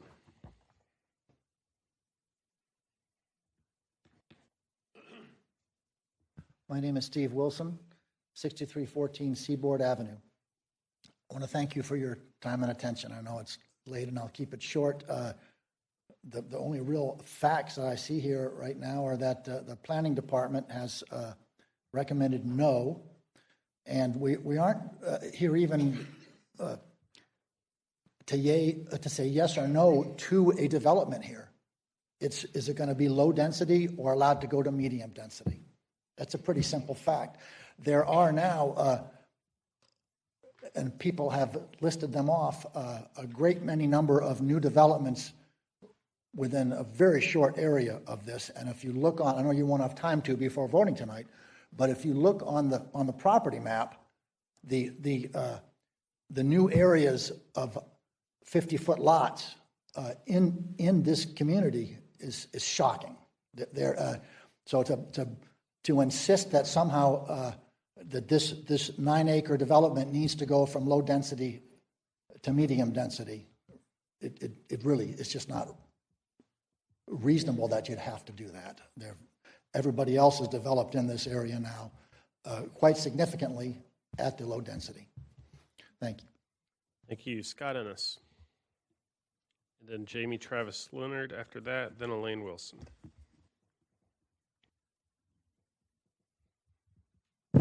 Hi, Scott Ennis. My address is on file. I'm here to speak on behalf of the home builder Meritage Homes. I grew up 10 minutes from this site. I'm also a licensed professional engineer, so I know the area and I know this industry. This is absolutely an opportunity to provide a positive infill opportunity for housing, for people that live at places like NAS Jax.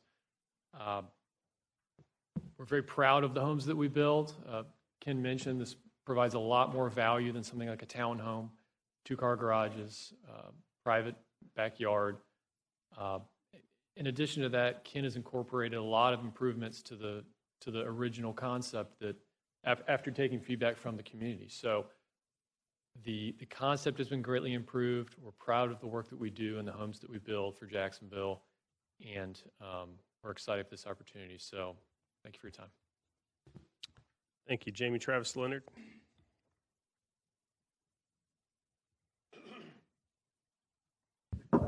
Good evening, City Council. My name is Jamie Travis Leonard. My address is on file. As you're aware, I live in District 6, so this isn't quite my district, but I am here to support the community members who oppose this bill. I also oppose it, predominantly based on the report from the Jacksonville Planning Department, which has a recommendation to deny the land use change from LDR to MDR. Some of the interesting things in this report, which I hope you all read, is that the site is surrounded on all sides by land designated as LDR. I've heard a few people come up and mention, well, there's other developments nearby. Sure, but this site specifically has LDR all around it. So why are we trying to make an exception to make it MDR? Interesting. Also in this is that it would, the development standards for impact assessment says it would go from the current 5 dwelling units per acre to 15 dwelling units per acre, which is a triple increase. Like, wow, that's a lot, guys. Especially in an area that several residents have mentioned is high traffic and high accident prone. So that's an interesting choice there. Also, some things is the population potential would go from the current 127 people to 340 with this proposal, if approved. And again, we're talking about an area that is already prone to traffic issues, including a high volume of accidents based on what the community has said. And we want to just funnel more people in there. I don't know if that's the choice we need to be making. So, as I said, I oppose this. I stand with community members who oppose this based on their lived experience in this community, many of them generationally in the area. So I hope you will listen to them and vote this down. Thank you. Thank you, Elaine Wilson. And then after Elaine, the last two are John Moyle and Hayden Phillips. Good evening. Elaine Wilson, 6314 Seaboard Avenue. As resident of the neighborhood since 1974, I know I don't look it. This area is called Ortega Farms for a reason. The city had set it up as land use and zoning LDR, residential rural. It has a rural atmosphere, despite some of the comments. Having lived there for my lifetime, I can say that I still have horses on this property. So for things that we can agree on, first off, NIMBY, not in my backyard. You guys hear it every time, every time you have a meeting. This community is not saying, not in my backyard. They're saying, do it the way you told us you were going to do it from the get-go. Nobody is opposing the LDR. Everybody is saying, just follow your rules. This is what you told us when we bought our property, when we invested in the neighborhood, when we moved in. Growth. Both sides actually agree on that. They agree on two things. Traffic is awful. There's tons of accidents on Seaboard, especially at Morris. There's been death fatalities there since I've grown up. Same at 118th Street in Seaboard, and that's not going to go away either. And the other thing that everyone agrees on seems to be that the diversity in the neighborhood already exists. We have townhomes, we have apartments, we have a mobile home park. We already have 500 homes slated that are going to be 40 lots. Everybody's following the processes and doing what needs to happen to make this area grow. But we're just saying enough. We've done our part. There are other areas of town. Develop a way. If they're okay with it, let them speak for themselves. But we're just asking you to follow the rules that you established by the protocol you set. Residential, rural, low density. You don't have a problem. It's pushing the limits every time. We agree on everything else. I'll yield any time. Thanks. Thank you. John Moyle.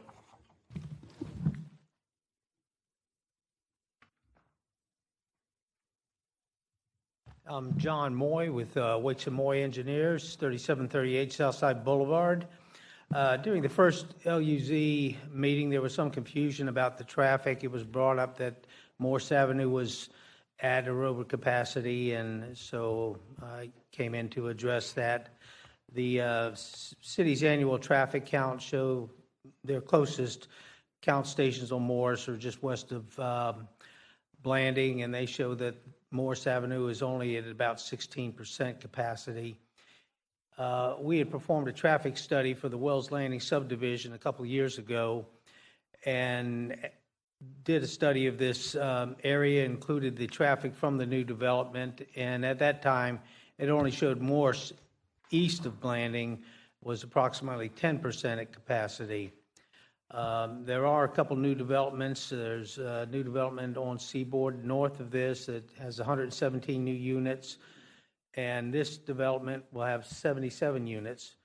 We took that traffic and ran it into the model on Morse Avenue, and it still only brings it up to about 20% capacity. So there's plenty of capacity on Morse Avenue. Thank you. Hayden Phillips is our last speaker. Thank you. Hayden Phillips, 1301 River Place Boulevard. We're proposing single-family homes in an urbanizing neighborhood in the largest city in the country. We coordinated with the district councilman from the very beginning. We held a community meeting up front, and not one person attended. We did show up to the CPAC, where it was approved, and we went to Planning Commission, of course, where we received unanimous approval for actually more lots than what you'll be voting on tonight. A few people showed an opposition, so we deferred so that we could meet with the community. We've had 3 total community meetings, and we've made every concession that we can, which I will list. But before that, I do want to make clear that the LUZ did vote to approve this after a very thorough debate and discussion. So some of the compromises we've made: we decreased the unit count from 89 to 77. We decreased the total density from 9.2 to 8 units per acre. We increased the minimum lot width on 18% of the lots to 40 to 60 feet wide. And we increased buffer sizes and even included a large park in the corner. One thing I'd like to point out is that the planning department has said on the record that they are not necessarily opposed to the use in the PUD. Their main issue appears to be the potential density allowed in the new land use category of MDR. So the existing land use category is LDR, permits 7 units per acre. We're proposing MDR, which typically would allow 20 units per acre. However, LUZ also approved a site-specific policy which caps the density at 8 units per acre, which is just over the 7 allowed today in LDR. We've heard 2 main concerns from the community. One is a sentiment that this is a rural area and development doesn't belong. It is in the suburban development area. It is 1,000 feet from the urban development area and CCG2 zoning. It's 0.2 miles from Blanding Boulevard and FDOT principal arterial roadway, well within the I-295 loop. It has utilities and infrastructure available, and there are several high-density developments in close proximity in every direction. The other is traffic. At the first LUZ stop, as Mr. Moy explained, there was some confusion caused around traffic, but I've presented evidence to the record that shows Morris Avenue west of Blanding is at 16% capacity. East of Blanding, it's less than 10% capacity. So this is an infill site. It is not a spot land use amendment or zoning, according to the code definition. It is basically the opposite of urban sprawl, plus we need the housing. Our own comp plan requires 100,000 units by 2045. Thank you. Here for questions. Mr. President, no more speakers, but I did have a lot of do not wish to speak cards. I'll read into the record. Blake Harper supports. Christina Warren opposes. Hunter Cheney, I believe that is, opposes. Janice Black opposes. Darlene Renfro opposes. Barbara Black opposes. Denise Scott opposes. First name begins with R. Quinos opposes. Anthony Brown opposes. Blair Young opposes. Luis Vasquez opposes. John Nooney opposes. Anthony Ricardo supports. Denise Cook supports. Kenzie Quinos opposes, and Kyle Horton also opposes. I have no more speaker cards. Public hearing is closed. I move the amendment. Got a motion and second on the amendment. No one's in the queue. All in favor of the amendment signify by saying aye. Aye. Any opposed say nay. The amendment carries. Move the bill as amended. Got a motion and second on the bill as amended. Councilmember Peluso. Thank you, Mr. President. I haven't really heard too much about this other than tonight. Do we have someone from planning that can kind of speak to this real quick? Sorry, Ms. Perola.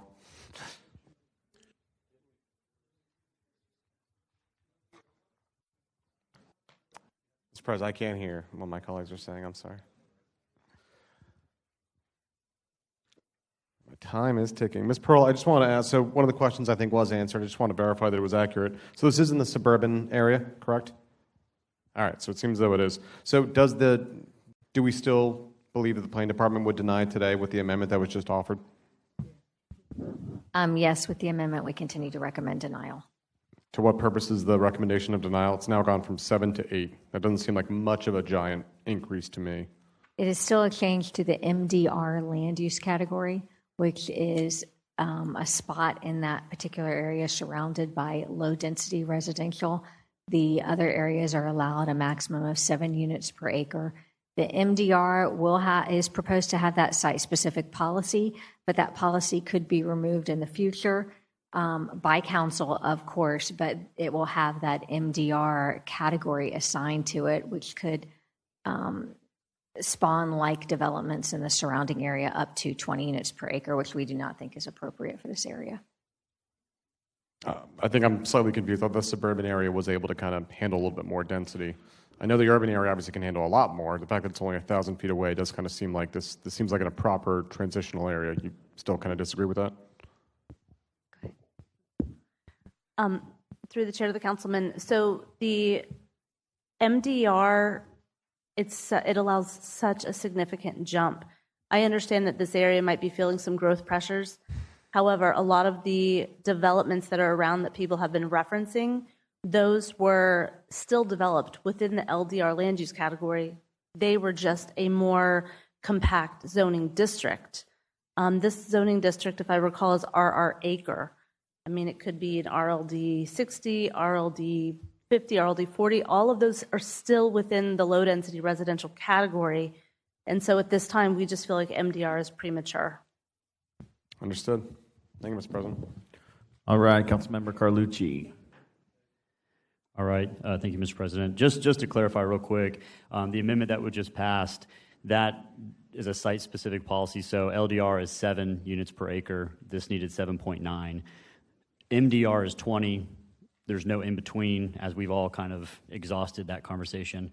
So what this does is it basically says for this one specific site, it will give 8 units per acre because you can't do 7.9. You have to round up. So instead of it being 20 on MDR, it will be site-specific to this parcel and only be 8. So in essence, it's sort of the Band-Aid we came up with to bridge the gap in between LDR and MDR for this specific site. So for whatever that's worth. Thank you. Councilwoman Clark Murray. Thank you. I didn't expect Councilmember Carlucci to get up and explain why the MDR, because it did seem a little strange that you went from the low density to MDR. But if the amendment remedies the fact that they won't be able to put apartments there at a later date, then I'm good with that. Thank you. All right, Dr. Johnson. Thank you, Mr. President. I will speak to this. Growth is not the question tonight. Growth is a given. We are growing. This city is growing. This community is growing. And I know I've been working with this community and the developers, but it's important that we grow with intention, the intentionality of how growth is to happen. And I certainly want to thank, again, the developer, Meritage Homes, engaging in good faith and even offering the concessions that we heard tonight. Those are some great concessions. However, at the end of the day, there's still developments in that area that were held to a different standard. I'm so glad that Chairman Carlucci brought it up about the that Band-Aid that we want to put on it, but that's kind of what I want to talk about. We've got to stop putting bandages on the code. I've said it before and I'll say it again, the code is broken. We need to make sure that we are doing the work to amend the code or change the code so that we don't have to put bandages on it every 5 minutes. The discussion in front of us is a land use action, so of course it doesn't require the same type of competent substantial evidence. And I certainly agree with what everyone says with the 2045 comp plan about the fact that we do need housing in this city. But at the end of the day, all growth is not good growth. And if we are saying this is how we're going to manage growth, and if we've told people this is how we're going to manage growth, and then we turn around and say, oh, but not right now, that then gives us pause and change. As the chairman can tell you, I've been working closely for at least the past month or couple of months with other members of our legal team, as well as planning and other departments to come up with another land use category. We have LDR, we have MDR, but there's a gap in between. Again, the reason why the code is broken, but I'm looking to come up with an LMDR, which is, I know Councilman Arias has been working on that as well. So I hope that, I wish that we could have held on this for just a moment so that we could come up with an LMDR category. We wouldn't be having this debate. We wouldn't be in the moment. But I think when we start waiving these rules and waiving the codes over and over again, it gives us pause in doing the actual work to fix the code. And so that's why I am not supporting this right now. I do believe we need growth. I do believe there's an opportunity here. I do not believe this is the way to do it. Thank you, Mr. President. All right, Councilmember Gay, you're recognized.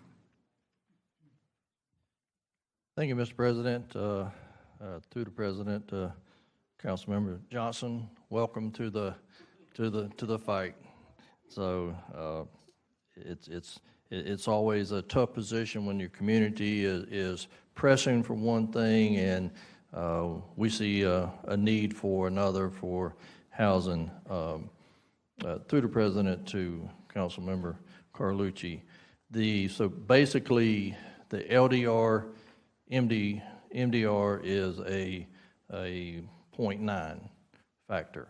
That's where we're at, where this is planning department is denying it because of 0.9, because it's going to MDR because of that. And I just Want to put it out there, is there a way to, we can bridge that 0.9 back to just 7 and hear what the community is saying and have this move forward? We've got it this, y'all have got it this far. I just really think that could be some kind of compromise to fully get this moving forward, and because it's what I'm seeing and hearing is what the community is saying. We're so close. Please consider that before this moves any further. Thank you. Councilmember Peluso, actually Councilmember Arias for the first time.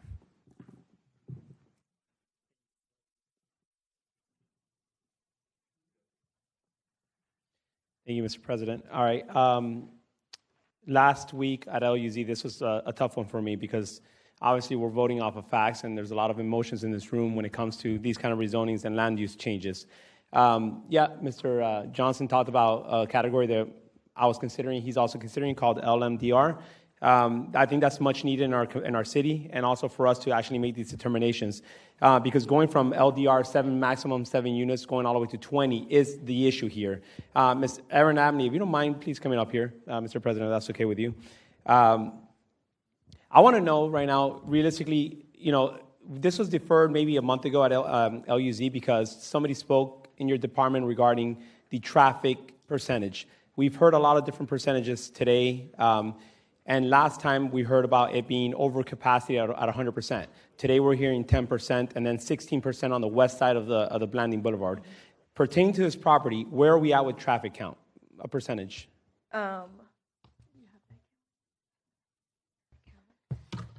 I'm sorry, our Chief of Transportation is out of town, so she's not here today to answer that question. This is Helena Parola. But I do know that because those are local roads, they didn't have counts readily available. But based on past studies in the area, they brought that count on that side of Blanding Boulevard of Morris Avenue to about 15% capacity.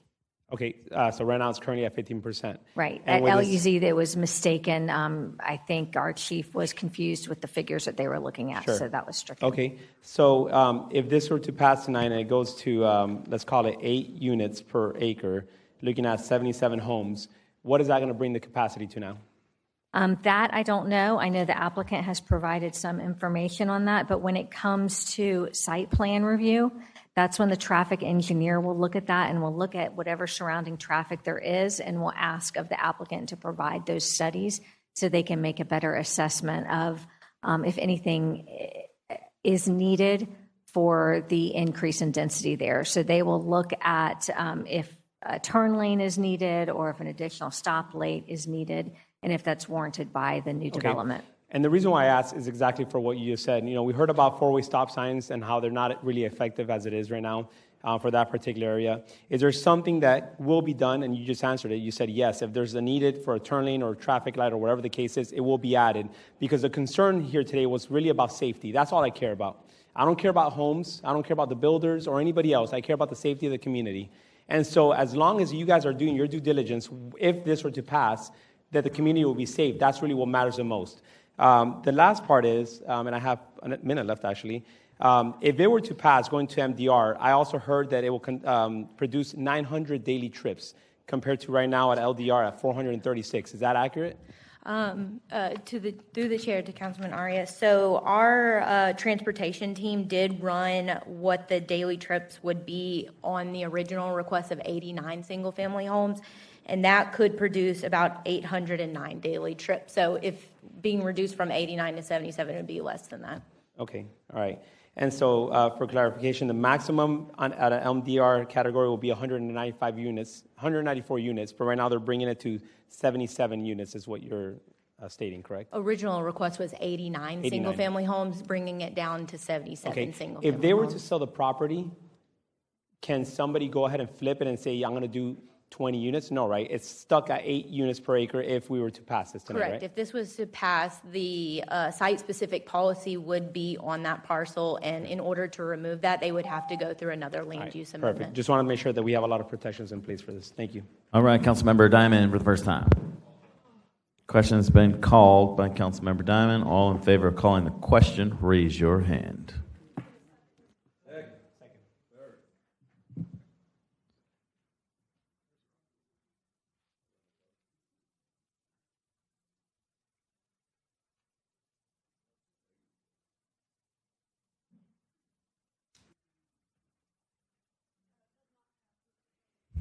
Councilmember Peluso, recognize the question being called did not pass.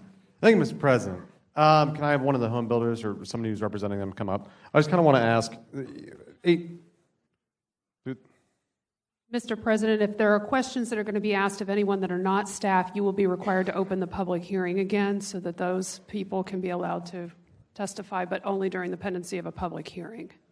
Yeah, I mean, he wants to ask. You want to ask a question to the applicant? I did. So I have to reopen the public hearing, is that what you're saying? Public hearing's open. Thank you, Mr. President. To the applicant, what do we believe the average cost is going to be for these homes? The price? Yes. Right around $300,000. Right around? 300 or so is what the projected home price is, yes. That does not thrill me, sir. No, because I mean, part of the argument is, and part of my argument is, I do not necessarily fear density at the end of the day. I think that the city does need to grow, and it is growing, and so we do need to make sure we do have homes. We do need to make sure those homes are affordable. I understood that some people mentioned, hey, we could find homes right now on the market. A lot of those are much older homes that are very, trust me, I did some home buying recently, and some of them are not in, some of them are in very odd condition. So to have a new home does make sense to me, but we need to make sure that those are affordable. I don't think that 8 units per acre is terrifying to me. I just don't. And I apologize to those who might be offended by that. But especially if we have that already built in with the amendment we just passed, that does make me feel better about it. But I do not like that price, sir. And I hope that you guys consider to reduce it greatly. Thank you. All right, so public hearing is closed. We have no other speakers. Please open the ballot and record your vote.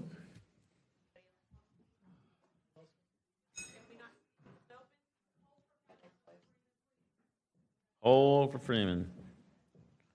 The public hearing was just open so the council member could ask a question. So it's not open for everyone to just come talk again. Hope that.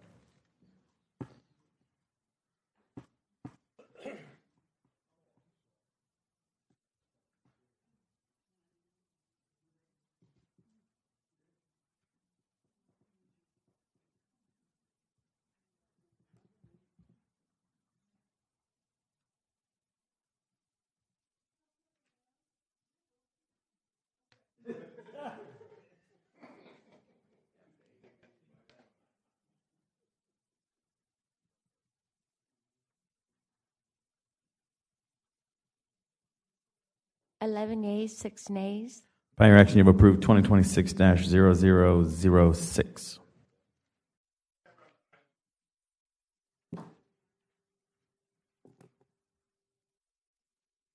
With that, we're on to item 59, 2026-0007. We'll go ahead and declare ex parte. I'll get the ball rolling. I received 17 phone calls and emails, all in opposition. Also yesterday, I talked to T.R. Hainline and Hayden Phillips with questions on this ordinance. This has been filed with Legislative Services. Councilman Amaro. Thank you, Mr. Chair. I rise to declare ex parte. Received a number of emails on this, mostly no.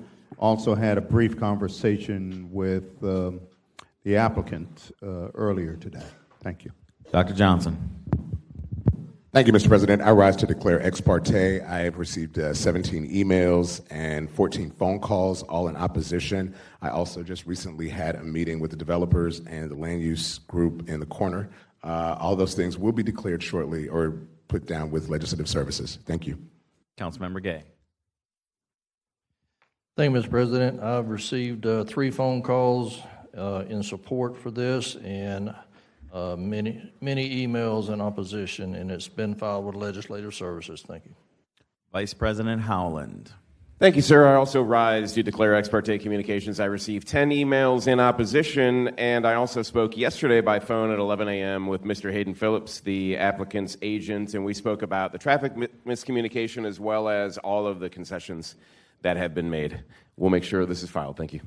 Councilmember Peluso.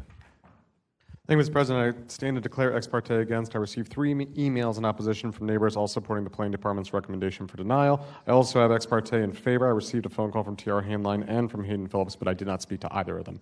But I figured I would say that at the very least. Councilmember Miller. Thank you, Mr. President.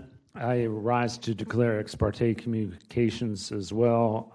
I received 14 emails and 1 voicemail message in opposition. I also had a conversation with Mr. Hayden Phillips about the various aspects of this bill, and this has been filed with Legislative Services. Councilwoman Pittman.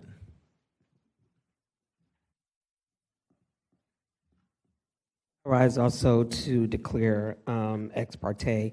I did speak to Mr. Phillips today, received a number of emails, which I will file the information as well. Thank you. Councilman Arias. Thank you, Mr. President. I'm also declaring additional ex parte as I spoke to the applicant in the green room just this afternoon and also received many emails in opposition to this legislation. Thank you. Councilmember Boyland.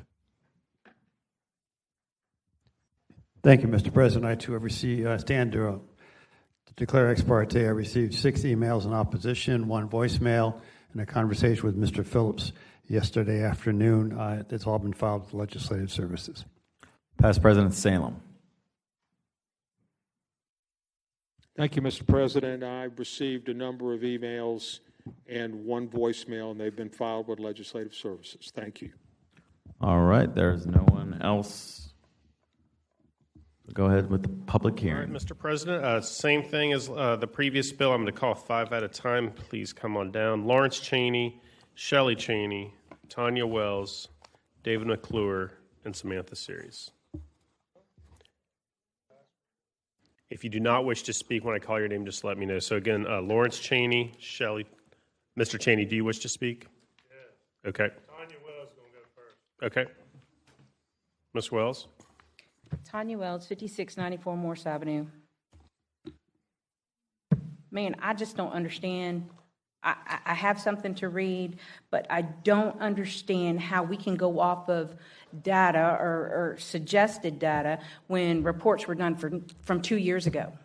They were done 2 years ago, even farther back. I have a report from the City of Jacksonville Traffic Engineering Division done on March 25th with a number of accidents. I sent it to you guys. We stated what the planning department expects traffic-wise.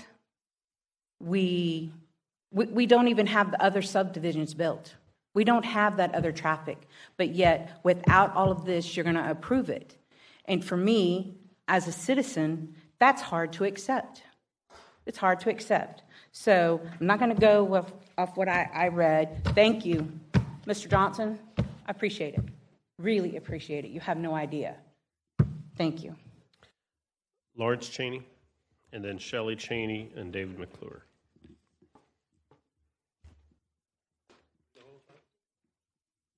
I'm Shelley Cheney. My address is on file. I'm going to go slightly off my script here. Growth is natural and manageable. Overgrowth is when it outpaces what your community can handle. I really wish that y'all would pay attention to that in the sense of, yes, all the other homes are already being built or in the process of being built. It's changed our community significantly. I oppose the 7007 ordinance. The surrounding roads like Morris and Seaboard Avenue are 2-lane local roads. Typical limits of these roads are 5,000 to 10,000 vehicles per day and standard capacity. Around 10,000 vehicles per day is maximum. Approximately 3,200 vehicles per hour, both directions combined. But real-world conditions reduce this capacity. Narrow lanes, frequent driveways, existing congestion, school traffic, and local flow. That's adding 5,000 new daily trips with 3 roads beyond functional capacity. They're not right now, but when you add 507 homes to our neighborhood within a mile of each other, it's a lot. Existing safety issues have already been addressed per email by Mr. Durbin, who is a traffic study engineer at the City of Jacksonville. The City of Jacksonville has already implemented traffic calming measures in the exact area due to safety concerns. There was a wreck there Easter weekend. A car was upside down or on its side in the ditch. We're adding 5,000 more trips to this area. Seaboard and Morris has an all-way stop. Seaboard and 110th now has an all-way stop. Seaboard and 118th had already had an always stop. Now it has speed bumps. One road over from Morris, which is Avella, where my husband grew up, they added speed bumps all the way down that road because people fly down the road. These changes have been made because residents have reported speeding and safety risk. The city recognizes this area the city recognizes this area already has traffic problems. Speed humps are specifically designed to reduce speed to 15 to 20 miles per hour, showing that this is the residential safety focus area, not built for increased density or travel load. Thank you. Thank you. And we are going to start going in order. You do have to come up in the order I call you, and I was a little lenient on that for the past few. But Mr. Cheney, if you could go ahead now, and then it'll be David McClure and Samantha Series. Lawrence Cheney, address is on file. What y'all just did in this last land use changes opened up Pandora's box. I don't think y'all understand the impact that y'all just created on communities all over Jacksonville. But I'm not going to get into that. Y'all going to have to live with y'all's mistakes, and we're going to have to live with y'all's mistakes.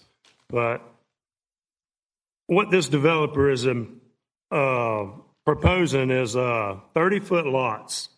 80% of his proposed site plan is 30-foot lots with 3-foot side yards between the houses. So that's 6 feet. They're going to build a 24-foot house. Let me tell you what that does. You have fire safety risks with 30-foot lots. This development proposes homes on 30-foot lots, which creates serious and well-documented fire hazards. Limited space, increased risk. Homes built too close together do not allow adequate separation. Fire safety experts recommend 30 feet of defensible space, which is impossible on these lots. When homes are less than 10 feet apart, radiant heat alone can ignite neighboring structures. Let that sink in. 6 feet apart, but radiant heat can set off even at 10 feet apart. How fast fires spread in modern homes. Modern construction makes the risk even more severe. A home can be completely destroyed in as little as 5 to 15 minutes. Flashover can occur in just 3 to 5 minutes. When an entire room ignites at once, in modern open concept homes with synthetic materials, flashover can happen in under 3 minutes. Structural collapse can occur in 4 to 6 minutes in newer homes and 15 to 20 minutes in older homes. Once flashover occurs, the home is typically unsurvivable within minutes. Why this matters for our neighborhood? Fires will spread faster between tightly spaced homes, which we're all on RR acre, so let that sink in. Our houses aren't near each other. Embers can travel over a mile, easily ignite nearby structures in dense developments. Shared vegetation increases the likelihood of multi-home fires. Emergency response reality. Current fire rescue response time is 5.34 minutes. That means a fire can reach flashover before first responders even arrive. In many cases, significant damage or total loss has already occurred. Bottom line, with homes this close together, fires will spread faster, containment becomes more difficult. Thank you, sir. Next up, David McClure.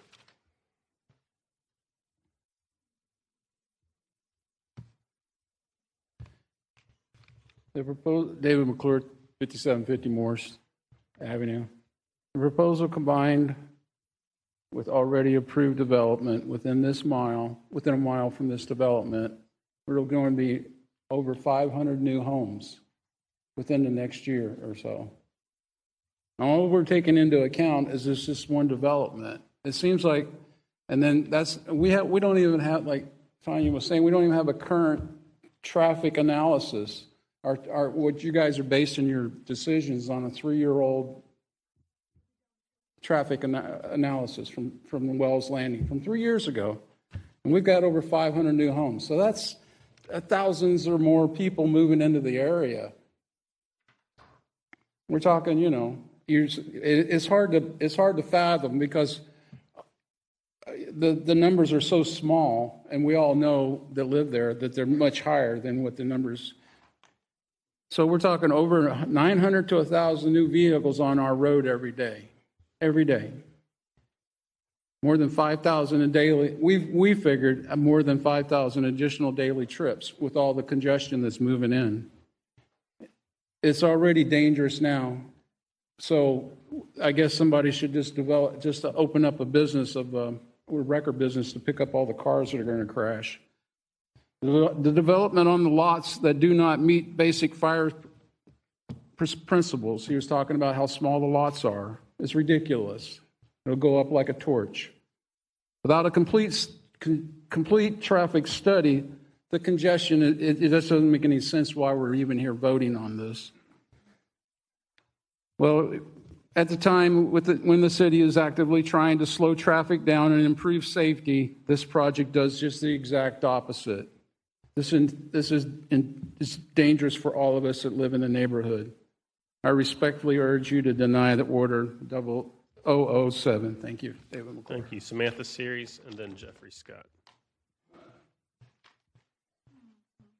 Samantha Series, address on file. I oppose this ordinance. This PUD is requested so the applicant is able to put 30-foot lots into an area that does not have 30-foot lots. The current zoning is residential rural. According to the staff from the PD report, they find the proposed PUD to not be appropriate at this location. The proposed development constitutes a spot zoning and deviates from the established development pattern of the area. According to the Planning Department report, this proposed rezoning to planned unit development is inconsistent with the 2045 comprehensive plan and does not further the following goals, objectives, and policies contained herein. Inconsistent with the flu policy 3.1.12, as it would result in higher residential density on a site accessed and bound by local unclassified road. The subject property is located along Morse Avenue, which is classified as a local roadway. Staff is supportive of increased density when sites are located along collector roadways or higher due to the capability of supporting increasing traffic. Many people have mentioned that other developments are being brought around this area.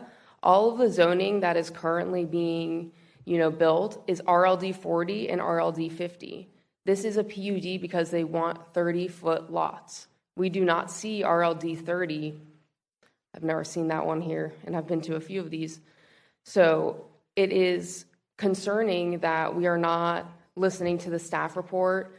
This PUD is out of nowhere. It is all RLD 40, RLD 50. Yes, there's a couple around. It is 0.2 miles from Blanding Boulevard.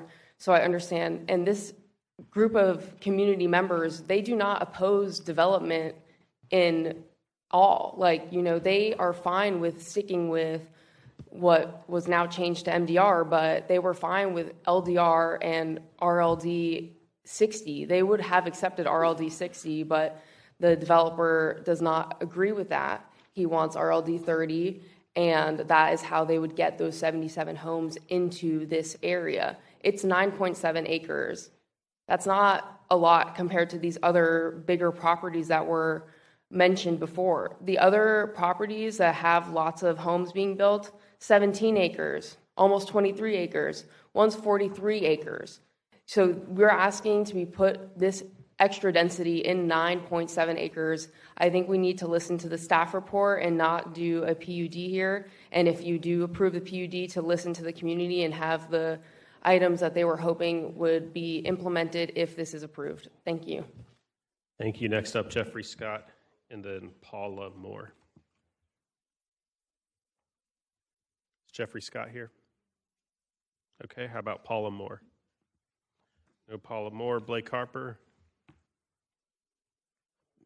Blake Harper does not wish to speak. Tammy Brown? Is Tammy still here? Does not wish to speak. Thank you, ma'am. Layla Aline? She's still here? Okay. Miss Woodham, I don't see her.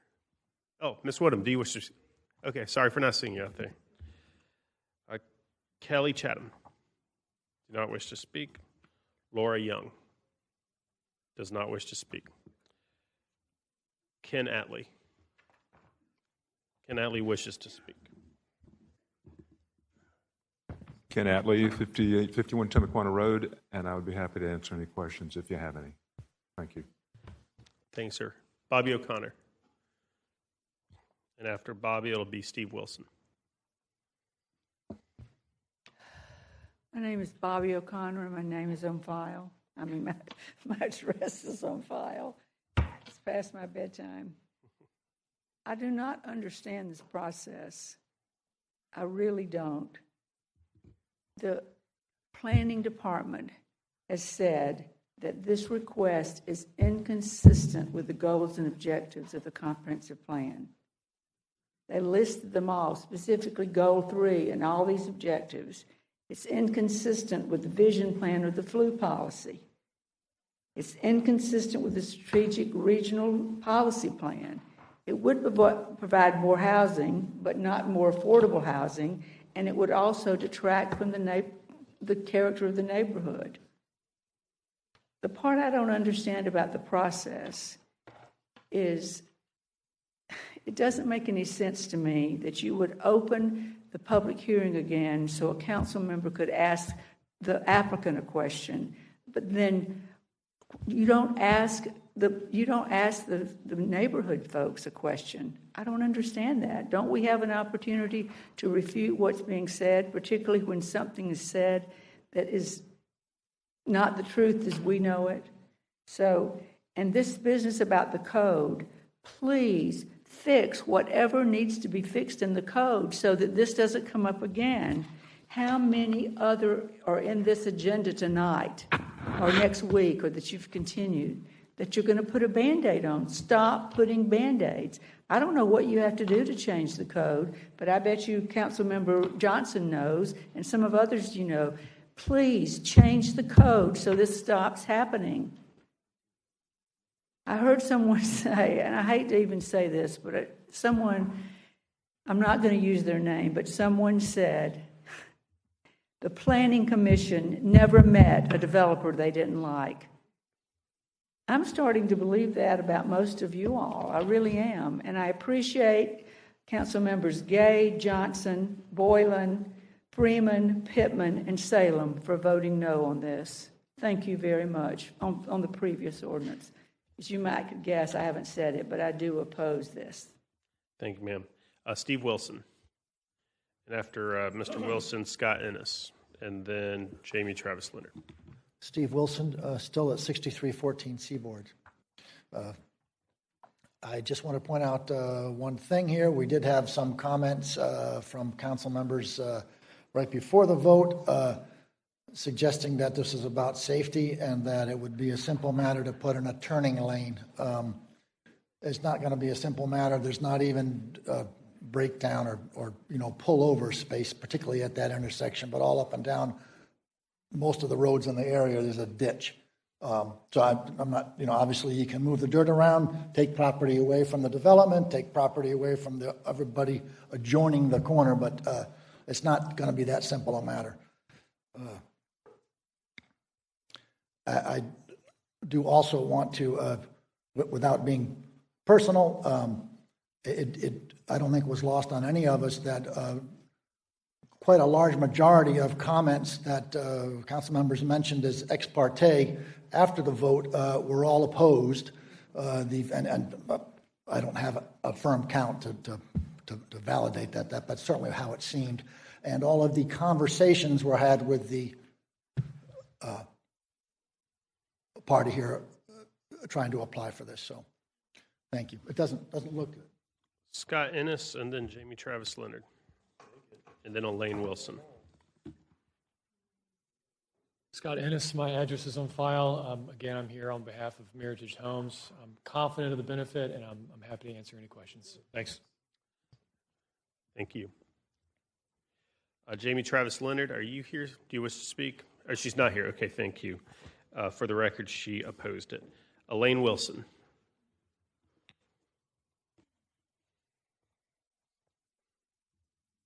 No pressure. Good evening again. My name is Elaine Wilson. I reside at 6314 Seaboard Avenue. Well, my horses do anyway. I Googled up how to combat this situation, and it said a successful defense combines documenting procedural flaws. So we've talked about we don't have a current traffic study. We relied on the planning committee's input. Didn't really seem to matter. Showing alignment with community plans. It doesn't fit the low density that we were told that property was zoned for or land use for, or the residential rural side. We presented a united, well-organized front. Ta-da! And we've sat here patiently waiting. A PUD provides a deviation from standard regulations. A PUD can waive and relax the rigid requirements of an underlying MDR zoning district. Several of you who voted yes on the last ordinance spoke strongly about, oh, it's only one more. It's just one more.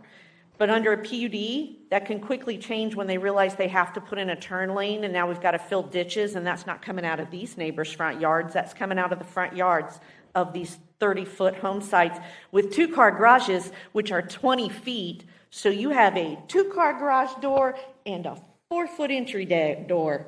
Welcome to the neighborhood. So we've gone from looking at horses to looking at that. So if you guys could reconsider on the PUDs so that we don't end up changing more than you guys already said, oh, we've got this covered, we've got this extra little clause, we're going to be okay. Our neighborhood is not going to be okay. You're not taking a holistic look at the neighborhood, the 500 houses that you've approved, one parcel here, one parcel there, one parcel there. It's chewing the cookie one piece at a time, not realizing you're not eating a cookie, you're eating the whole pie.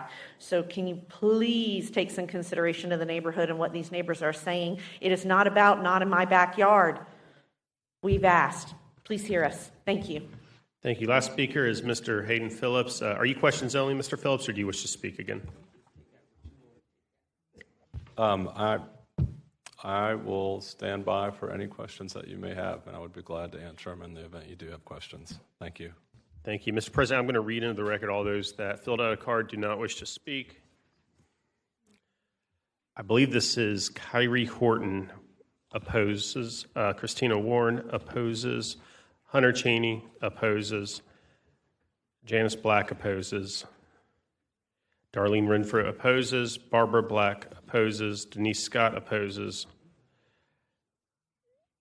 I cannot read the first name. Last name is Quinhos, I believe.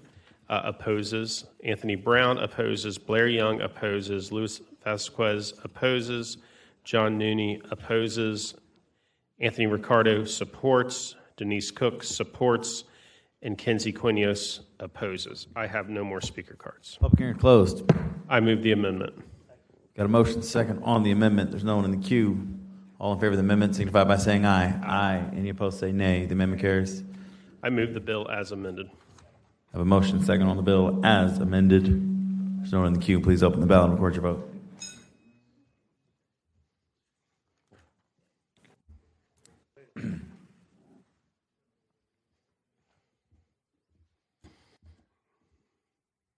Eleven yeas, 6 nays. By your action, you've approved 2026-0007. Items 60, 61, 62, and 63, 2026, 122, 123, 126, and 127. I have no speaker cards. These public hearings will be continued to 5/12/26. Item 64, 2026, 164. I have one speaker card. Josh Cockrell. Is Mr. Cockrell here? He did not check, or he did check. I do not wish to speak, questions only. So I have no more speaker cards. Public hearings closed. I move the bill. Got a motion second on the bill. No's in the queue. Please open the ballot and record your vote.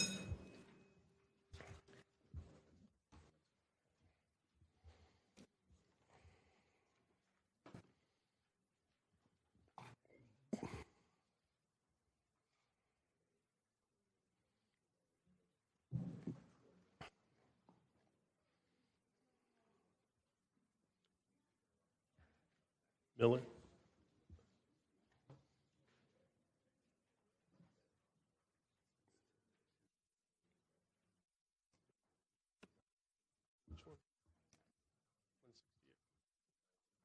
16 yeas, 0 nays. By your action, you have approved 2026-0164. Item 65, 2026-165. I have no speaker cards. All right, we'll get some ex parte out of the way. Council Vice President Howland. Yeah, thank you, Mr. President. I rise to declare ex parte communications. I had a conversation with Ms. Cindy Trimmer yesterday, April 27th at 10 a.m. about this rezoning. We'll ensure it's filed. Thank you, sir. Thank you. Public hearing is closed. I move the bill. Motion second on the bill. No one's in the queue. Please open the ballot. Record your vote.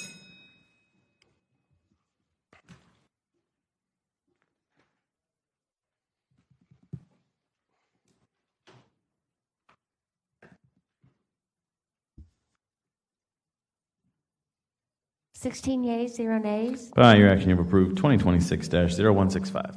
Item 66, 2026-166. I have no speaker cards. Public hearing is closed. With the amendment. Have a motion second on the amendment. There's no one in the queue. All in favor of the amendment signify by saying aye. Aye. Any opposed say nay. The amendment carries. Move the bill as amended. Got a motion second on the bill as amended. No one's in the queue. Please open the ballot. Record your vote.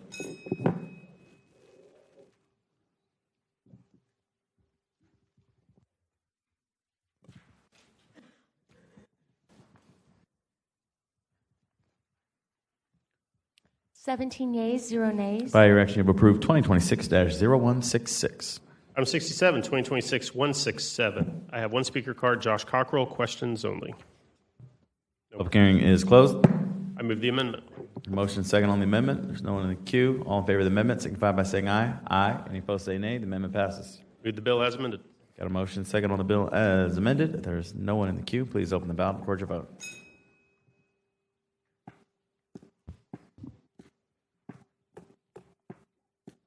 17 yeas, 0 nays. By your action, you have approved 2026-0167.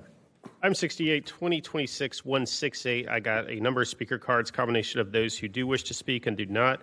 The first one, Benjamin, and I apologize, I cannot read this last name. He left, okay? Well, he supports this bill. I also have Sally Barnes, who opposes this. Is Ms. Barnes still here? She left also. Thank you. Josh Cockrell supports and questions only. And Karen Griffin, questions only, opposes. I have no more speaker cards. All right, the public hearing is continued to 5/12/26. Item 69, 2026-169. I have two speaker cards, or I have three speaker cards now. The first is Carolyn Griffin does not wish to speak and did not check whether she supports or opposes this.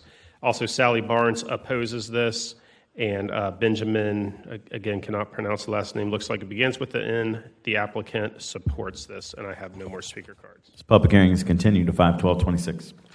Time for third reading. So if we go to page 32, you recall we took out item 70 already. We did not take up item 71. We'll do that now. 2026-230. I move the amendment. I've got a motion second on the amendment. There's no one in the queue. All in favor of the amendment signify by saying aye. Aye. Any opposed say nay. The amendment carries. Move the bill as amended. Got a motion second on the bill as amended. There's no one in the queue. Please open the ballot. Record your vote.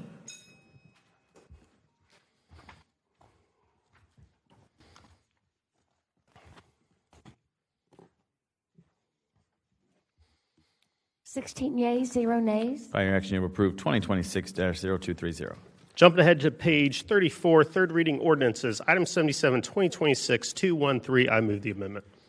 Got a motion and a second on the amendment. There's no one in the queue. All in favor of the amendment signify by saying aye. Aye. Any opposed say nay. The amendment carries. I move the bill as amended. Motion and second on the bill as amended. Mr. Floor Leader, you're recognized. Thank you. Well, first of all, I want to thank everyone who already co-sponsored this bill. All finance members except Ms. Pittman, who was out that day, and maybe she'll be a co-sponsor to make it a full sweep. It was about a year ago. I referred to the cash incentive cliff. My concern was that we were facing $74 million just this year, but through a combination of timing as well as unexpected surpluses, it's more like a ledge now. So I appreciate everyone's support. We're not done yet. Councilmember Miller had a bill that makes us have to budget these each year. This bill simply says that if we have year-end budget surpluses, it becomes a new priority of ours to make this the second most priority after making sure our operating reserves are at a certain level which is already in the ordinance. So again, great progress this year. We're not done. This is going to help provide another safeguard, and I appreciate everyone's support for passing this legislation. And again, we made great progress this year. We still have almost 50 that are unbudgeted. We've made a lot of progress. There's still 50 million out there, though, that we've committed to, and we don't have a funding source. This bill will help us solve that, as well as we have other surpluses come up. We just need to remember to always make sure that our committed liabilities, in this case completion grants, are a priority of ours to put money against. All right, thank you for that. Go ahead and add me as a co-sponsor as well. Then there's no one in the queue. And add Councilwoman Pittman, and add Councilmember Amaro, and add I move a council President amendment. White. And we have a motion on a council amendment. We have a second. All in favor of a council amendment signify by saying aye. Aye. Any opposed say nay. The council amendment passes. I move the bill as twice amended to confirm our seriousness about cash completion grants. All right, we got a motion and a second on the bill as now twice amended. No one's in the queue. Please open the ballot and record your vote. All right, welcome back, Councilmember Gaffney.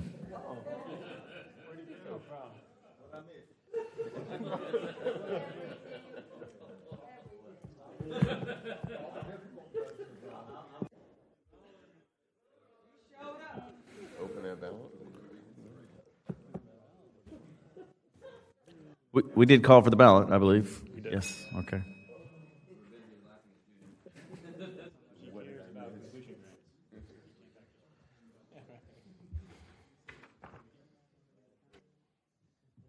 Eighteen yeas, 0 nays. By your action, you have approved 2026-0213. Thank you, colleagues. Item 78, 2026-218. I move the amendment.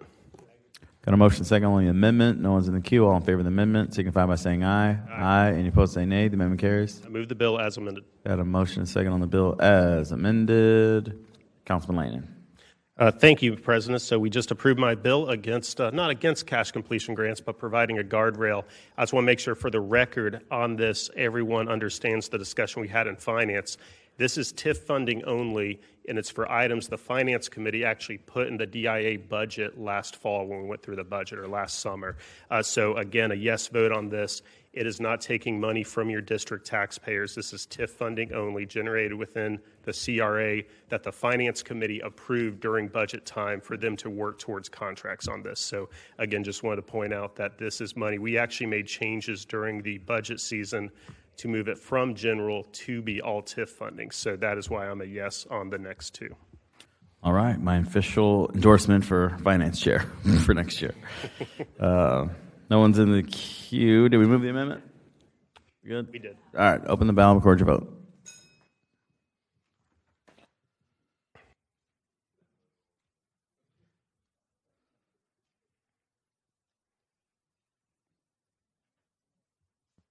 Fourteen yeas, 4 nays.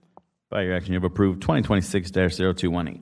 Item 79, 2026-219. I move the amendment. I have a motion and a second on the amendment. All in favor of the amendment signify by saying aye. Aye. Any opposed say nay. The amendment carries. Move the bill as amended. Got a motion and a second on the bill as amended. No one in the queue. Please open the ballot, record your vote.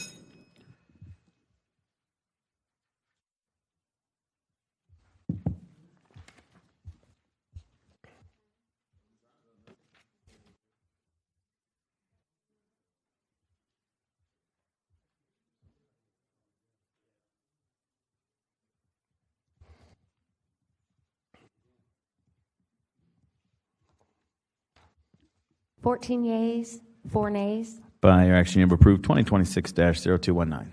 Item 80, 2026-221. I move the amendment. Got a motion second on the amendment. No one's in the queue. All in favor of the amendment signify by saying aye. Aye. Any opposed say nay. The amendment carries. Move the bill as amended. Got a motion second on the bill as amended. No one's in the queue. Please open the ballot and record your vote.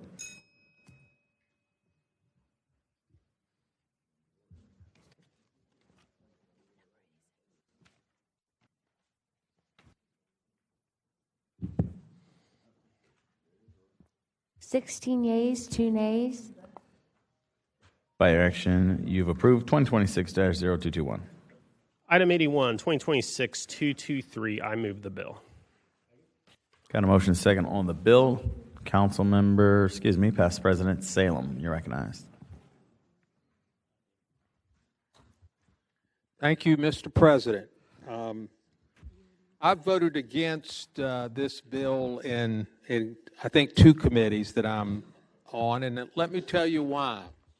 Councilman Arias, about 6 weeks to 2 months ago, proposed a bill in the downtown district to extend the hours to 3 a.m. from 2 a.m. He thought he might go to 5 a.m., but he compromised with 3 a.m., and I think eventually he might go to 5 a.m. I was quite concerned about that, frankly. I won't be out there at 3 a.m., I can assure you. But I understand there are people in our community that want to be drinking at 3 a.m., and there's Ubers and ways to get them home safely and all those kinds of things. But the point of that discussion was, let's go to 3 a.m., let's gather data, let's see how it goes, and then we might see about expanding this.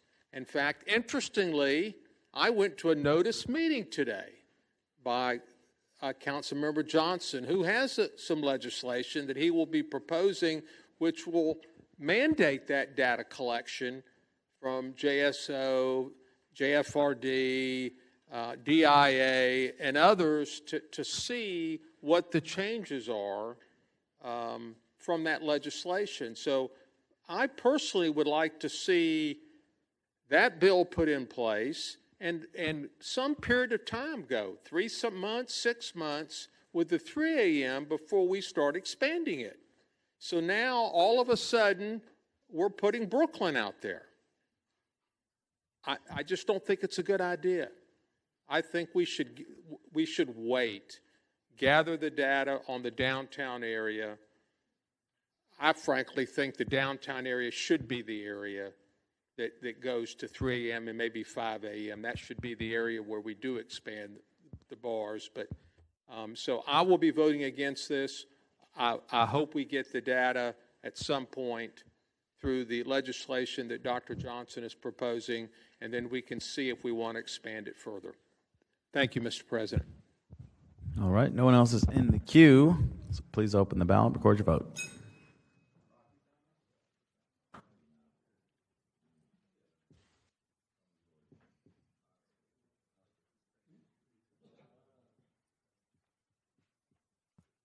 Fourteen yeas, 4 nays. By your action, you've approved 2026-0223. Dr. Johnson, on this bill, yeah? Just wanted to speak to it. Thank you, Mr. President, and to Past President Salem, through the chair. Thank you very much for that. I just wanted to bring up to speed what Dr. Salem was talking about. I had a notice meeting earlier today. This is important to me because if we are going to have an entertainment district, I kind of said before, let's not play at it. Let's actually have an entertainment district, as Dr. Salem said. We look at other cities around the world, and of course in the United States, and these places are open until like 5 a.m. But what is important is getting the data. So there's a bill coming forth. It'll be introduced in the next cycle. I've been working on it now for about 6 weeks or so. It was, there's some changes that need to be made to it because it was attached to Councilman Arias' initial bill. But with this change, there may be some other nuances. So the legal team is working on it. But basically what it will do is in 6 months' time, it will then mandate all that data to come back. We can then, as a council, look at it, whether it's us or future councils, but they'll then have the data to determine what we'll do to create a real entertainment district, as opposed to just having little bits and pieces. We can work to really do something that's sustainable for Jacksonville. So I look forward to introducing that. And again, thank you to Past President Salem. Thank you, Mr. President. All right, Councilmember Arias. All right, thank you, Mr. President. So when I initially drafted the bill about a month, 2 months ago, it was specifically targeting downtown. That's it, downtown, urban core. Brooklyn came in the picture. I was out of the country. I couldn't vote on that one. However, I considered Brooklyn as part of the downtown overlay. It is part of the downtown overlay, which is why I voted in favor of it today. I will say, however, though, if I do next year bring up a 5 a.m. legislation, I think that's going to be really, truly pertaining to urban core downtown right there. I will tell you right now, I will not support this in any other district because this kind of legislation is not meant for all of Jacksonville. It's meant for only downtown and maybe the beaches. All right. But with that being said, I just wanted to kind of give you guys an explanation as to why I supported this bill today. I looked at the map as well, too. There are only like less than a handful of bars in Brooklyn. So this is really only in effect like maybe 2 or 3 at the most. So it's not a substantial change. But yeah, congratulations, Councilman Peluso, on getting this in your district. Thank you. All right, Mr. Floor Leader. Okay, with that, item A2, 2026-249, I move the amendment. You're not in the queue, Mr. Peluso, but if you would like to speak, since it is your bill, I will allow it. Thank you, Mr. President. I don't know if there's something. I'm definitely, the thing's lit up. Thank you, colleagues. I genuinely mean that. I think you could see Stacy's got tears of joy. I made a promise, and I'm very grateful to all of you for allowing me to keep it. It was a mistake that this wasn't in the first bill. I'm grateful to Councilmember Arias for running that bill. I concur with you. I believe that this should not be expanded into neighborhoods as well. Thank you all so much, and congratulations, Stacy. All right. Mr. President, item 82, 2026-249, I move the amendment. All right. Well, you've got a motion second on the amendment. There's no one in the queue. All in favor of the amendment signify by saying aye. Aye. Any opposed say nay. The amendment carries. Move the bill as amended. Got a motion and second on the bill as amended. No one's in the queue. Actually, the sponsor, Councilmember Freeman. Thank you, Mr. Chair, and I'll be brief, but I cannot let this moment pass by without putting a few things on the record. One, as I shared in finance, the 2 biggest barriers that our most challenged members of our community face is access and bureaucracy. And I just want to make sure I just run through this real quick. My pastor said this week, you know, when those bring hate or talk hate towards you, do not respond with hate. So my posture has been changed, and I'm just going to give a brief recap. I want to, one, thank Ms. Norris for calling me on a Sunday evening to tell me that they opposed the bill before the Monday that it came to committee. But I also want to ask Ms. Norris, and I know she's watching, that if they know they're going to oppose it, maybe meet with me prior so that we can try to work through this together. That's the first one. The next one, Mr. Delaney, great seeing you there. I admire your father more than you ever could imagine. He is one of the few people that finished their term in politics with over 80% approval rate. And I've told him many times that I aspire to try to do the same. But I will ask Mr. Delaney that if they're going to have you sit up here on the dais and give an opinion, that then you too often also come to my office and sit down and meet with me. Because your quote, I believe it said, is, it doesn't align with the mayor's priorities. That to me was a challenge. Ms. Figueroa, I know she's watching. I want to thank her. I ran into Dr. Hervey at Foxtail Coffee, and I asked her specifically, I said, Dr. Hervey, do you remember the bill that we worked on in my office where you all changed the code? And it was a struggle for me, but I understand that they took a good bill and they made it better. She says, yes, I definitely remember it. I'm like, well, what happened? She couldn't call. She didn't really know, and that's fine. But what's not fine was then pushing it back to August or September and outside of this session, which is what brings us to this point. Mr. Weinstein, one, your institutional knowledge is something that I think just surpasses most in government these days. But I truly believe he misspoke when he said that microgrants are inefficient and that they're non-impactful. And I do believe that he got microgrants confused with the $300,000 that we gave in response to the Rains tragedy that happened when we lost lives of teenagers. And Gaffney Sr. went to that podium and asked, he said, from my lips to God's ears, and got $300,000. And the KHA leader at the time put those dollars on the street, and we understand the challenges that came with it afterwards. The Crime and Safety Task Force also had $9,000, so they were forced with it. But I want to thank Councilmember Salem. Although I didn't quite feel good about the bill, he raised that floor to $25,000. So a microgrant now is $25,000. And so I wasn't sure he was working with that. So in closing, I want to say this. I watched a commercial recently, and it referred to someone getting it done. And there were a ton of people that said, so-and-so gets it done. And that's our current mayor. And I want you all to go and I want you to look at minute 1 minute and 2 seconds in it. And what it says is that we created 4,300 new jobs and $192 million in contracts for JSEBs. And I think Mr. Peluso just had a meeting on JSEBs as well. So when they say that it does not align with the mayor's priorities, but yet in a commercial they're quoting it, that more likely tells me it doesn't align with who brought the bill forward. So I ask for your support. I ask for your support on this because this bill, this $200,000 is going to JSEBs, small JSEBs, businesses, a part of their number of 4,300, a part of them $192 million. and maybe call to question when they do come back later and say they oppose bills like this, and ask them why. Thank you. Thank you. Please add me as a co-sponsor. No one else in the queue? Open the ballot, record your vote.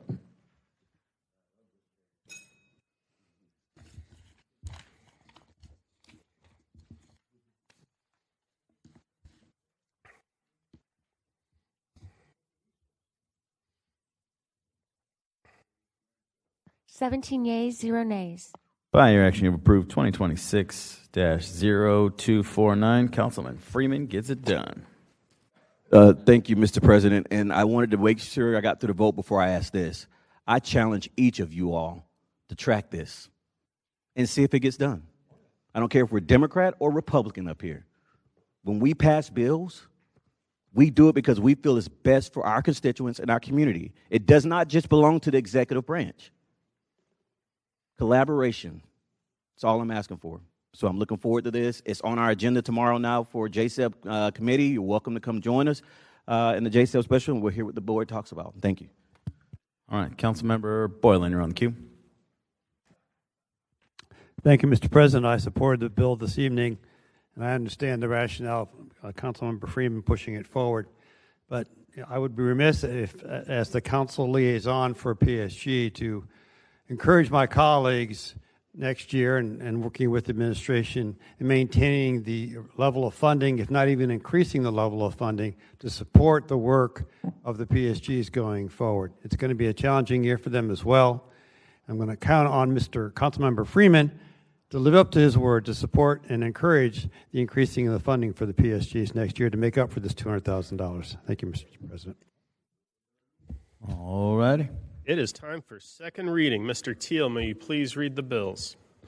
2026-269, 270, 277, 280, 2026-273, 274, 275, and 276. Thank you, Mr. Teal. We do have two action items in this section. Item 83, 2026-269, or first of all, I have no public participation cards for any. Item 2026-269, move the amendment. Got a motion second on the amendment. No one's in the queue. All in favor of the amendment signify by saying aye. Aye. Any opposed say nay. The amendment carries. Move the bill as amended.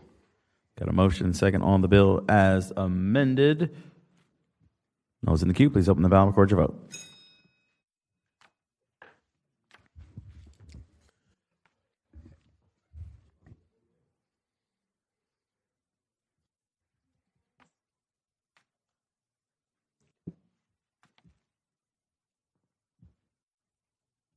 Eighteen yeas, 0 nays. By your action, you've approved 2026-0269. And for those of you that don't remember, those are the young men that performed at my installation ceremony, for those of you that were able to make it.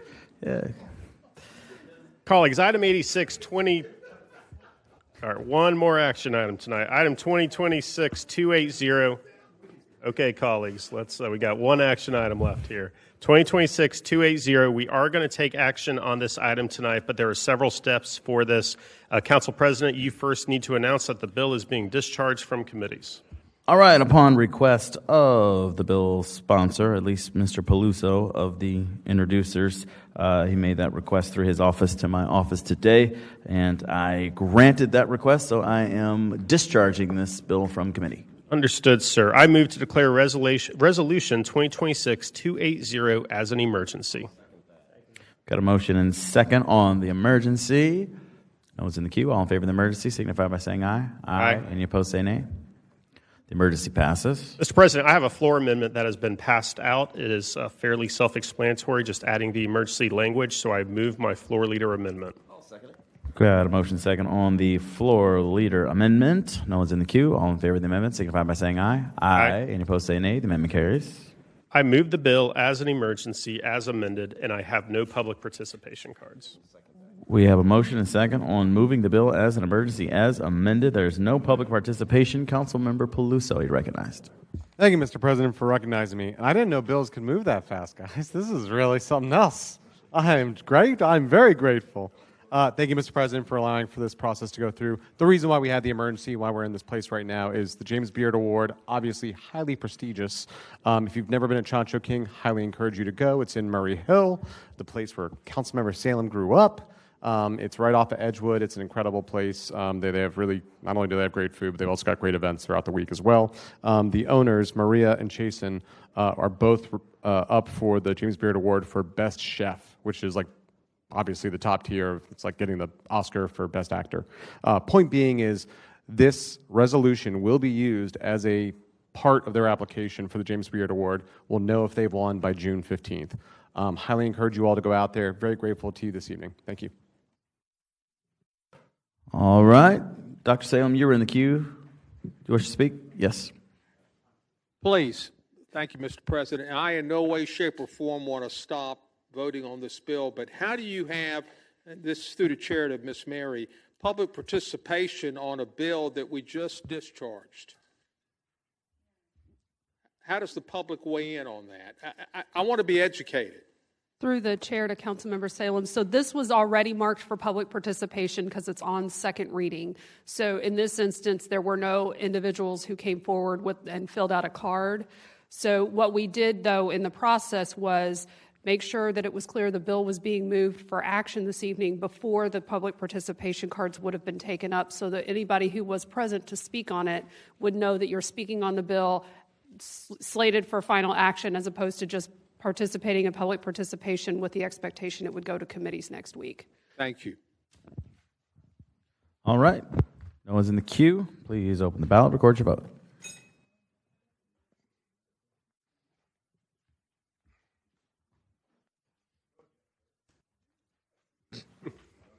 $18 yeas, 0 nays. By your action, you've approved 2026-0280 as an emergency as amended. Colleagues, please jump ahead to page 58 for our addendum. I move the addendum. Got a motion second on the addendum. All in favor of the addendum signify by saying aye. Aye. Any opposed say nay. The addendum has been moved. Mr. President, that concludes our business for the evening. All right, Mr. Floor Leader, as always, thank you for your help in keeping us organized and on track. Do we have a roll call? Let's do a roll call.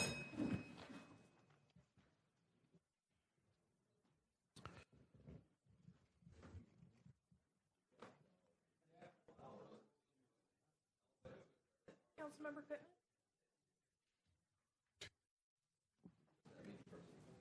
18 present. All right. Before we go to announcements, it is Dylan's last council meeting with us. Mr. Reingold. Mr. Reingold, would you like to give a speech? No speech? All right. He is doing what every good city employee does. They go to the private sector and make some money. So we all wish you good luck in your ventures, and thanks for your time with us. Vice President Howland, you're recognized. Thank you, Mr. President. Earlier this year, Councilman Matt Carlucci had a great idea. Yes, you just heard those words come out of my mouth. Councilman Matt Carlucci had a great idea. He called a notice meeting where he said he would like to share with the rest of council his priorities in his last year on council before he's termed out. So now that I have pledges where it's very likely I will be council president, I've decided to leverage his idea and take up and try to have notice meetings for any termed out council member to find out what their priorities are going to be for their last year, to see if we can't make sure that those priorities come to fruition. So Amber will be reaching out to the 7 of you who are termed out, and we'll have meetings likely in the month of May, and let me know what you want to see done. Thank you. All right. Dr. Johnson. Thank you, sir. And again, I just want to say, re-echo your comments, Mr. President, about Dylan. Thank you for your service to the council. This has been a really great experience, just learning for me at LUZ. We didn't always agree, but one thing I know is that Dylan's going to come with some legal knowledge, and it forces me to do more research to be the best version of what we can do, and that's why we're here, to help people. So thank you, Dylan, for that, and we look forward to seeing you on the other side of the dais. I also want to say very quickly, Mr. President, in March of 1993, my good friend, Congresswoman Frederica Wilson, who from Miami, founded a program. At the time, she was a member of the school board of Dade County. She went on to become state representative, state senator, and now member of the U.S. Congress. But while she was there, she started a program called the 5,000 Role Models. It is one of the most exemplary programs in the country. In fact, it is not only down in Dade County and Broward County and now in Duval County since 2016. It's in the Bahamas, in the LA Unified School District in Los Angeles. It's in Louisiana. It's all over the country. And Congresswoman Wilson didn't do it because she wanted recognition for it. She did it because it was the right thing to do. Well, the reason I'm wearing this tie tonight, it's very conspicuous, but it shows hands, a hand of a large hand and a small hand, and it's very intentional. This is the official tie of the 5,000 Role Models of Excellence. I want to say that several members that are on this dais right now, including Dr. Salem and former President Dr. Salem and former President Freeman, have the 5,000 Role Models tie and are part of this program. I myself went out for my first time with the 5,000 Role Models over at Darnell Cookman Middle School and spent time with those young men. And so I wore this to bring attention to what the 5,000 Role Models are doing. I know Councilman Arias, forgive me, I know you've talked to 5,000 Role Models on your side of town, and you got some that are interested in running now that you're planning to do the Ironman Athlon. So the beauty is we can all be a part of this. And so I encourage you to do that. The 5,000 Role Models director was here with us earlier tonight, but I wanted to wear this tie to bring attention to what they do, and our opportunity to move those things forward exists. Thank you, colleagues. I appreciate it, and I hope you will too. Get a 5,000 Role Models tie and go, and that's, ladies can wear it too. Get a 5,000 Role Models tie, but give back in this way because I had the most incredible experience with these young folk. Thank you. All right, Councilwoman Pittman, any birthdays?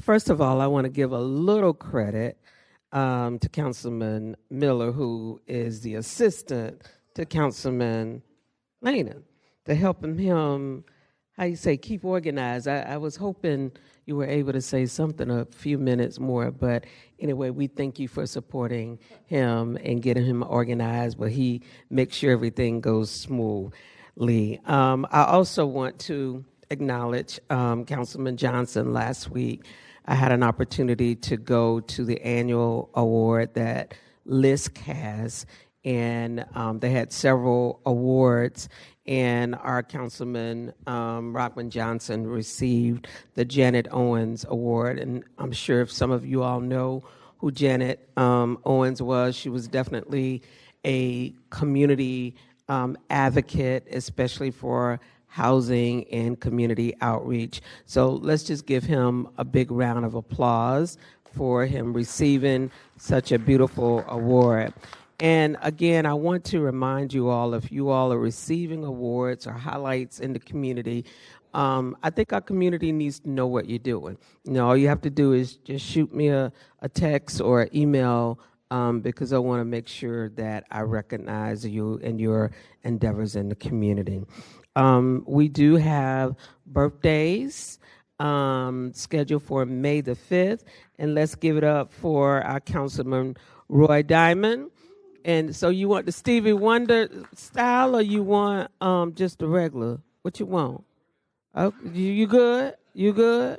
Okay, I just want to know, we like to make sure we please you. You know what I'm saying? Because you and I don't always agree, but we agree on the birthdays, right?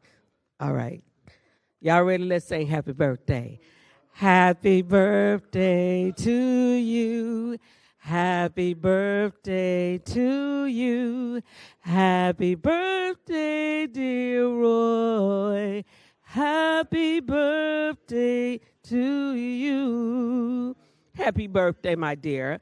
And then, of course, we have Council Secretary Jason Teal. Yay! Happy birthday to you as well. And then Legislative Services, we have Sharon Nelson. Her birthday is on May the 5th. And Steve, his birthday is also on May the 5th. So that's what we have for this month. All right. Well, if we have nothing else, we are adjourned. We'll turn it over to the chaplain.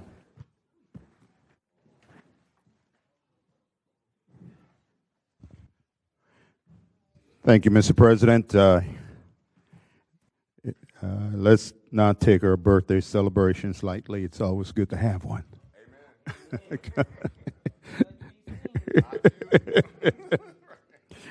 I'm reminded by something that Councilmember Johnson said a second ago. I'm reminded that we all here because we're standing on some big shoulders, those that went before us in whatever lane of life that you traveled. And let's not forget that. Let us pray. Gracious God, we thank you for this evening. We thank you for everything that you've given us. We thank you for the breath of life, and we thank you for the wisdom that you've imparted, and thank you for the spirit of discernment. Thank you for the desire in our heart to do what is best for our community. God, I ask you to continue to be with us and give us strength and wisdom for the days ahead. I ask you to cover each and every one of our families, wherever they may be. You're God with some big arms, God with a big heart, a loving God, and so we thank you. We give you honor, glory, and praise. Now unto him that is able to keep us from falling and present us faultless before his presence with exceeding joy. To the only wise God, our Savior, be glory and majesty, dominion and power, both now and forever. Travel safely. In Jesus' name, amen.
A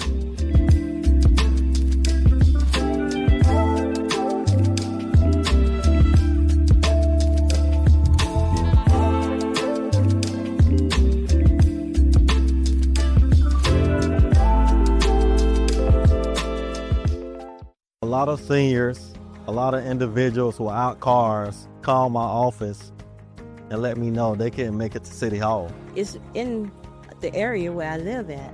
We can just walk from our house and come here. Coming to greet us and meet us and find out the things that we need in the community instead of going to City Hall and can't get to you, whatever. But I think it's a great idea, and I think it will motivate the community as well, knowing that you're out there doing the work for us. So I hope that this is just not one thing, and not just for our community, but maybe you'll spread it throughout the city of Jacksonville. All the other districts and areas ought to do the same thing. Since we've been having these events, we've been averaging anywhere, from 20 to 25 people coming on the office on the block. So, and some people just want to discuss what's going on in their neighborhood.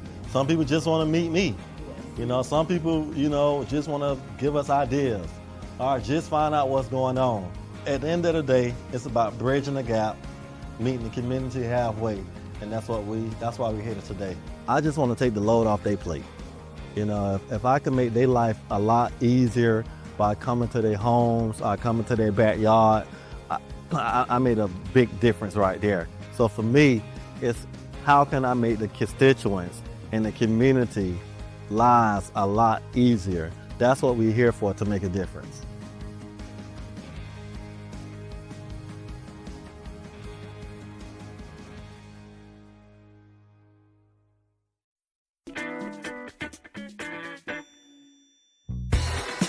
What makes our cookies unique to other shops is that they are a taller cookie due to baking directly from frozen and our recipe. So our cookies are gooey on the inside and crispy on the outside. It makes for the best of both worlds. Truly, and honestly, our most popular cookie is chocolate chip. And truly, once you've had a bite, it's probably going to become your favorite too. But another extremely popular one that we have for Jacksonville is called the Duval Delight, or the Duval Double Chip.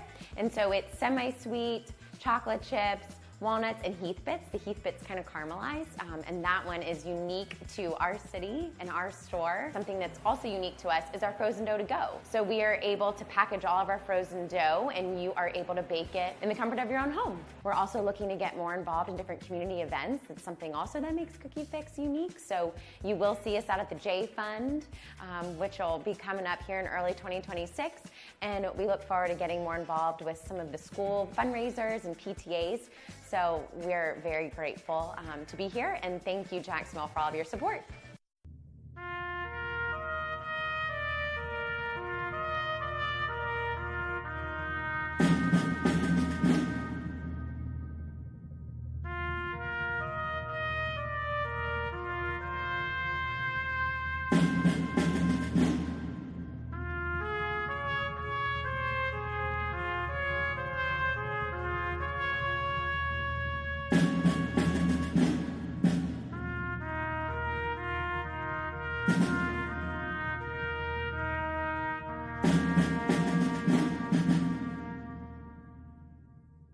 It's the sacrifice, all these men on the wall, the 28 men on the wall, the sacrifice they made, and their families. It means a lot to us to bring their families here and support them and show them the love that the city has for their family members and the JFRD and employees. Today is a time for us to remember those who have given the ultimate sacrifice, those who were selflessly serving our city and died in the line of duty.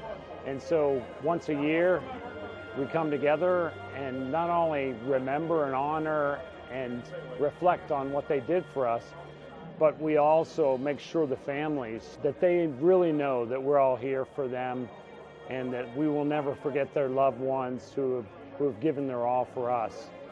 And so that's what it means for us, but also it's a time for us to say, it shouldn't just be one day a year, so let's make sure every day we remember and respect and honor those who serve us, not only those who have gone before us, but also those who are still serving.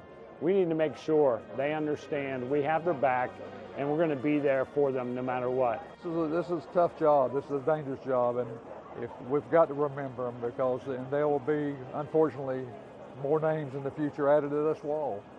We do all we can to make it as safe as we can, but there's things that's, like I say, it's dangerous, so we've got to always remember them, and we will.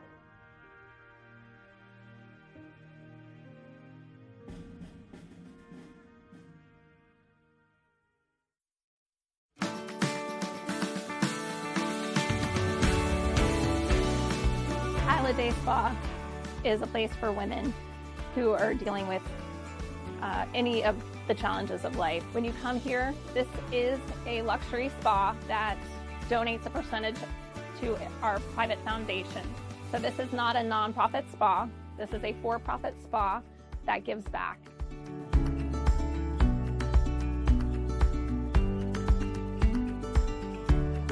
The stories that I've heard are miraculous. And just getting to give back and love on them it's been amazing. And so if you come, you're a part of that. So just coming and getting a massage here, you're not only taking care of yourself, but you're giving back. Welcome to Jax Plus, Jacksonville's public information television channel, your go-to source for the stories, services, and updates that shape our city. From public safety messages and essential news to in-depth profiles, community features, and citywide developments, Jax Plus keeps you connected and informed. Whether you're a resident, business owner, community leader, or stakeholder, this is your channel for all things Jacksonville. Updated regularly and available anytime, Jax Plus airs on Roku, YouTube, Apple TV, Amazon Fire, and streams live on the City of Jacksonville website. This is your city. This is Jax Plus. Please welcome Councilmember Rockman Johnson to present a Lifetime Achievement Award.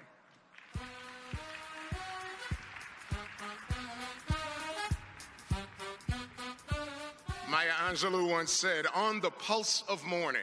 And this morning, our city gathers again to remember and to recommit to progress. Before I move on, I'd like to recognize, although he is not here, it is in the program, our president of the Jacksonville City Council, Kevin Carrico, Vice President Nick Howland, and members of the City Council who are there. Could you salute my colleagues, please, from the City Council, who work so diligently to ensure, thank you, council members, to make sure these things like this breakfast continues moving. Now, today we're standing in a space where history breathes and responsibility listens. There are people who understand Dr. King's legacy was so much more than just speeches. It required structure and discipline, but most importantly, love that was strong enough to endure. And Mrs. Lenny Hilliard Finley is one of those people who understand. Now, at the beginning of this breakfast, there were visionaries like someone seated here with us, Ronnie Ferguson, who at the time was president of the Urban League, State Representative Willie Dennis, Bill and Sandy Bond, and later Wally Lee, who helped to create what this gathering is and has become. But it was one small, and I won't say quiet, but certainly dedicated individual, and that was Lenny Finley, who took the idea from that table of brotherhood and made it a reality. As Vice President of Community Development for the Jacksonville Urban League, she built the operational soul of what we know as this breakfast. Mrs. Finley booked speakers, cultivated tomorrow's leaders, and did the work to align partners that solved problems before they even arrived. She did this year after year and made sure the trains ran on time. And when challenges appeared, Mrs. Finley pressed forward. When obstacles arose, Lenny Finley could find a way. Now, this moment is deeply personal for me because I was there at the beginning, at the table, watching her work. I was the first youth speaker for this Martin Luther King breakfast. I'm not going to tell you how many years ago that was. But Mrs. Finley believed in me before I knew what belief was. You see, the breakfast committee had asked me to say the I Have a Dream speech. And as you can imagine, I was a kind of different child. And I told them that I would rather not say the I Have a Dream speech, Dr. Danford. I would rather write my own speech. And instead of pushing me back, Mrs. Finley said that she believed in me. I said I'd rather speak to a moment that was here instead of repeating familiar words. And she protected my voice and ensured that truth remained intact. And that's who she's always been, a builder of people and institutions.